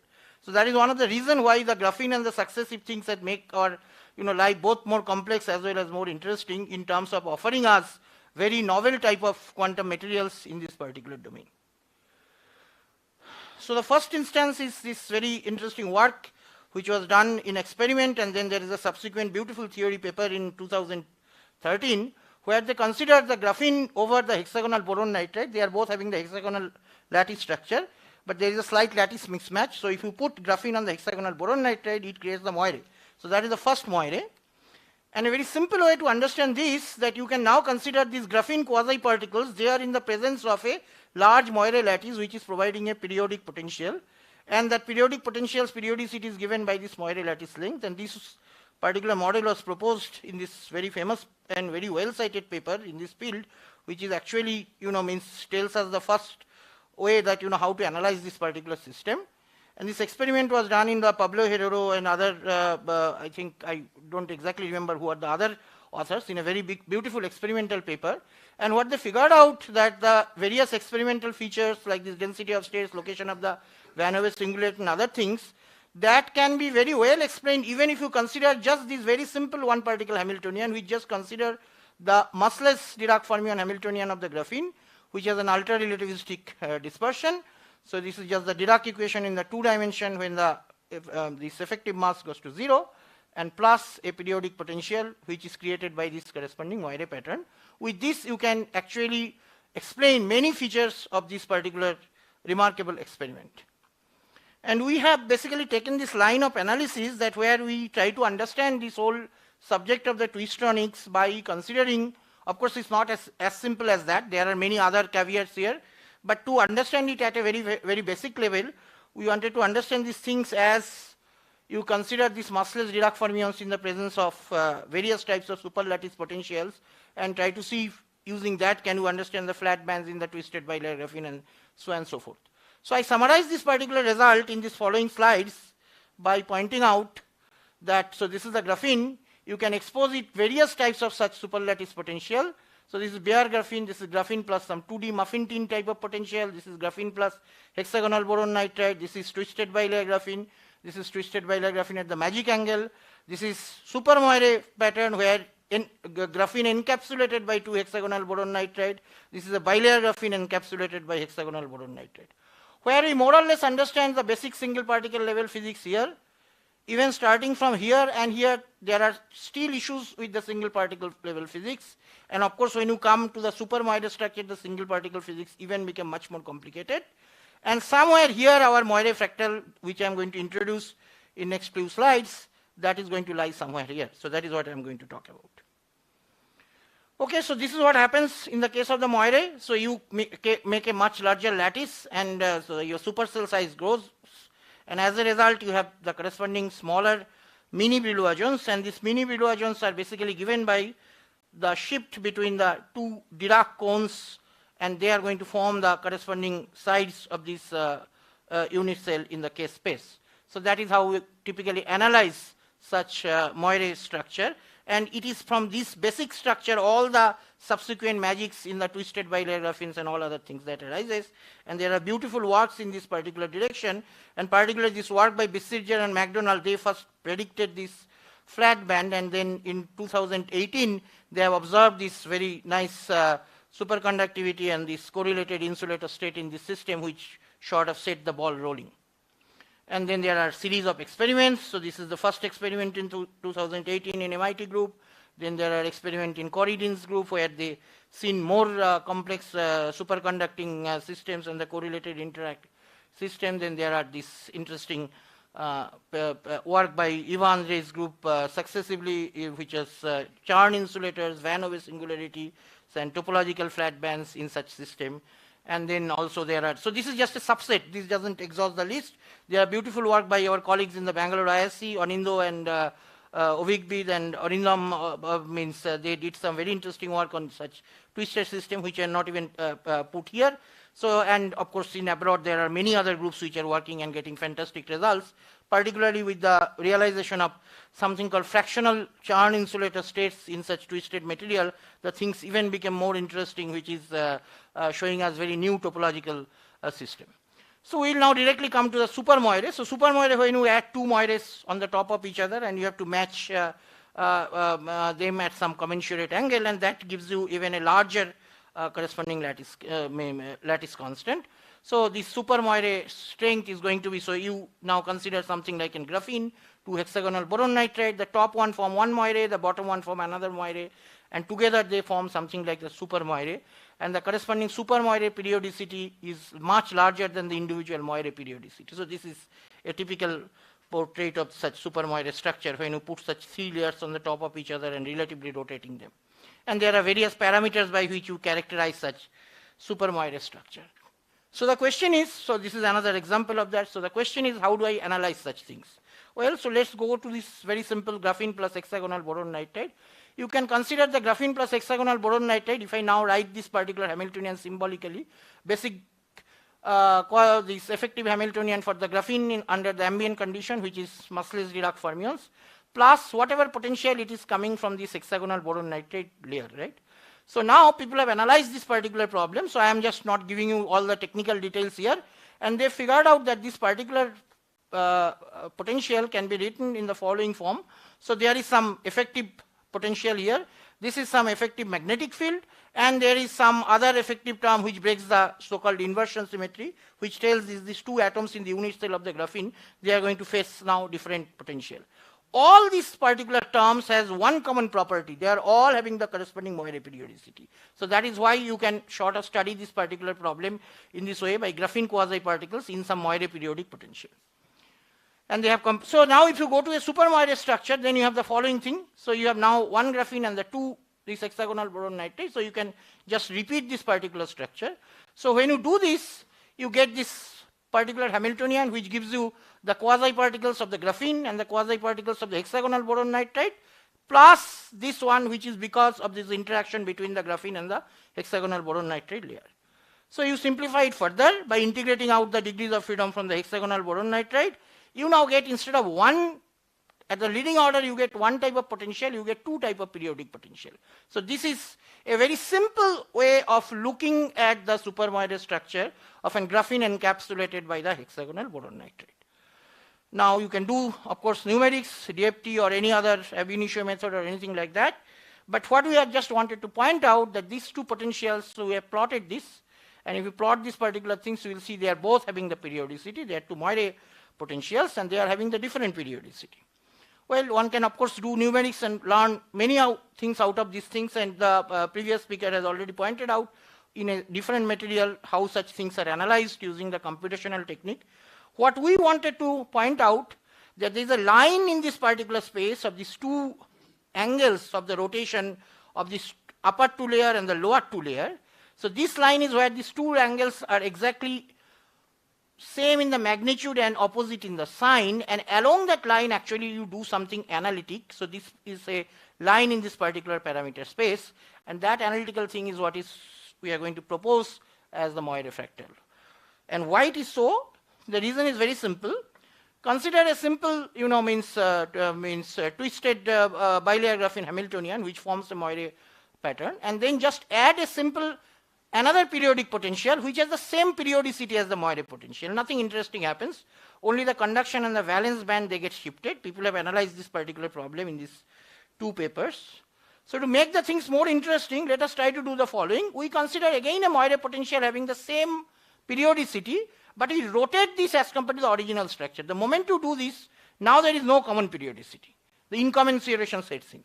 And we would like to have some incommensuration, because we know that if there is an incommensuration in the quantum mechanical system, it actually provides a lot of interesting things. So in this case, we are also going to see what it does. So to restore this particular periodicity, what we have to do, we have to basically rotate the system in certain specific angles, and these are commensurate angles. And when you do, you restore the periodicity, but now you got a supercell again, which is going to be much larger. So this is the same technique by which people analyze the twisted bilinear graphene. We are just now repeating this particular technique by considering the twisted bilinear graphene in some type of periodic potential to understand the basic structure of the super Moiré. So you can solve some algebraic equations. So this essentially gives you some Diophantine equations, which are known almost for 2000 years and a very interesting topic in number theory, because there is no general way of solving the Diophantine equation, but in specific case the solution exists. In this case you get some quadratic Diophantine equation, and you can solve them, you can get the solutions in terms of these integer numbers. So these are the commensurate angles. So one is for a triangular lattice, another for a square lattice. You can do for any of these cases. We are interested in the hexagonal, which is a sort of triangular lattice, and we can solve this particular problem. So when you do that, you essentially get something like this Moiré fractal. So you get a repetitive structure. So the mini Brillouin zones which forms as a result of the formation of the larger supercell, their edges exactly fits into the older Brillouin zone. So this is what gives you a very repetitive structure, and this is what is Moiré fractal. So we now model this particular system. We can tell that, okay, we have this system, and we add some type of sequential periodic potentials at every stage. We rotate these periodic potentials, and at certain commensurate angle, they are going to form again a commensurate structure. Then you repeat this particular thing, you get an iterated fractal, which is very well known in the fractal literature. These are known as the attractors. So this is this thing which happens in the case of the real space. So this you can immediately see that it is going to form larger and larger supercell, and as a consequence of that, it is going to form smaller and smaller mini Brillouin zone. And when you look at these edges of this Brillouin zone, you can immediately see they exactly fit into the older structure, giving the self-similarity of the fractal. Of course, in this case, if you look at this Cauchy sequence, which gives you the relative ratio of the length of these particular arms in the K space with successive iterations, that saturates very fast. But nevertheless, even within the first couple of iterations, you can already see the fractal property. But as I'm going to explain it to you, it is interesting to the condensed matter community for a different purpose, because it provides us a very useful way of calculating the number of extra bands which are coming into the system in terms of the fractal dimension. So I just, for a demonstration, I have just provided a very simple example of such iterated fractal which are available in the textbook, like Koch snowflake, and you can immediately see one can also calculate the fractal dimension. And in this case of the Moiré fractal, also we can calculate the similar dimension, and this is the corresponding fractal generators, which are known as some affine characters and things like that in the mathematics literature. So I am not using many terminologies here, but one can calculate for each of these constructions this thing very easily. But why should a condensed matter person will be interested in that? The reason a condensed matter person will be interested then, because I know the exact number of these such Brillouin zones which are fitted, which is going to give me this fractal structure. And once I do that, because you see, you can do this thing actually for any angle.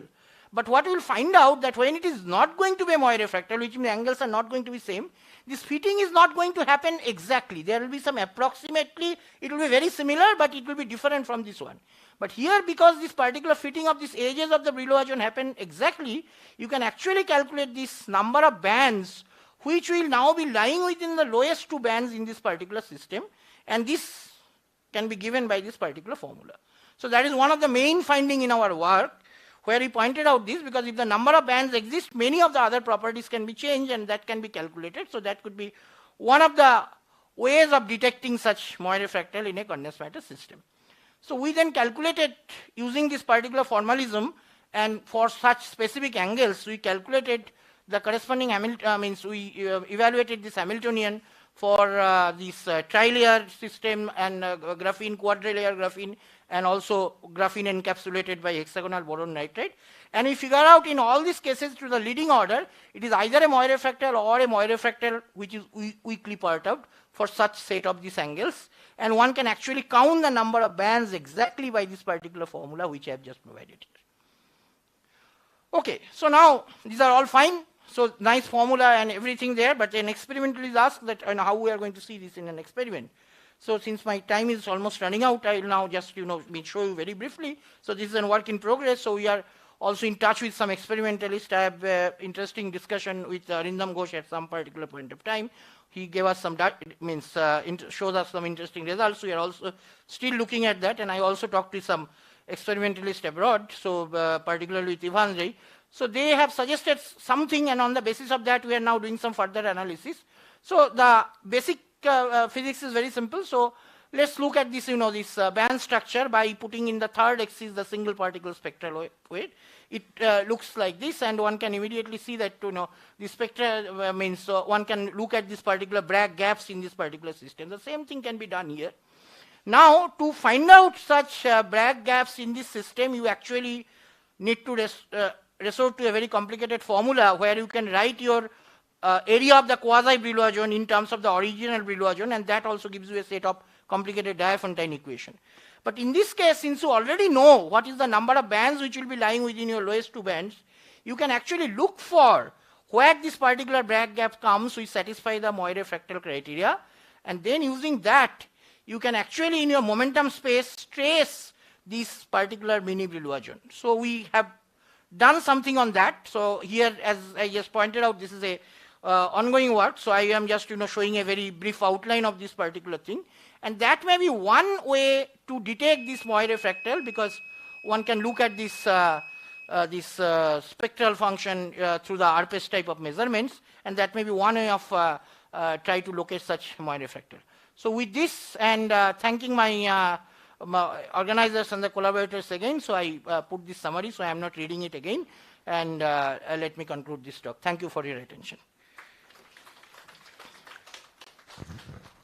Okay, time for some questions.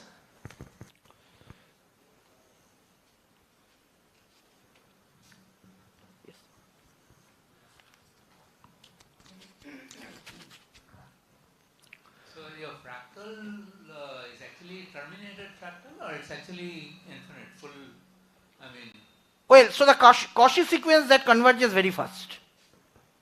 No, you're saying you have an infinite number of fractal steps in your Brillouin zone, or it's like does it get terminated after a finite number of iterations? So it converges very fast. So that is why I use this particular term, that it means because the number which becomes after that becomes sort of unphysical, because you cannot really get these things at that number. So one has to locate these things, one has to look at the first couple of iterations or things like that. So, Yes. So this is, for example, a very different fractal than what one finds out in the Hofstadter butterfly energy spectrum. It is not the same thing. So you are going to ask me something like that. Yeah, that is what it is. So it is not the, Hofstadter butterfly is a very different type of fractal. Yeah. You were mentioning at the end the comparison to experimental data. Are these done with 4 layers or more? Okay, so at this moment you see, so this is a toy model. Okay, so we have just seen that and as I just pointed out, that these are valid only at certain specific angle of rotations. So at those value of the rotations, which you can call as an equal angle rotation, we have checked out that at least several super Moiré structure to the leading order, they are either Moiré fractal or Moiré fractal parted by weak perturbation, which has the same periodicity as the Moiré. So they do not change some property of the band structure fundamentally. It means that there is no dependence on the number of layers? Yes, of course, if you have a more number of layers, then of course, certain things are going to change there. But we are considering, let's say if you have the, let's say the graphene encapsulated by the hexagonal boron nitride, then you have an upper moire and you have a lower moire. So you are considering a super moire out of that. But on the other hand, if you have an bilayer graphene encapsulated by the boron nitride, then you have to look it accordingly. So you have to decide that which is going to be a primary moire, and you are considering the super moire out of that.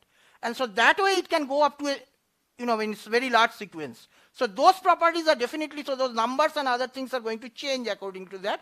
But in all these cases, I can calculate the number of bands using this particular formula. That is what I am trying to point out. Thank you. Yeah.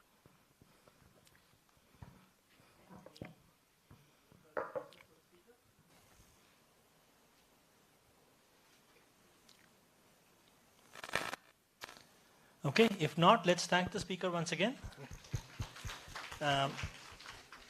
Now we'll have a change of schedule. Professor Avik Big was not able to make it today for the symposium. So so we will have Professor Anindya Das as the next speaker, and he'll tell us about twisted bilayer graphene, a magic platform.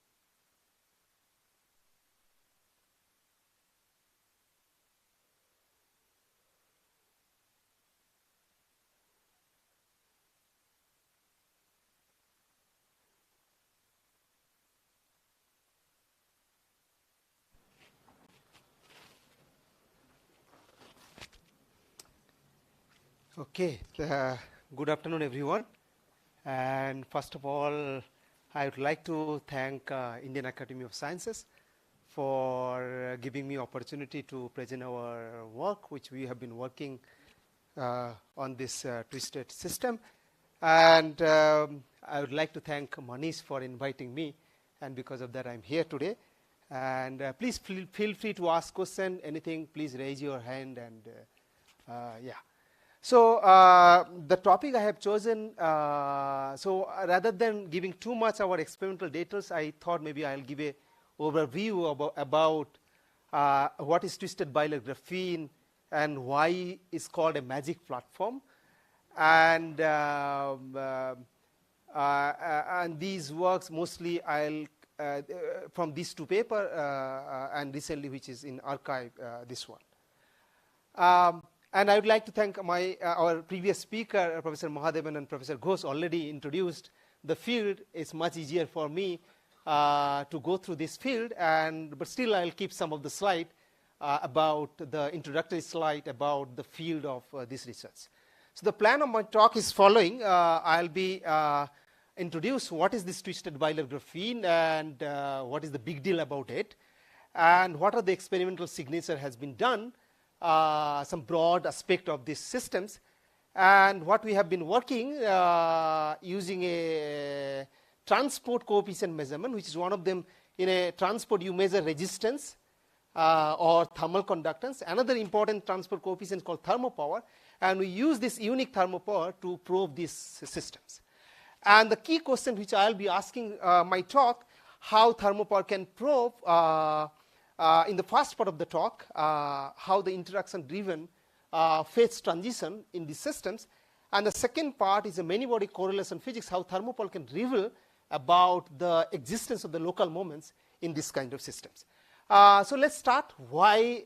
First question: why twisted bilayer? Although previous speaker introduced the field, but still let's ask again: why twisted bilayer graphene? It turns out that before I answer this question, let's go over what we learned about in our basic physics systems. That we learned about basically two kind of system or three kind of systems. For example, metal we know, and insulator we have heard about, and semiconductors. And all this majority of these systems you can describe by single particle or the quasi-particle descriptions. And we know that if the Fermi energy inside my band, in this case, what you see in this cartoon picture, this is your energy and this is your density of state. And if the Fermi energy here inside the band where you have a finite density of states, the systems conduct, and that's your metal. On the contrary, if the Fermi energy between the band inside the system, which is inside the gap, that we know a insulator or band insulator. However, last 30 years so we have learned new kind of insulator, and one of them, for example, topological insulator, which comes topology aspect, and that's a beautiful physics which is rolling over last 30 years, and still we have been working in this kind of system. Here in these systems you have a bulk gap, but on the surface there are protected states. So these are topological insulator. Not only that, there are again much more exotic, I mean both are exotic, but where there are interactions or many body physics. You cannot describe by now this single particle picture. You have to talk about like many body correlation physics, and that is something called correlated insulator. So in this cartoon picture what I have showed here, that this system in a single particle level, Fermi energy is inside the band. It should have given me metallic behavior, but in reality the system actually shows a insulator, and this is becoming because of the correlation effect, because of the correlation among the particle, and this is called correlated insulator. And today's talk mostly around this kind of insulator.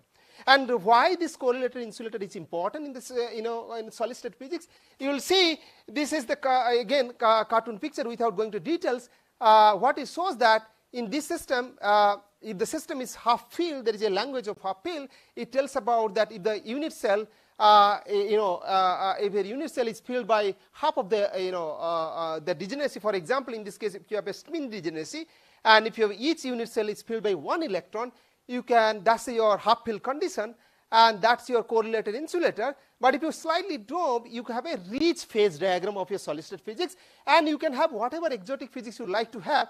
All this phase diagram can be captured in this kind of system. For example, this is your Mott insulator, and if you slightly tune, you can have a superconductivity, you can have a strange metal where the resistance changes the linearity, even very low temperature to very high temperature limit. There are pseudo gap phase and Fermi liquid, the conventional phase. So what you see, that correlated insulator is sort of like a building blocks for example, this high TC superconductor and many more exotic phases. Now, why I am saying so? That is the answer why the twisted bilayer graphene. So let's try to understand, is there any single platform where you can, whatever physics I said, correlated insulator, superconductivity, pseudo gap, strange metal, is there any single platform you can study all of the physics in a same platform? It turns out it's not easy, because most of the system it shows only one kind of characteristics, or you have to do up chemically, system may change and so on. And here is the graphene, which already my previous speaker already said how important is the discovery of graphene, this 2D material, by this Scott step technique. And we know that graphene is a single set of carbon atoms, and it has a many interesting physics. For example, single layer graphene has a Dirac-like linear dispersons, or for example, bilayer graphene, which has which can tunable semiconductor. You can open a gap by electric field.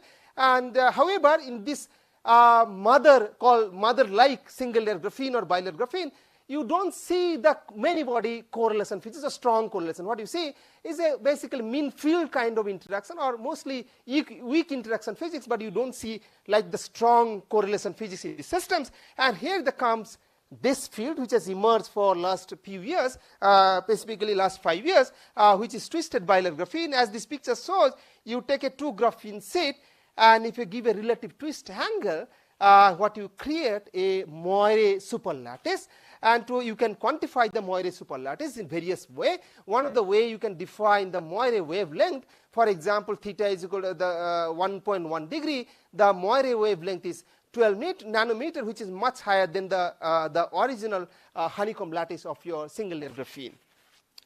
Now, if you try to look at, this is your real space of your 2 graphene sheet. If you try to look at the called reciprocal space, you have a formation of mini Brillouin zone. And now in these systems, this is your real space unit cell. If you have to fill this band, which I was talking about, the language of half filled or full fill, if you have to fill a band of the system, you have to either fill by 4 electron, or you have to remove by 4 electrons. And this 8 electrons come because you have a 2 spin plus there is a Valley degrees of freedom in this case, and there are 2 layers, so that gives you total 8 degeneracy in the system. So the point is, if this unit cell, the real space, if you have either you fill by 4 electron, you completely fill the band, or if you remove the 4 electron, you completely empty the band. So remember, yes, the 4 comes because you see there are original graphene, already there are 4 degeneracy because you have a 2 spin and 2 valley. But here you can see there are 2 kind of mini Brillouin zone. One is coming from the K prime of the top and bottom layer. Other is coming K valley from the top and bottom layer. So the layer degrees of freedom also important in this because it's the 2 layer of this thing. So that is the reason you can show that this is actually 8 electron total required to fill or empty -4 to +4. You need this thing. So remember, this is the filling I'll be talking about, because when I say filling, I'll be talking about how many carriers per Moiré unit cell. So okay, that's fine. So you can see at least the importance of the twisted this Moiré unit cell. Then the next question comes: is there any importance of the angle? Right? Is there any importance of the specific angle which I showed here 1.1 degree? Indeed, you need there is an importance of the angle, and it comes following, which you can argue in a hand waving way. Because your reciprocal lattice, your Brillouin zones are rotated by this twist angle. If you try to look at the energy dispersion of your, let's say, bottom graphene and top graphene, and these 2 graphene dispersion, they might be crossing point at particular energy, and that depend on what is your twist angle. Now, if they don't talk to each other, which is like there is no hopping, this will be like your the band structure of the system. But reality, we know that there is a electron hops between the top and bottom layer, or in other words, they're talking to each other. So this crossing point, they will hybridize, and we know that they will create a bonding and anti-bonding orbital. So once they hybridize, they will open a gap, and you can show that what crossing point is required that will make a flat band, because we know the hopping strength, which is 0.3 eV, that's the maximum hopping strength. By this argument, you can show that I need theta is equal to 1.1 degree to have a flat band without going to go any details calculation. So that tells you that exactly 1.1 degree something special or something unique happen, which is known as magic angle in this kind of system. And this has been shown in a continuum model, and in fact there are many tight binding calculations which Manish and Co has, Sinjon has, and H.R. Krishnamurthy has been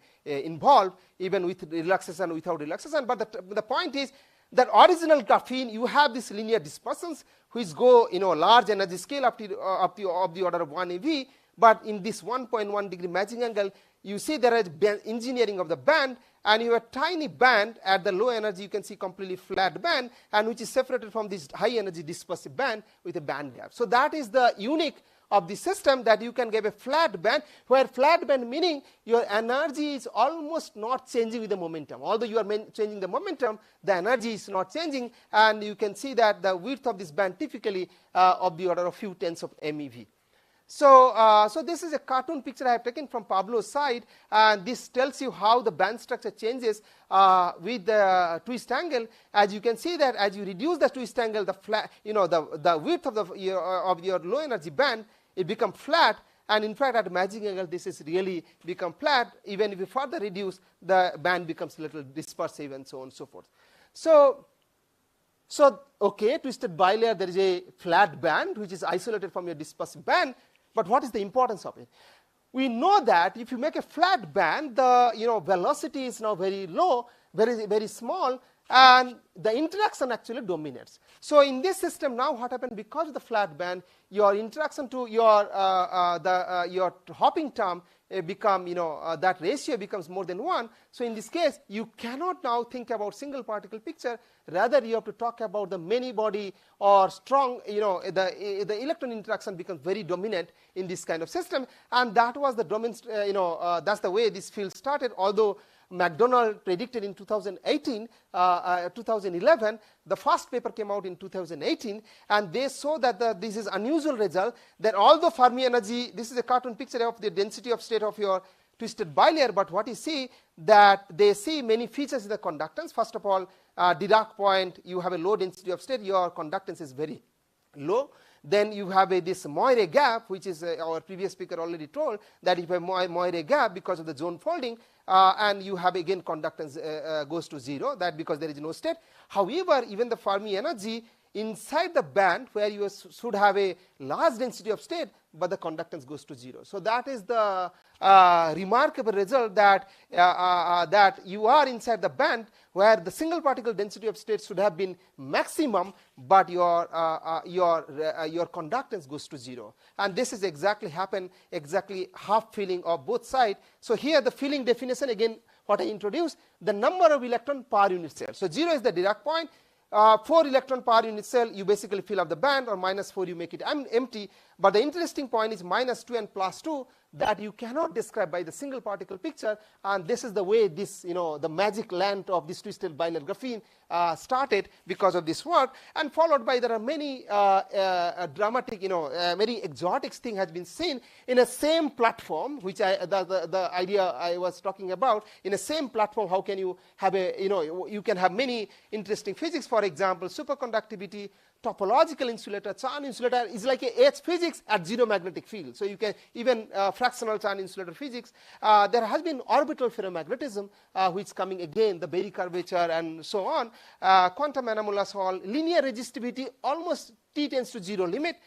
Strange metal, large electron phonon coupling. So many of all this exotic thing, what you would like to have in our condensed matter platform, you can have in this twisted bilayer graphene, where the twinning parameter is you can have a twist angle change, you can change the carrier concentrations, or temperature, magnetic field, and so on. So now comes to our experiment.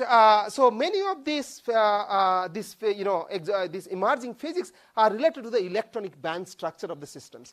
And if I zoom this flat band, if you look at the flat band which I was talking about near your Dirac point, you have a low density of state, then you have a high density of state, your conduction and valency band.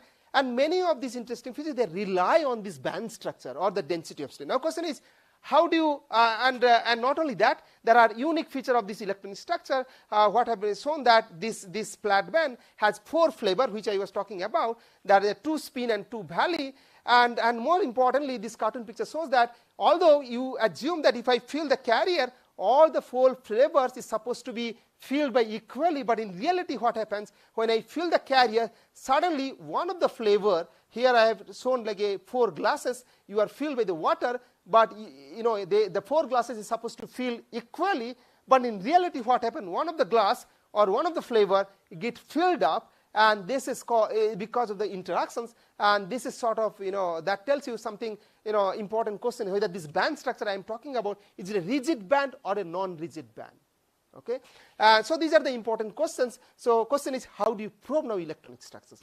You cannot do like a RPS measurement, which is angle reserve photon emission spectroscopy, because the device size these are mesoscopic, like micron scale, and the energy scale of the flat band I'm talking about tens of MeV. You cannot do easily like a RPS measurement to know the electronic structure. What are the measurement technique people have used? Like for example STM, because STM you can measure tunneling density of state, and that way you can find what is your electronic structure. Or people have used capacitance measurement or compressibility measurement, which can give you thermodynamic density of state in the system. So these are the two probe, these are the measurement has been shown, and they also show some signature of that non-rigid band. It shows that the bands are actually not rigid. Once you fill carriers, the band actually keep changing.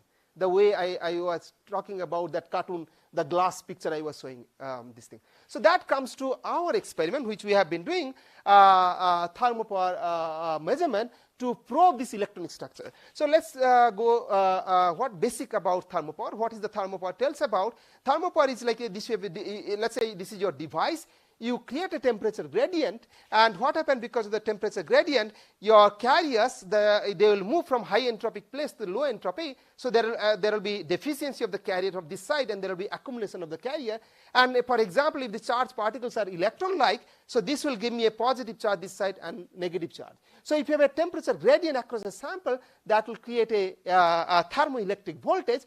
You might have noticed if this is an electron, if this is the carrier as hole type, this would have been different sign, because if the hole type, hole will migrate this to this side, so this will be positive charge, this will be negative charge. So you can see the thermopower is very sensitive to the polarity will change. So thermopore is very sensitive to what kind of particle also you are studying, like an electron or hole, like which conductivity or resistance cannot give you these informations. And the way you can define thermopore you characterize called the Seebeck coefficients, which is the ratio between the generated thermoelectric voltage divided by temperature difference. That gives you the Seebeck coefficients.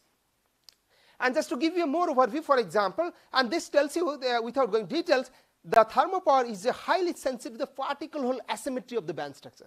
Just to give you physical picture, what does it mean? For example, at the Dirac point, you have a both electron and hole type of carrier because that's a particle hole symmetric point. If you have a hot and cold, again, both electron and hole, they will move from hot to cold end, but this will not give me anything because both electron goes from one end to other end. The resultant thermoelectric voltage will be 0. So this is exactly has been seen that Dirac point thermoelectric voltage will be 0. But if you go to one side where the more electron light, so the thermopore will be in negative, and if you go to hole side, that will be positive.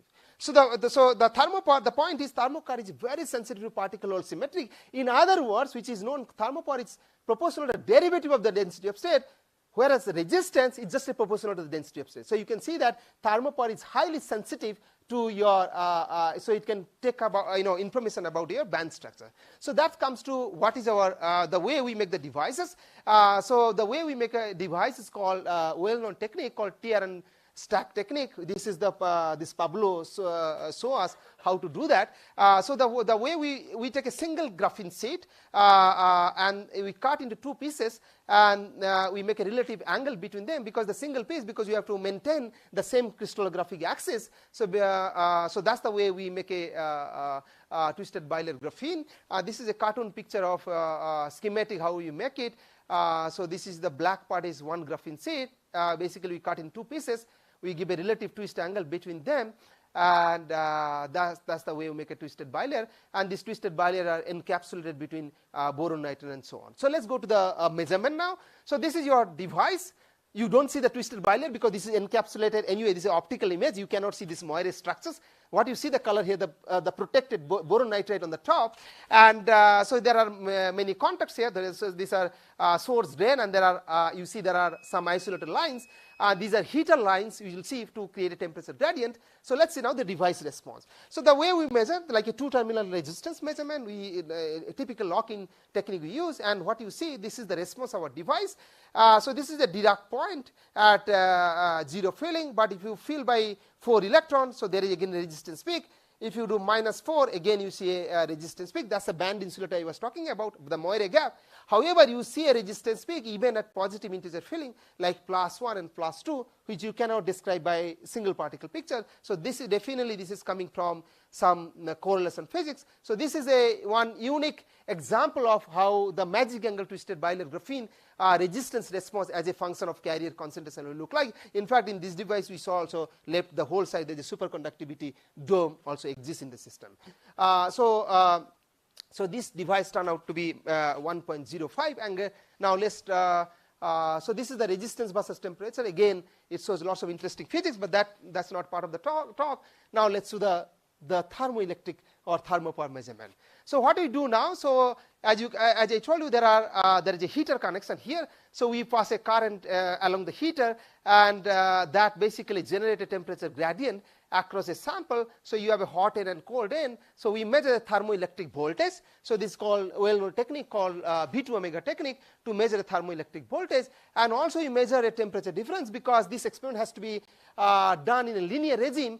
And that experiment I'm talking about, very low temperature, even 100 millikelvin to 1 Kelvin. So your the delta T has to be extremely small. So we have developed a technique called Johnson noise thermometry to measure the temperature. So the way we measure this temperature gradient by noise thermometry, and this is the noise thermometry data as a function of heater current. So this is the heater current. You are passing a current. It creates the thermoelectric voltage. You are measuring both of them simultaneously, the voltage as well as temperature. If you plot together, these plot for different gate voltages, but what you see, the V2 omega and delta T, they are increasing linearly. That tells you that you are in a linear regime, and the slope of this data give you the Seebeck coefficient. And that if you plot, this is your thermopower or Seebeck coefficient as a function of carrier concentration of your twisted bilayer graphene. So just to give you the band structure, if you have a single particle band structure like this, so what you see here, there are a few interesting points that these are both conduction and valency bond is quite symmetric,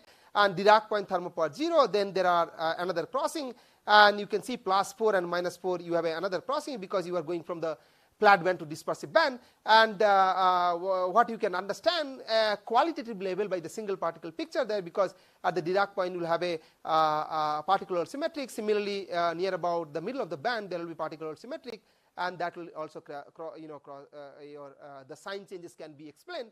And this is a classic example of thermopower in magic angle twisted bilayer graphene at 10 Kelvin. However, once you lower the temperature, there are some interesting things happen. And one of the things is that if you lower the temperature, you can see the thermopower at the integer filling. This is a filling 2 electron per minus unit cell. Thermopower actually gives you some kind of peak structure coming out. This is unusual. You cannot explain.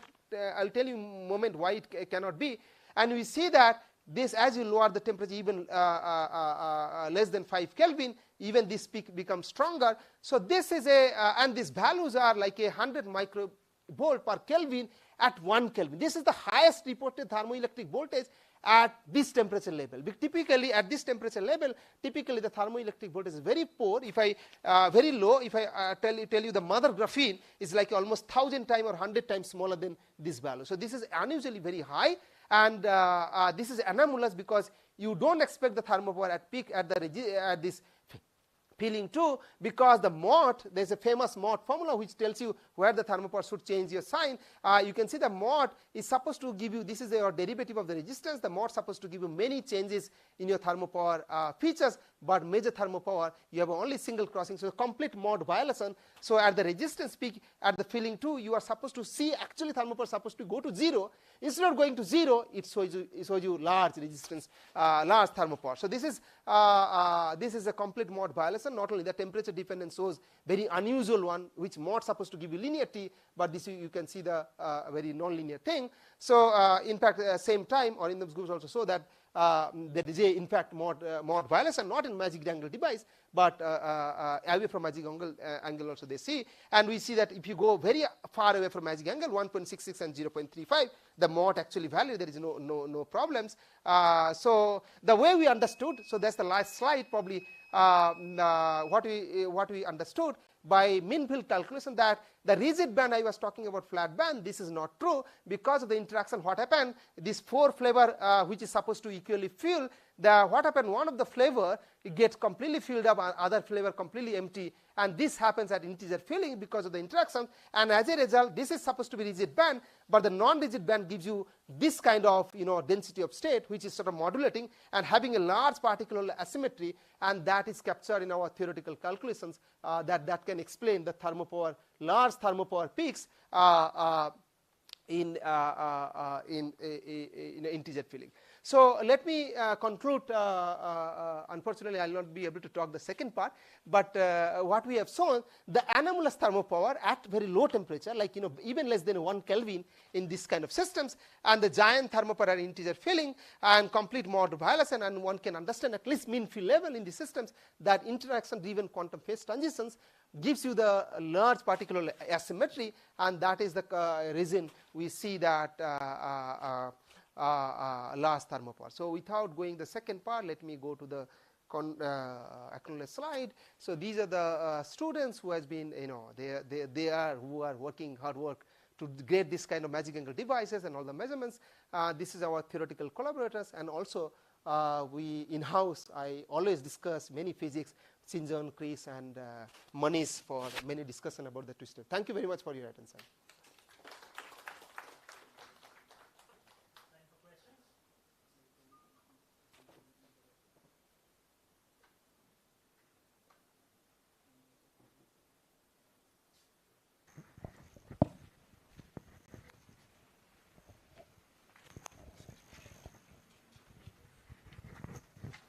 Very nice talk.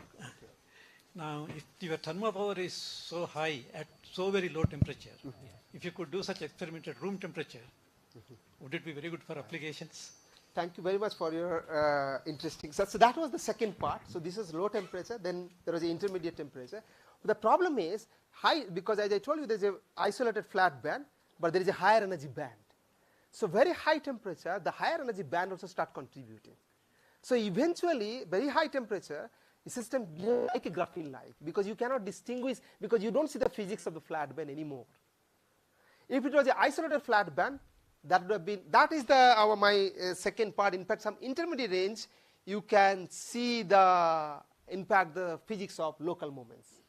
But very high temperature, you know, because of this high band, the other bands, they room temperature, yeah, room temperature is because this is like a 10 MeV, so room temperature is sort of like 30 MeV, so it takes the higher band physics, and at least experimentally we see like a spectrum look like graphene spectrum, so nothing unusual.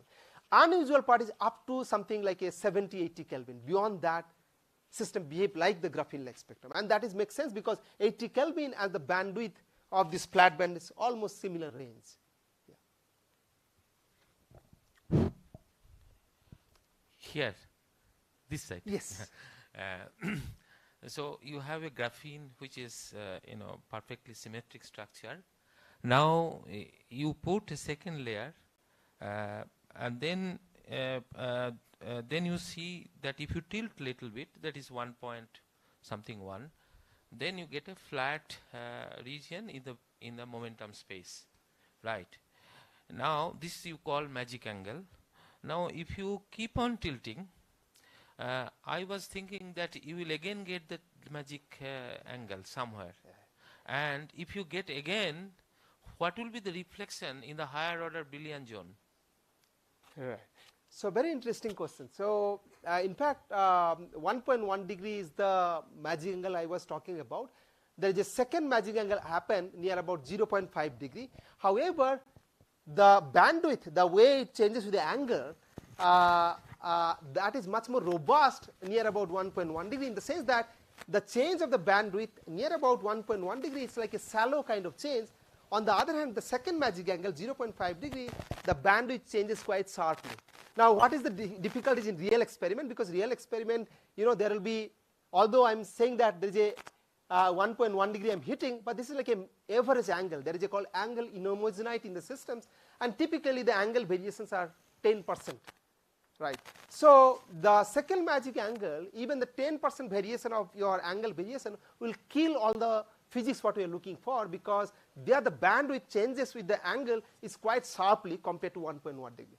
So the answer to your question, yes, there are magic angle is there for the second magic angle, around 0.5 degree, but technically it is very challenging from the experimental point of view, because the bandwidth changes much sharper near about the second magic angle. Now coming to your Brillouin zone other physics,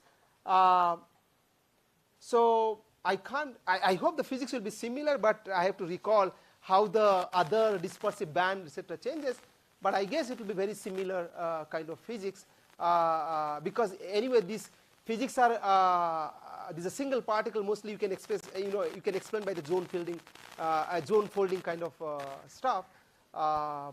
So I think my theory colleague, maybe they will better answer how the, but my gut feeling is that it will not drastically change the other bands, right? That's the question, right? Other other higher energy bands, right? Here, so this is a slightly technical question. You asked the noise thermometry, right, measuring the temperature. So your system has to behave like a resistor.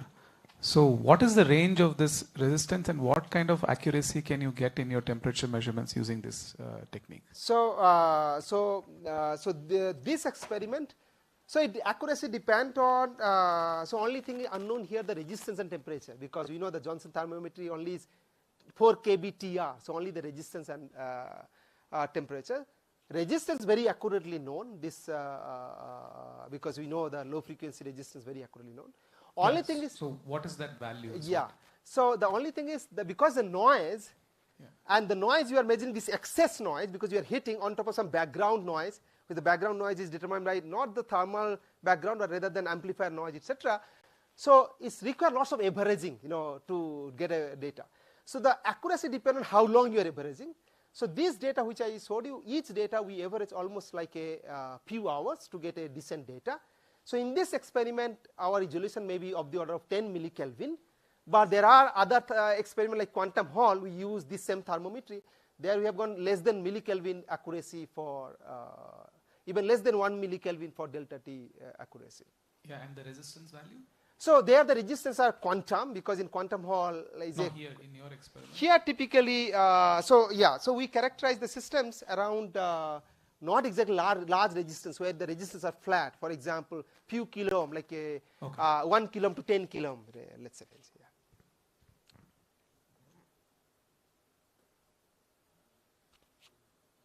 So what aspect of electronic structure of twisted bilayer is responsible for high thermal power? Is it the bandwidth, which means large effective mass, or what? What is the... Right. So this equation tells you how the thermal power, should depend on. Part of the thermal power. Right. Right. So I'm coming. So this density of state, of course, it matters, but other than density, asymmetry of the density of state around the Fermi energy. That explains Seebeck coefficient. Right. Not the S squared times sigma, which is what gives you. No, I have not measured. I have not calculated. When you say thermal power, I thought that's what you would mean. No, I'm not talking about ZT. I have measured Not only. ZT. Yeah. The numerator of ZT is thermal power. Power by definition is S squared. Okay. So maybe, yeah. So language. Okay. So I have measured thermo. I would say Seebeck coefficient. Just thermoelectric coefficient. Yeah, Seebeck coefficients. Yes, that's true. Yeah. So asymmetry is what you think will explain? So that's the way we say that asymmetry of the density of if state. the flat band is very crucial, then it's the effective mass which is probably dominating the Seebeck. That's like a density of state large, what you're talking about, because effective mass eventually it will give a large density of state. It's inversely proportional to its density of state. So, in fact, when you have a flat band, it's in a very tiny region of the K space. Right. So, you effectively the number of carriers is not very large, right? Because you have to sum up. You have full Brillouin zone. You have full Brillouin zone, same number of K points. Zone of the folded, twisted graphene. That's true. Milli Brillouin. That's true. Yeah. Yeah, which is very tiny region close to the K point. That's true. Yeah. So number of carriers is not so large, which is actually good for high Seebeck coefficient. That's true. Right. And flat band would mean large. Well, that is not true, because the same density, if you look at the graphene, for example, at the same density, thermal power is extremely low. Yes. Right. But that you don't have the flat band then. Flat band gives you the large effective mass. See, if you look at the phenomenological expression for Seebeck coefficient, Right. it's directly proportional to. But you cannot use, because the Mott formula is not valid here. No, because in this system, the Mott formula you cannot utilize. That's not the Mott. This is based on Mahan's work, G.D. Mahan's. I see. Okay. So what I'm trying to say, the single particle picture actually cannot describe you need a correlation physics to describe this physics, and the point is the particle hole asymmetry, because even if you have large density of state, for example, I'll give you the point. If you have large density of state, you have the Fermi energy here. If your particle hole asymmetric, the Seebeck coefficient still can be 0. Even if you have a large density of state at this point, because right, even if you have large effective mass or large density of state, you do not have correlations or not correlations. It's basically correlation function of entropic current and electric current. Right. That's exactly right. Right. Okay. Right. Let's discuss that. It's very interesting. Yeah. Okay.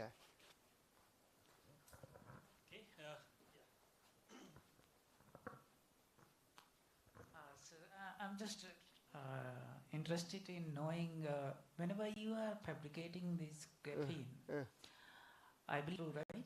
No, I didn't get. So you are saying it's not the way picture I am saying. This is not an ideal system. That is true, as I told you that when I am saying 1.1 degree, but in reality there is a angle variation in my system. That's like a 10% angle variation. That's typically people have done by local measurements like STM or other measurement. People have shown that angle variation of the order of 10%.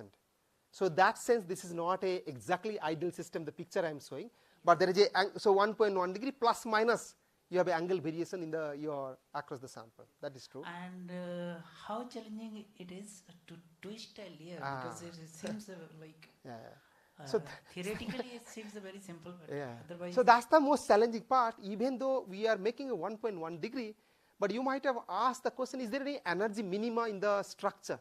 1.1 degree is the minimum energy, or reality the 0 degree is the minimum energy, because AB stacking, that's the Barnwell stack, that's the minimum energy. Other than that, there is no, people use this word called lubricating, lubrication. There is no energy minima. So that because of that, what happened, there is called relaxation physics here. So even you try to make a 1.1 degree, but the angle may turns out to be some different angle. So there is no, so at least there is no trick what we have found. The yield is like a 10%. If you make out of 10 devices, you have to just keep making the devices. But out of 10 devices, you will make a one device close to magic angle. So in our laboratory, so far we have hit at least more than 4 devices. I think that was my second part. So there is a, so these are the 4 near about magic angle device we have hit, but after making maybe 20 devices. So it's really, experimentally it's really challenging to hit. So that is not then twisted TMDs. TMDs, even 2 degree, 3 degree, the flat bandwidth doesn't change much, and there are still, you can, interesting physics. But graphene is little, at least if you have to see the magic angle physics, you have to be close around the 1.1 degree, and which is very hard compared to TMDs.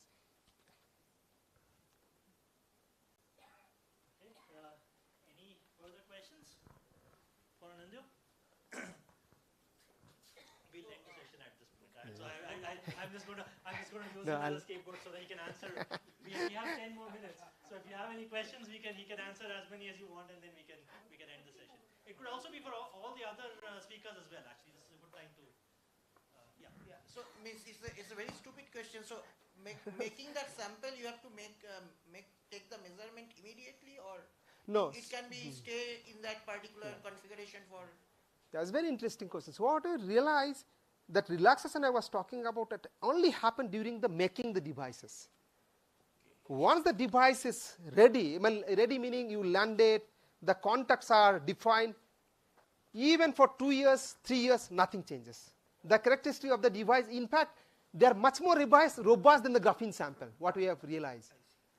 So it's a very good question. Experimentally, these devices are very robust. Once contacts are formed, you can go to low temperature, room temperature, many thermal cycle, nothing changes characteristics. Yeah. This is also a question which is easily asked, but not so easy to see whether it is possible experimentally. This magic angle is obtained at the, let's say, 3.5 angstrom gap between the 2 layers, right? That is the optimum gap. Is there a way that one can increase the gap a little bit more and see how this flat area changes? Very interesting question. In fact, people have done that. What people have done, they use the pressure. So they have, in fact, one of the pioneering work when this started, so they use the pressure to tune the interatomic, the vertical distance, and see how the band structure changes. And in fact, by this, they are able to tune the superconductivity and many correlated features in this kind of structures. So using a pressure, indeed, people have done this experiment. Can we go the other way around? Increasing pressure distance, that is, I don't know, you have to, but hopping will reduce, right? Intercalating, yeah, something you can do. People have done some, yeah. Okay. But not in the twisted bilayer, I think. Is there at least twisted bilayer not has been seen? The reason I am asking this question again and again is that we are familiar with graphene. Right. There is, in the last 2 years, bilayer borophene made, and bilayer borophenes have 202 electron bonds, some of them between the 2 layers. But its band structure is similar to monolayer graphene. Now, in borophene bilayers, if one can make a bilayer of this bilayer, it is possible to think of having 202 electron bonds coming out, because this is triangulines, not hexagonal sheets. I see. So it is possible that atoms come out of the plane in both directions, so that one have 202 electron bonds still having the standard 3.5, 3.6 interlayer distance, except for these additional occasional bonds, in which is localized. I see. So it is possible if one goes away from graphene to another system to adjust the interlayer distances in a similar picture. So that's what I was. Thank you. Yeah, no, that would be fantastic. Yeah, but van der Waal, once they form a van der Waal, is a very strong interaction. You cannot change anything. In fact, they are very robust because the area is quite large. Unless this pressure experiment they have done this thing, or you can give some uniaxial strain and those kind of thing. But yeah, so the intercalation might be something can be done. But yeah, please go ahead. Anita, this is a follow-up of what Sankalpa asked. So basically, is it that when you anneal after you anneal the sample, because you do some annealing after you've done the twisting, right? No, we don't. In fact, heating, we avoid heating. I see. We never. Then we why don't. Is your device, then why does your device become stable after? No, because heating meaning above room temperature, right? So usually this peak up and everything close to room temperature we do. So we never hit, like even we hit 50 degrees centigrade. You mentioned. So thermal cycle mean like low temperature to room temperature, not above room temperature. Okay. That is the image. Why does, like you said, your devices were unstable when you formed them. Yeah. But once you made your contacts, your devices became stable. Right. So what do you attribute that? Right. So first of all, once the device is making, there is some heating involved. Indeed, there's some 50, 60 degrees centigrade temperature involved, and that we feel is a culprit. Because that is required because of the technical details, otherwise you cannot do all this pickup technique. So you have to some heat up is required. So that 50, 60 degree actually help them to relax. But some device, if it doesn't relax, let's say it's a statistical, some device maybe doesn't relax, and once it becomes room temperature, they're stuck. Now once you form the contact, contact has a 1D bond, one-dimensional bond. So now you cannot move it, right? Because the contact has been written, it's like a constant from the end, so you can. The entire thing clamped? Yeah, it's like, see, you have some angle, but you have a contact now. Now you cannot rotate the relative angle because there is a support, the two rods are there, so you cannot. This is our gut feeling, and this is the way it is happening. That once this is landed, and you can do some preliminary angle checking by Raman. In fact, Raman can tell you whether you are close to 1.1 degree. This is we learned. And we can do that. That we routinely do. And once the contact is formed, we have seen many thermal cycle change room temperature to millikelvin. Characteristic doesn't change. It's quite robust in these devices. Thanks. Umesh also. So Manish, within the single electron picture, are the states in the flat band localized on those ridges between the? So it depends on which materials you're talking about. Graphene. So in graphene, I think the electrons are localized in these This is my second part. So that's one way I would understand high Seebeck coefficient. If you remember famous work of Milli-Trezor-Laus, which stimulated nanowires giving very high Seebeck coefficient. So you essentially have a network of nanowires in the bilayer system. Absolutely. So that's quite interesting. Yeah. So this localized. So in fact, the systems has a both character. You have a localized somehow and also some itinerary electrons. Yeah. So people are talking about now heavy fermion, this kind of physics. This was my second part where I was talking about these local moments, and you are indeed right that for that kind of local moment, there is a TROI model you can use, and this kind of atomic limit calculations. You can do atomic limit TROI model, and indeed you are right that you can show very large thermopower for this system. Right. Network of wires. Right. Network of wires. They're connected, but I think it's mostly that these are localized. The electrons are localized at these points, and they weakly hop. I mean, it's like think of this as the. No. In the flat bands, they cannot be localized at one site. I mean, unless you are looking at 1 year picture, the band states will be along those ridges which separate your AB and BA stacked sample. Oh, you are saying the domain wall? Yeah, domain walls. That domain. Yeah. Has someone looked at it, or? I don't think it's localized. I think the effective picture that you can look at is that these AA regions form a Moiré lattice. Form a lattice. I see. Basically, So which is A in This is the, so this, for example, this part, this is the A part. It forms a lattice of these, and these are I see. hopping between these. Yeah, yeah.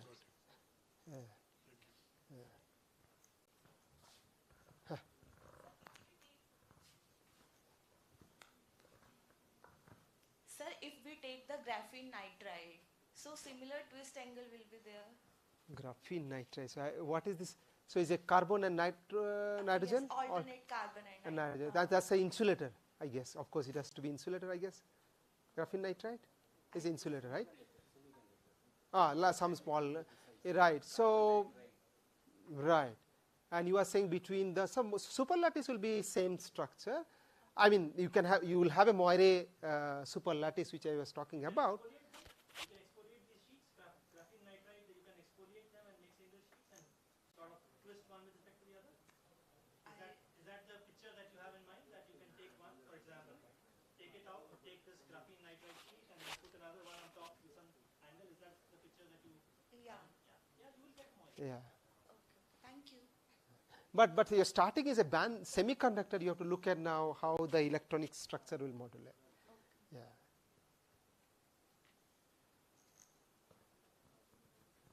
Okay. So thank you, Anindo, for this long extended Thank you. presentation. So with that, let's end the symposium. It was very nice. Thank you all for coming. I hope you all got a feeling for what are the interesting areas in this area of Twistronics. This is really a fairly nascent but extremely active field. Many people working on this, and lots of new phenomenology that is being discovered in this. I mean, in fact, these are just like I think Professor Ghosh was talking about, just like cold atom systems, where people are thinking of these as quantum simulators, right? Cold atom systems. You may have heard from Professor Rangwala previously that he was talking about, he could talk about that these are sort of simulators, right? You can actually simulate all kinds of lattices in these systems. People are thinking of these,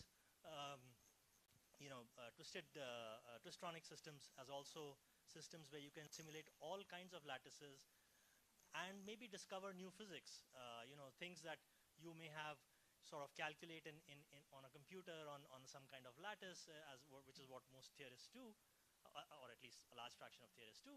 You can actually now simulate this in the lab and see whether those things pan out, and as a result maybe get some interesting properties which might be useful in different contexts. So this is really a new field which has come up in the last 6-7 years, and it's growing very very rapidly, and I hope some of you are inspired by the fantastic set of talks that we heard, and would, if you're interested, you can please talk to the speakers, and if you're interested in working in these areas, it would be fantastic. So with that, thank you all for your attention, and it's time for tea. And let us thank Manish Jain for organizing this contemporary topic, and we can have a break for tea now. We have almost 1.5 hours, so the public lecture will start at 6 o'clock, 5 minutes to 6. Please reassemble. Thank you.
Good evening.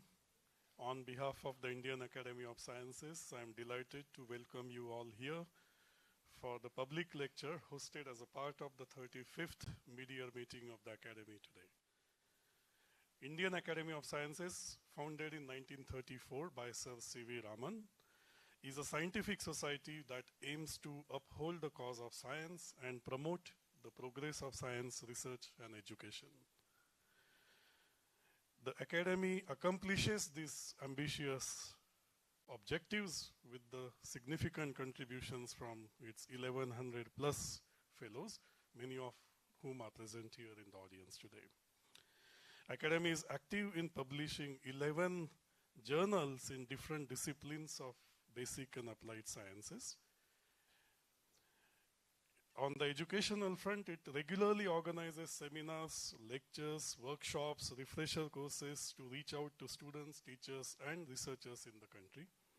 It organizes 2 meetings each year, aiming to bridge the gap between novel scientific research and public understanding of science. As a part of these meetings, we host public lectures by eminent scholars on topics that promote dialogue between scientists and the society and stimulate ideas at the interface between science and other disciplines of knowledge. We are delighted to introduce here a well-known archaeologist, Professor Shanti Pappu, as the speaker of today's public lecture. Professor Shanti Pappu is the founder, secretary at Sharma Center for Heritage Education in Chennai. The center, established in 1999, is committed to both research in archaeology and public outreach. Along with Dr. Kumar Akhilesh, she is responsible for developing the public archaeology and outreach programs at the center and developing a children's museum. She completed her master's and doctorate from the Deccan College, Pune, working on prehistoric archaeology of Tamil Nadu, and was subsequently a Homi Bhabha Fellow. She later was a Charles Wallace Fellow at the Ancient India and Iran Trust of United Kingdom, and became Professor of Prehistory at the Deccan College in Pune after that. She specializes in prehistoric archaeology, beginning with cultures marking the earliest Paleolithic occupation of India, that is about 1.5 million years ago, and extending up to periods marked by the transition to Neolithic agro-pastoral communities. With over 20 years of effort, her team has been investigating aspects of early prehistoric occupation of South Asia, which involves excavations at the site of Attirampakkam and Sendrayan Palayam. Such studies address questions related to India's prehistoric past and requires multidisciplinary collaborations and efforts, intertwined approaches in archaeology, geomorphology, paleoenvironments, geochronology, remote sensing, and ethnoarchaeology. Professor Pappu has received many recognitions, and her scholarly contributions are quite evident in several research papers and the book, and she's currently editing a 3-volume series on prehistoric archaeology of Tamil Nadu. She strongly believes that research must be complemented by public awareness and outreach, and indeed is ideally suited for the public lecture that we host today. It's a pleasure to invite her to deliver the public talk today on prehistory and its global significance. As she comes over, I remind you to keep your mobile phones in silent, please.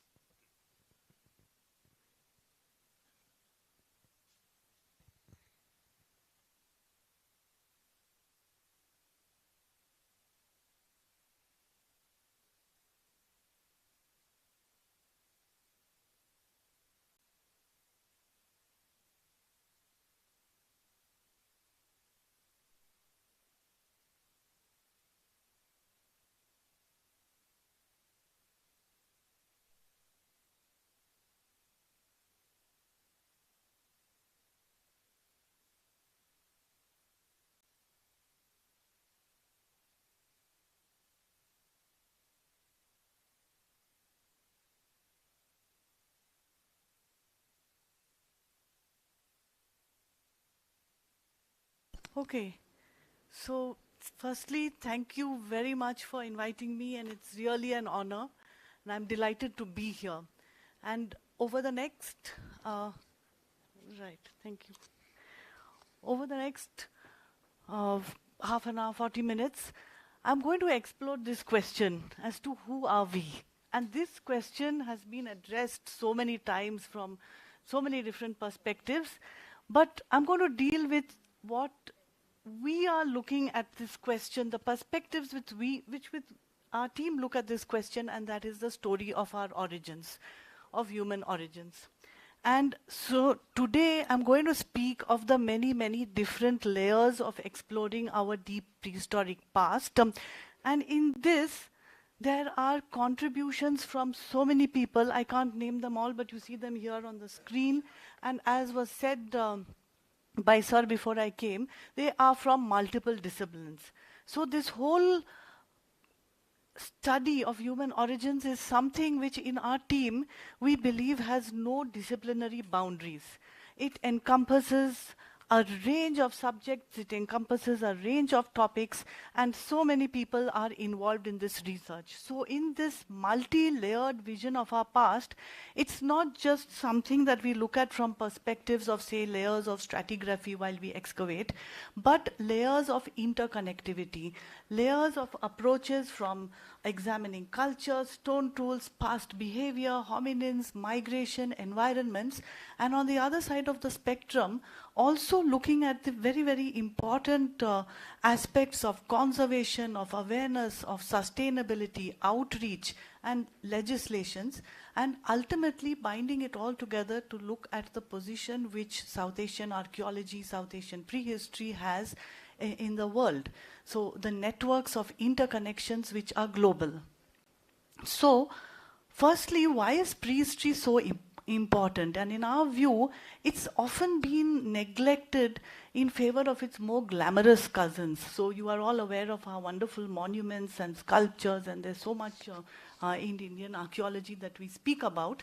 But in our view, prehistory is something that we are passionately interested in because it goes back to our origins, the beginning, something like a kg of where we came from and why we behave the way we do, why we think the way we do, the complexity of the story of human evolution and our common origins, something that's really important to think about nowadays. Migration, medicine, climate change, I mean, the scope is endless. Even the very fact that I'm standing here speaking, using language is something that goes back very, very deep in time. And these are the questions which we are very, very interested in addressing. So before I begin, just a few terms. I'm going to use this throughout. So firstly, we are looking at interfaces between time, cultures, climate change, technology, and behavior.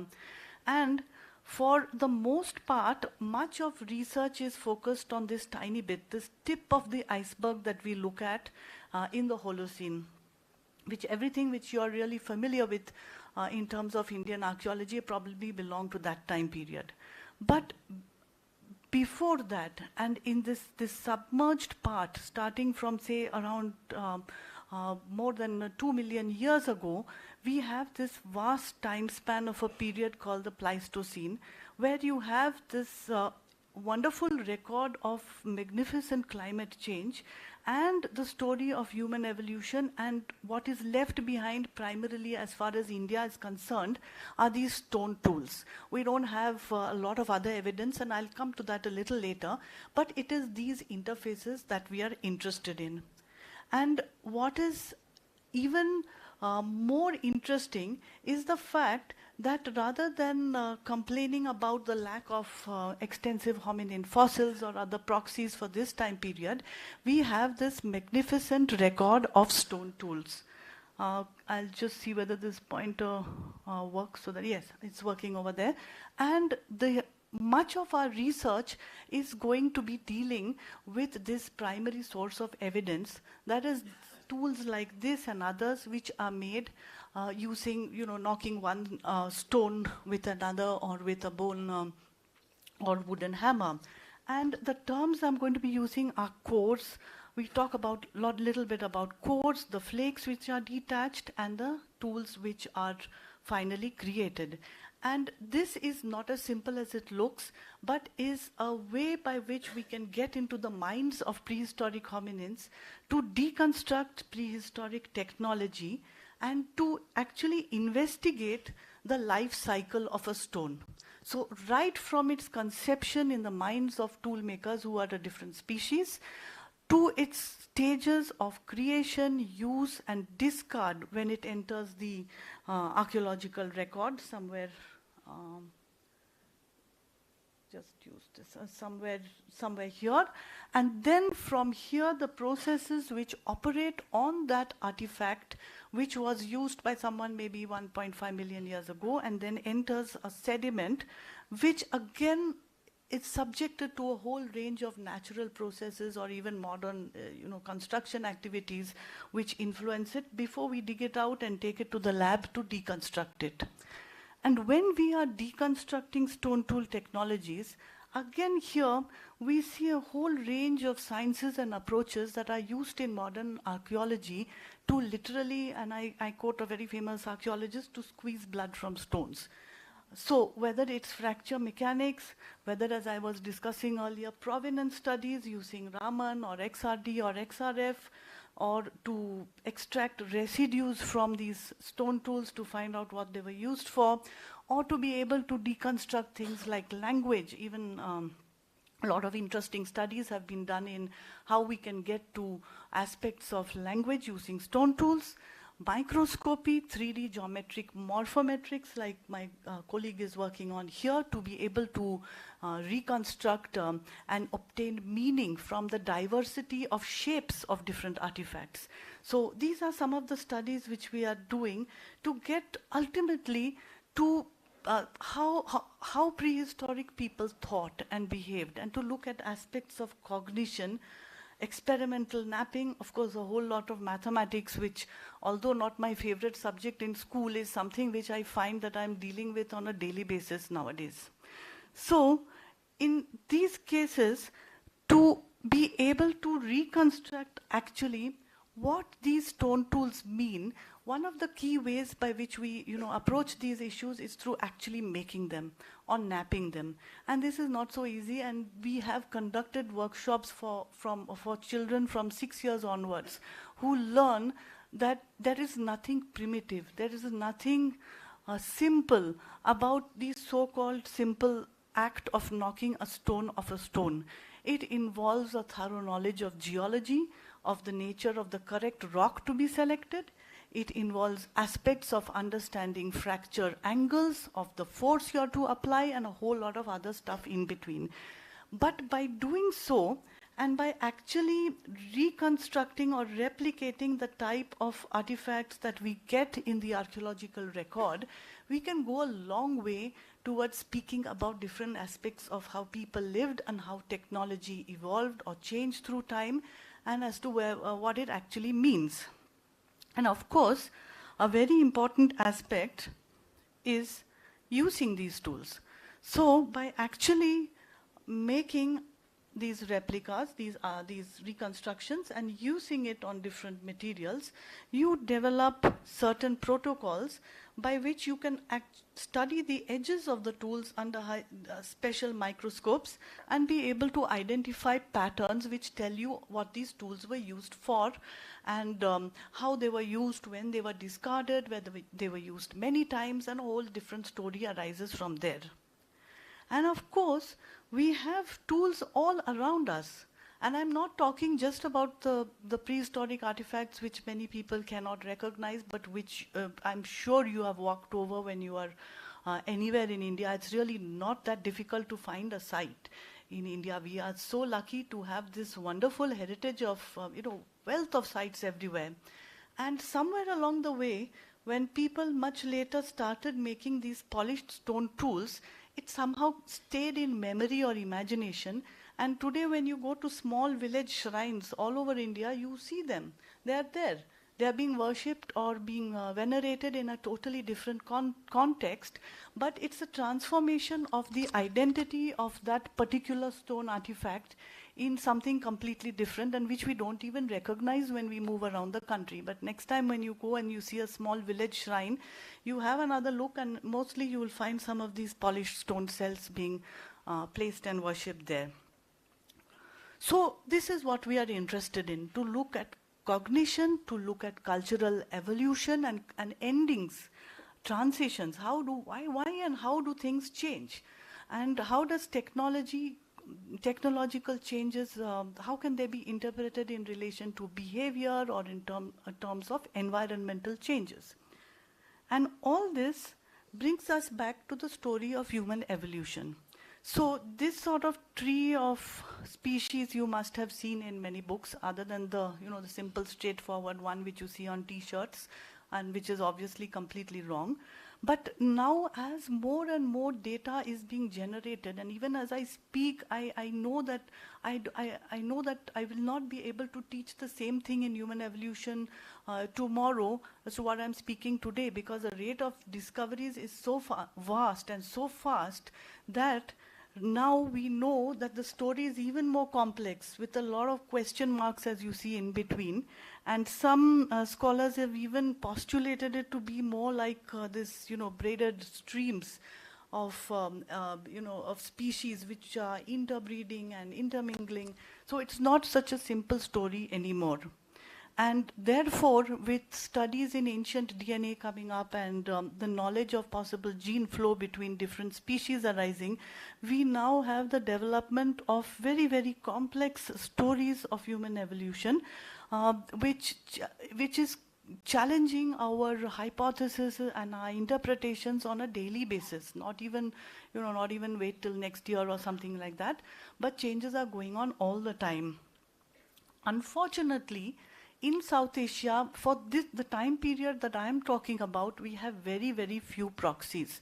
And we have this one partial cranium from a site in Madhya Pradesh called Hathnora, and some post-cranial remains. But there is some debate as to what species it actually represents, and there is a lot of debate as to its correct age. So that's where we are. Now, from that picture, when we zoom down into South Asian prehistory as a whole, we have this fantastic story beginning right in 1863 actually, but published in 1866 by Robert Bruce Foote. And he discovered the first Paleolithic stone artifact at a place in Pallavaram in Chennai. And why is it so remarkable is the fact that he was a geologist. He had never seen stone tools. He was posted in India, but he knew about rocks. And he knew that this rock which he found was not a rock. It was something different. And it's even more fascinating because his work has to be seen in the context of what was happening in Europe. And there they were having these fantastic debates about prehistory and antiquity and, sorry, can you hear me? And the discovery of stone tools and their antiquity in Europe associated with fossil bones. And he had seen a picture, an illustration of a tool like this in some journal in Europe, and he put two and two together and he said this is a Paleolithic stone tool, and that was the beginning of Indian Paleolithic studies. And he went on to do a lot more, which I'll talk about a little later. And from then we've had this wonderful trail of prehistory with fantastic scholars all contributing in different ways and building up the knowledge that we know now. So what do we know? On the positive side, we have this rich, vast density of sites. And when I say rich, I really mean that, because I've been to sites in Europe and Africa, and I have never seen the density of artifacts that you see when you walk across any site in India. These have a vast temporal span and very, very long and rich records. But at the same time, we have very few excavations of these sites, very few dated sites, very few hominins, and not enough work being done on paleo environments. So on the positive side, if you look at the data that we have, it begins definitely around 1.7 million years ago, and there may be older sites for which the evidence is still, just coming up. And it continues through time with all these different changes in technology, and obviously that's related to behavior and to species. So there is this temporal variability, there is a spatial variability. So what you see somewhere here is not the same as what you see perhaps in Kerala or even in Northeast India. It varies. So you have these great similarities, and you have also a lot of regional differences, which may be chronological, it may be behavioral, it may be related to so many other factors. And these sites are in diverse geomorphological contexts. So right from caves and rock shelters to lateritic ferruginous sediments to the shivaliks, and I'm talking about this in Nepal, to lacustrine sediments, regoliths, to fluvial sediments. It's diverse, and it's associated with a very rich biological proxies, whether it's fossil animals or plant proxies like these phytoliths here, many species of which are now extinct and some of which are still there. But most of these sites are not dated to the extent that they should be, and this is not a really it's the result of many different factors, not only the lack of funding but also suitable sediments or proxies to date. So if you see that, if you just take one small time period in the lower Paleolithic called the Acheulean, you'll see just a handful of these dots on the screen, which is very, very little compared to the number of sites covering the country. Now, who made these tools? Now, this is one of the biggest questions that we try to address. Right in the beginning, some of the really oldest sites in Africa, you see here, some of the really old ones, and parts of Eurasia, go back to more than now 2.6 million years old. They had this particular specific type of small cores and small flakes, a very distinctive assemblage, which at present we do not really know whether this existed in India. There are some clues from some sites in Pakistan and some sites near Chandigarh and perhaps elsewhere, but at present this period is rather problematic. We don't know why we are not finding. Perhaps there's an issue of interpretation or inability to date such finds when we get them, but this is one of the issues.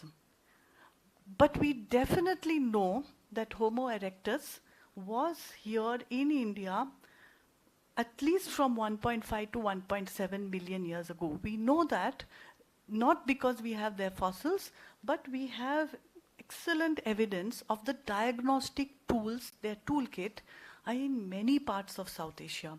So these are extremely similar to that found in these areas which we have shaded in over here, and that is a very, very clear clue that at least this species was here at this time. When did modern humans come to India? This is a debate for which, as you can see here, there are many different hypotheses, and if you see the map here, there are many different suggestions provided. And one of the biggest problems we have is that the studies from genetic evidence or ancient DNA do not often match the archaeological evidence. So this is an ongoing dialogue which we have with people studying migration from different perspectives, and it's something that I think will continue until we find more fossils or more evidence that can conclusively establish what was happening.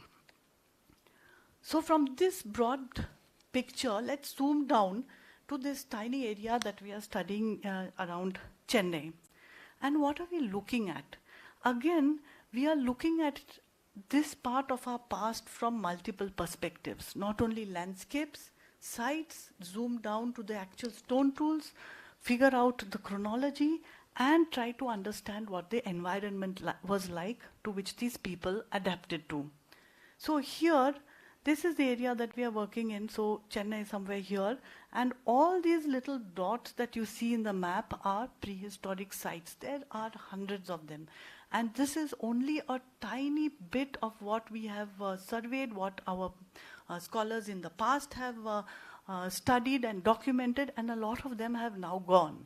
So this is probably a tiny remnant of the number of dots you can actually fill that space with.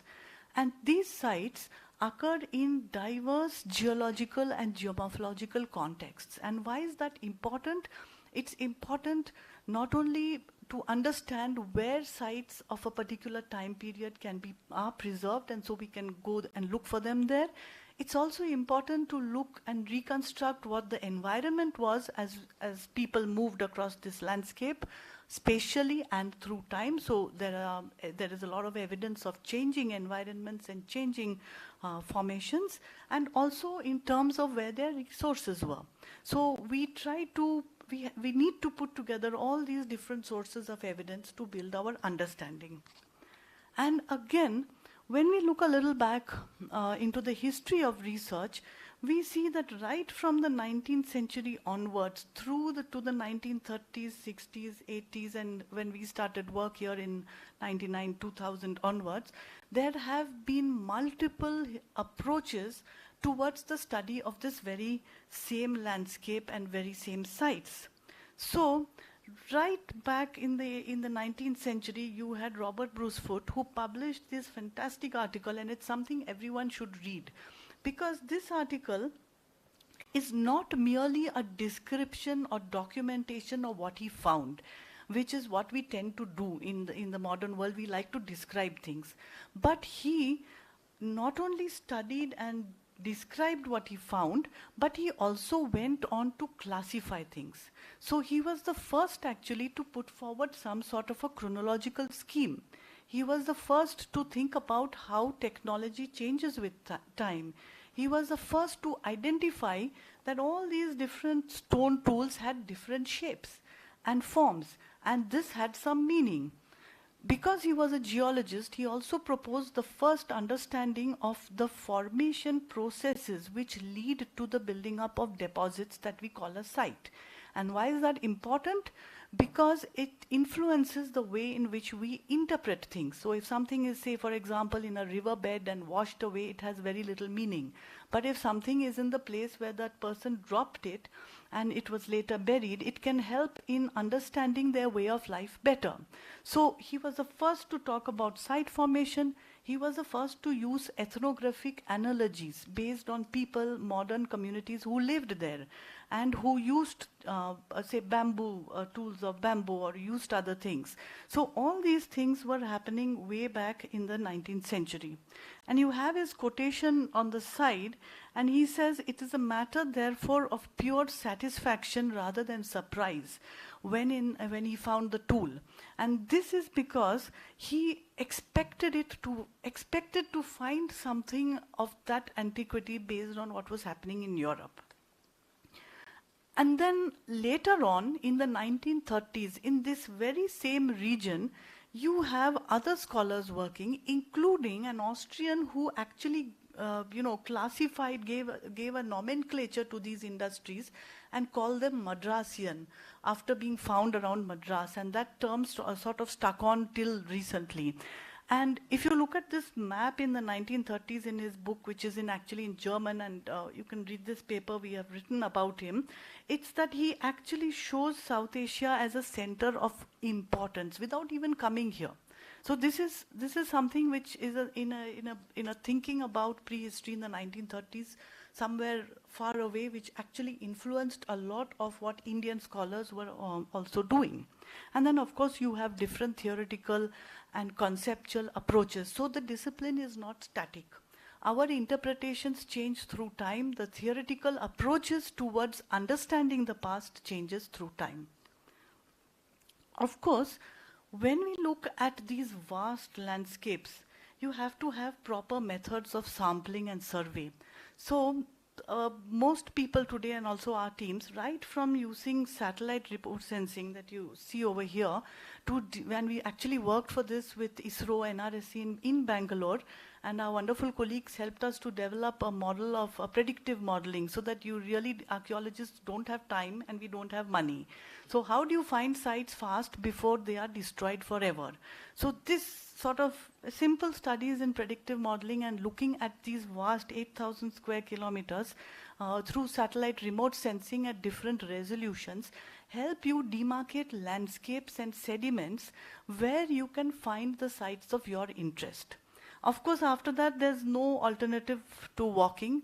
So walking over these landscapes in terrible heat and terrible conditions, but with wonderful team of students and other scholars in surveying in very systematic manner to find artifacts, or taking test pits, or nowadays even using this ground penetrating radar with some colleagues of ours to identify sediments in which you find tools. So you can't find the tools themselves, but you can identify areas of interest and then demarcate that for further study. So it's a sort of a non-destructive way of looking at landscapes which are now buried. So you can actually recreate 3D models of these past landscapes. So after all this work, we could prepare a database of a large number of sites of these different time periods, whether it's the oldest, the Acheulean as we call it, or the middle, or the late Paleolithic, all occurring in different landscapes and different types of sediments with different types of tools and different interpretations. So you might have some sites in these deeply buried fluvial lacustrine sediments of lakes and rivers, or some in these colluvial gravels where you at the foothill region, or in various different contexts across the region. And you also see, for example, on this map where you don't find the dots. And these are sediments which are deposited by rivers in our view very recently. So recent can be something pretty old, but for ours, these are not really areas of interest where you will find sites, and we don't bother there. But these studies also narrowed down the resources to which these Paleolithic populations went to. After all, you need rock to make your stone tools. And you don't need any old rock. You have to choose the specific rock which is suitable and which has a conchoidal fracture, enabling you to flake it to make something as good as this. So if you see this map, you have all these different colors over here. These are all different sources of geological formations in which you get different types of rocks.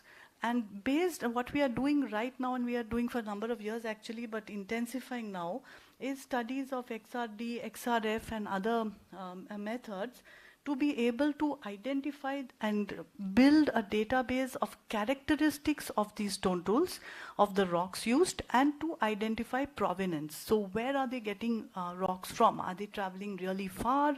Are they going nearby? What are their mobility patterns in their search for this specific resource?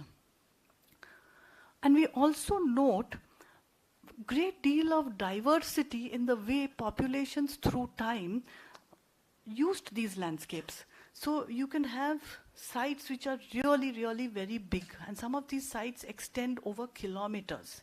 This doesn't mean it represents successive occupation of very interesting spaces in the landscape by prehistoric populations who come back over and over again to use the same place. Their tools are buried, it's again reoccupied, that goes on.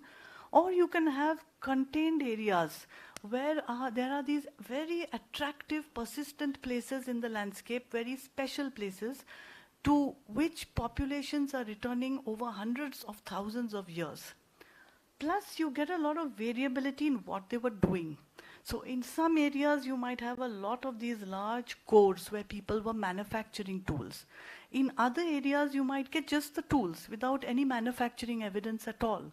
So it's our job to draw the dots across the landscape and figure out how they moved, why they were moving, what they were looking for, and what they were doing at different points in time.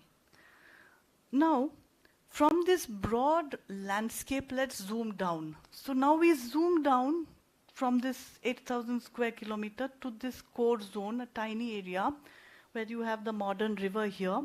And these are the two sites that we are currently excavating. But all the other yellow dots are sites in the vicinity. So one of these sites is that of Athirampakam. And as you can see, it's very, very gullied, and we excavated trenches all across this site. And it's really rich. When you visit the site, and we are working with students and with the local people to encourage them, please don't pick up tools. You are walking over this carpet of prehistoric artifacts. And we tell them, please go take as many photos as you want, but don't pick up anything. Somewhat successful, somewhat not. But at this site and at other sites that we are working in, you see we have, this is another site, and we have different ways of excavation, and each trench is dug to solve a specific research question. It's not that we dig randomly, very, very meticulous, very slow. Sometimes over 3 months we may excavate only 20 centimeters. That's it. Because as you're digging, you are sieving every bit. You can see this lady, and she has very, very tiny flakes in her hand. So we recover this micro debitage.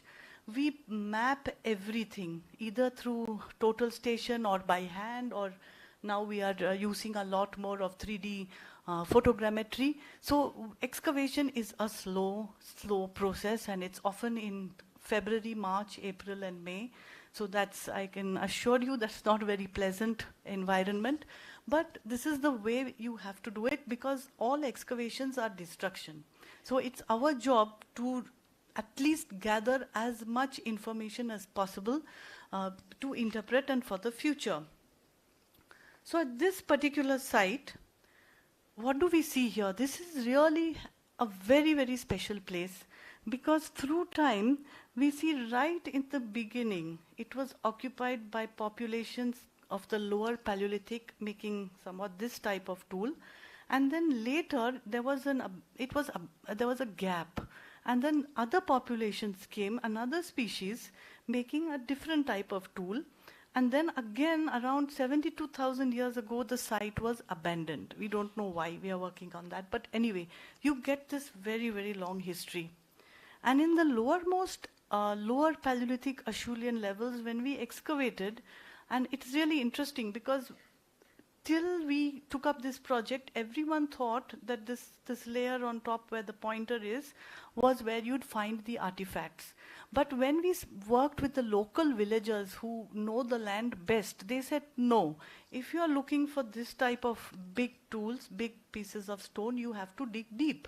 And we said that's not possible because this was classified as being a Cretaceous shale.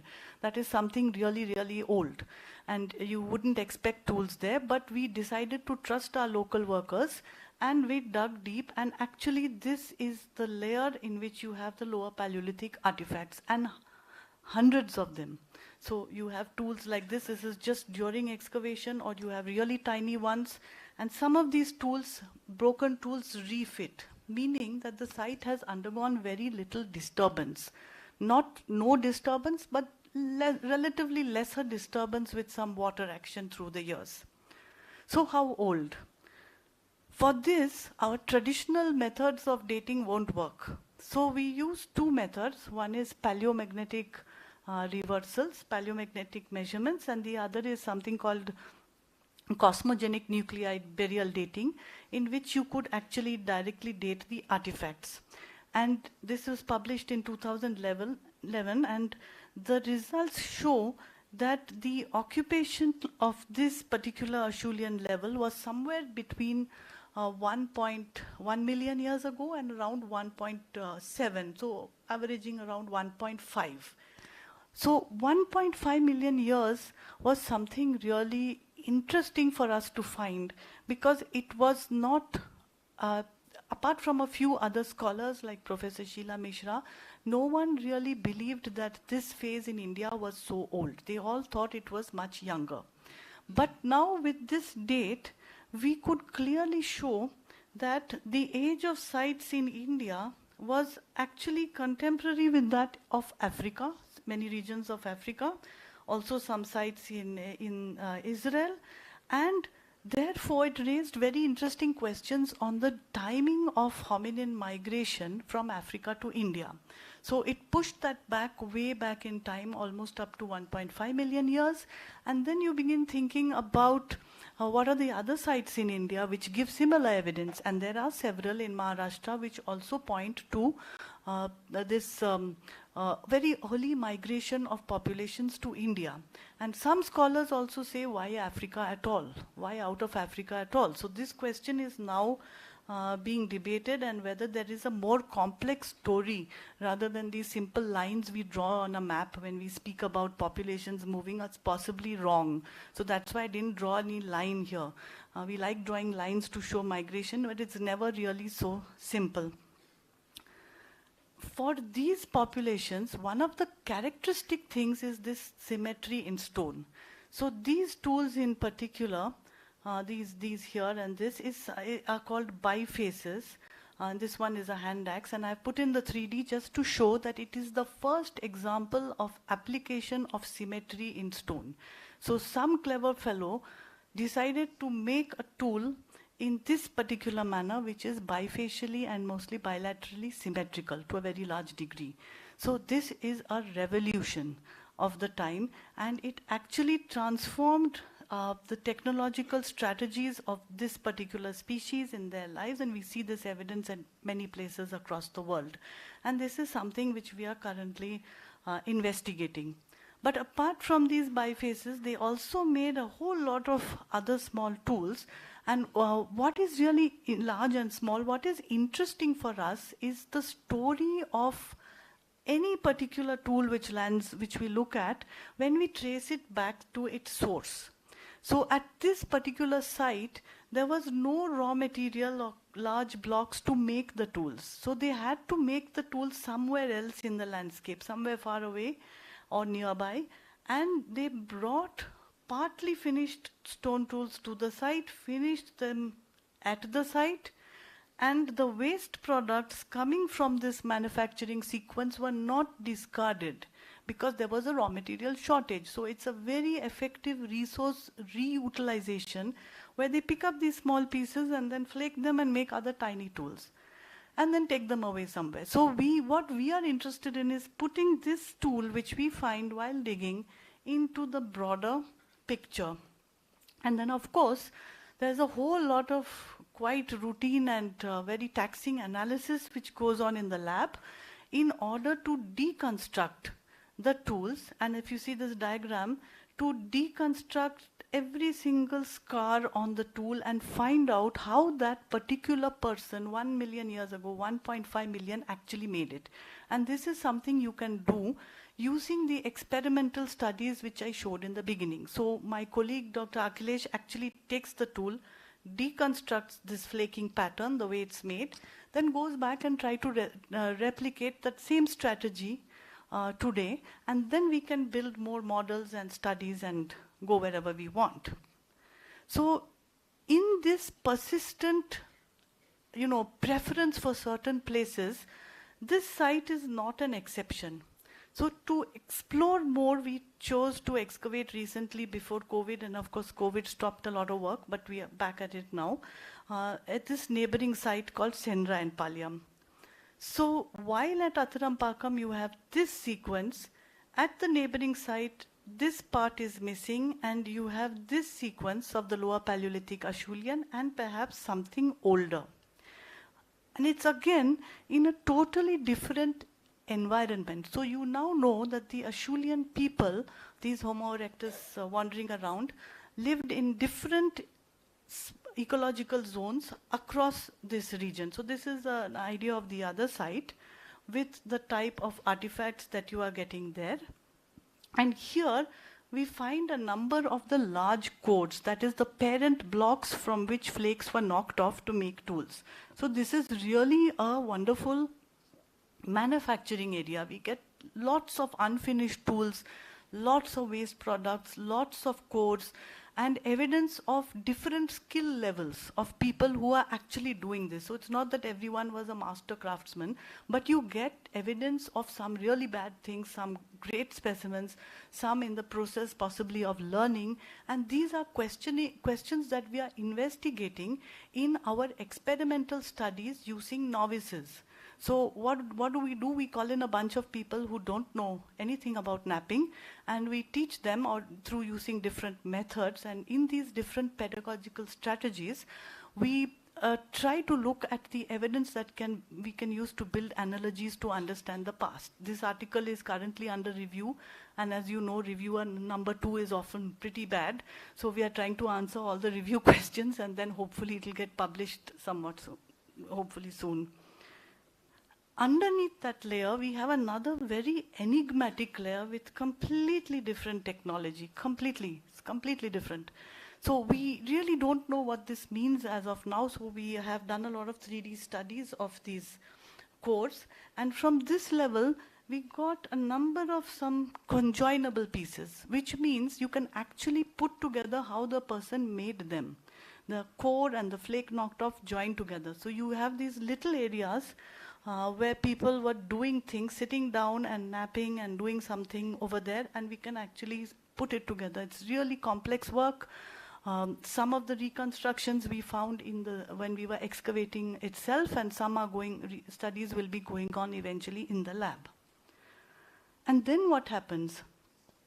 You have the ending of this particular culture, and at Athirampakam, we find another culture beginning called the Middle Paleolithic with a transition and then totally different types of tools. What does it mean? Firstly, we dated it, and this was done at PRL Ahmedabad and with Professor Singhvi and his team, and we got age ranges of from about 385,000 to 74,000, showing a cultural transition till the site was abandoned. And this was published in Nature in 2018. And this shows that something else was happening, a complete different shift in behavior. And that shift in behavior is reflected in the tools left behind. This is something that you see not only in India, but globally. So this shift from these large cutting tools to other small, different technologies called Levallois and whatnot, which is associated with another species. Now we don't know, and in our paper also we were very cautious in which we said we are seeing this shift, but we cannot assign a species to it because we don't have the fossils. But this is also happening in this region.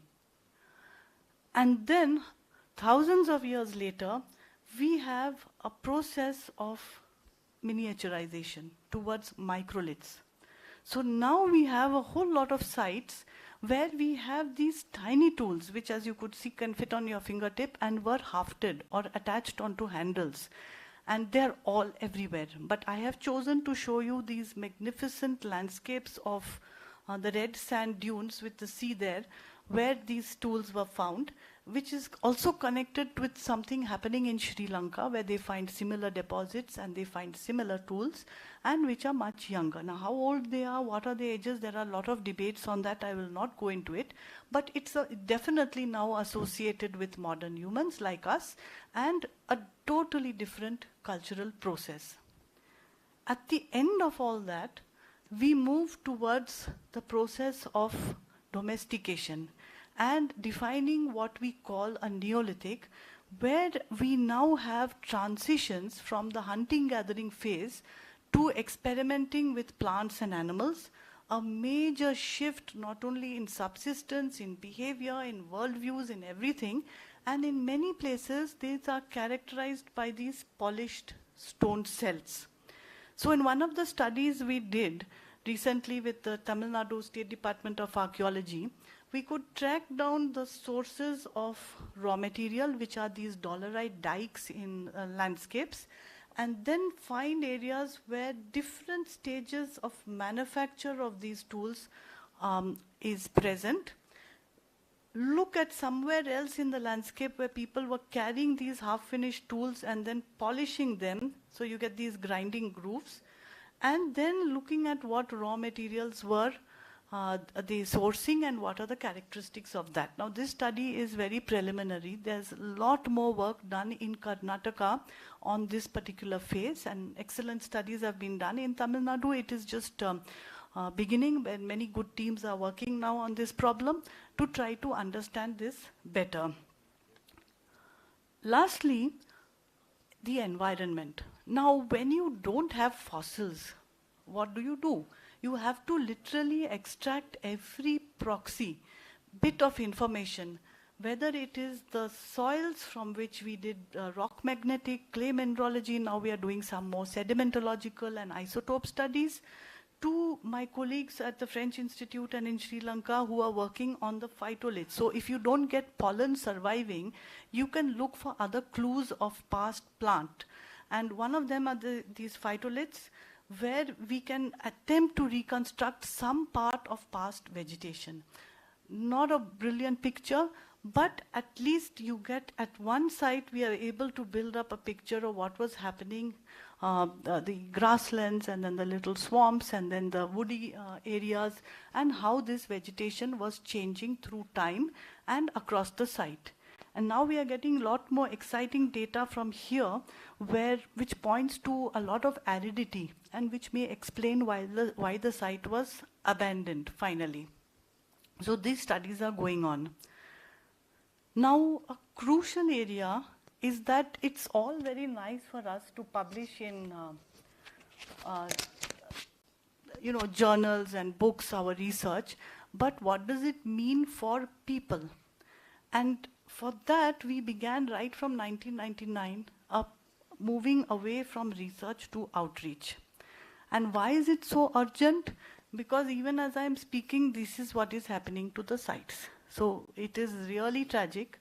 Rapid urbanization, which is destroying the sites primarily because the people doing it don't know that there are sites there, because they don't know what stone tools look like.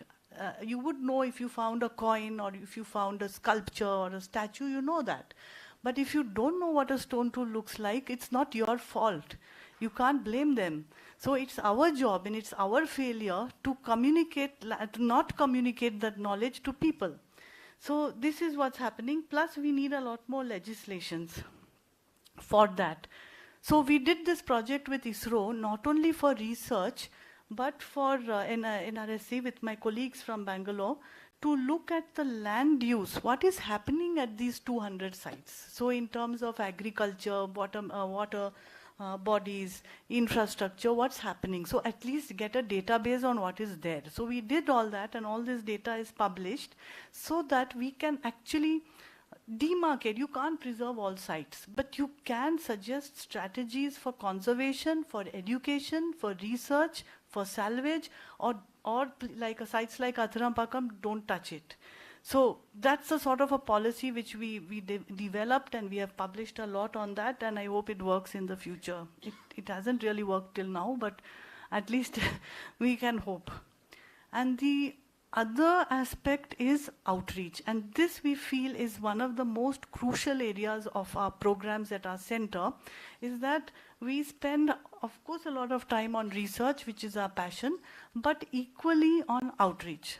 So our public outreach policy is hands-on. So we address everybody from children, college, university, and even children, as I was speaking earlier, till age of 80 and above.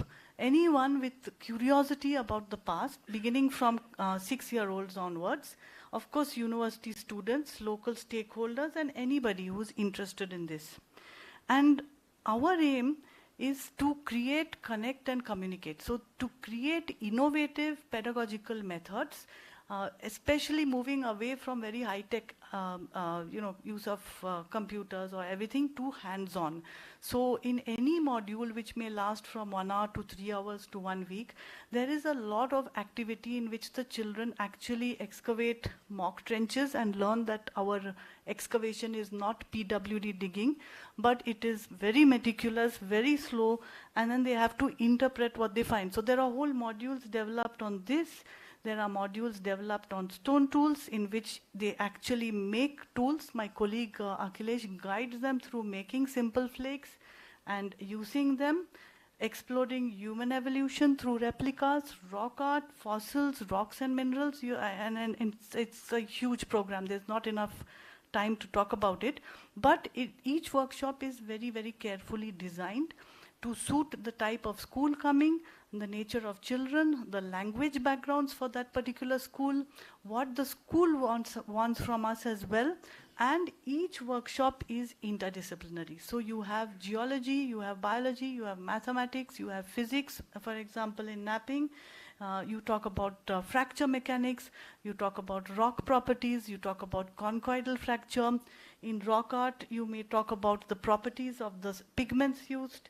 In excavation, everything comes in. You see here a replica, all are replicas, a replica skeleton, in which you can talk about paleopathology, you can talk about gender, age of death.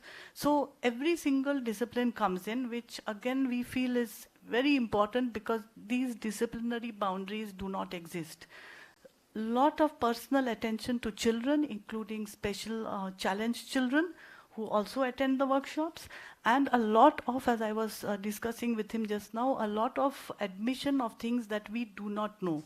So while being factually accurate, we are also very open to things that we don't know, and that is probably much more than what we do know.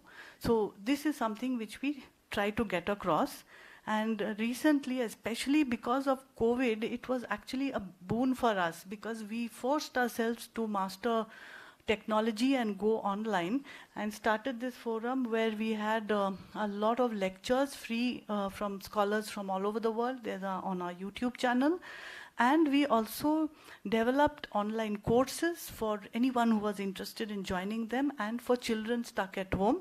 And since then, we have now, with the help of wonderful interns, developing a lot of videos, simple ones, on particular concepts in prehistory and other aspects of archaeology to reach out to a wider audience. Of course, children's books and building more collaborations. So some of our recent collaborations with this Paleo Home Project team are more detailed studies and in the field, which we just came back from actually recently, online hybrid lectures and getting actually more samples for different dating methods, because one of the major challenges is to crack getting correct age for the various sites we are working in. And again, building collaborations in outreach and upscaling. So from small groups to try to address links between India and what is happening in Africa through colleagues in that particular project, and trying to link not only within South Asia, but also with one of my colleagues is working with people doing similar things in Algeria, and trying to build these networks across the world with people of shared interest, and specifically for this time period. So who are we is still a question that has more, more things that we don't know and don't understand. And I hope that in future lectures, my colleagues and I will try to address and add a little bit more to the puzzle than what we have right now. And of course, lastly, to thank the Archaeological Survey of India, the Department of Archaeology, State Government of Tamil Nadu, and many different funding agencies, and the local villagers and our people we work with in all these districts, students and my colleagues at our center, without whom none of this work would have been possible. So with that, I thank you again for inviting me, and hope I finished on time. Yeah. Thank you very much, Professor Bapu, for connecting us with very interesting ideas from prehistory to culture, the evolution, and today's societal issues and sustainability. We share with you the common interest, particularly to do with outreach, and we look forward to working with you and your center in the years to come. We don't usually have questions after a public talk, unless the time permits. So if there is some burning question, one single question, we can take it now, if you allow. Yeah, sure, I don't mind. Yes. This 71,000 years that event, have you found some glass shards or some volcanic eruption? Because it was the Toba eruption in Sumatra. Yes. So Yes, exactly. did that impact the population to migrate from that place? Yeah, absolutely. Actually, in our nature paper, we suggested that this coincidence in the dates between, actually it's 72 to 74, that block of area. But in the sediments, at that time, the sedimentological studies did not find shards, but we have given the samples again for analysis now, and they are again looking at that from this perspective. At that time, we didn't find it, but we have suggested, hinted that it may be because of that. Yes. Exactly. And many archaeological sites, we have that evidence. But at this site, there is no toba ash visible. But at the microscopic level, we have sent the samples again, and let's see what comes out. There are more questions, but I request you all to join for dinner and interact with Professor Pappu. On behalf of the Academy, it's our pleasure to thank Professor Pappu with a token of appreciation.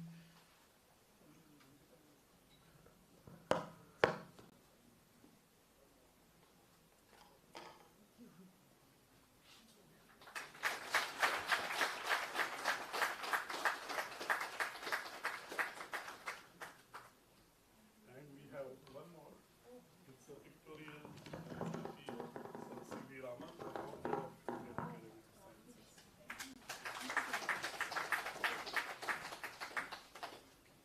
I invite you all to join for dinner. Dinner is arranged in the main guest house.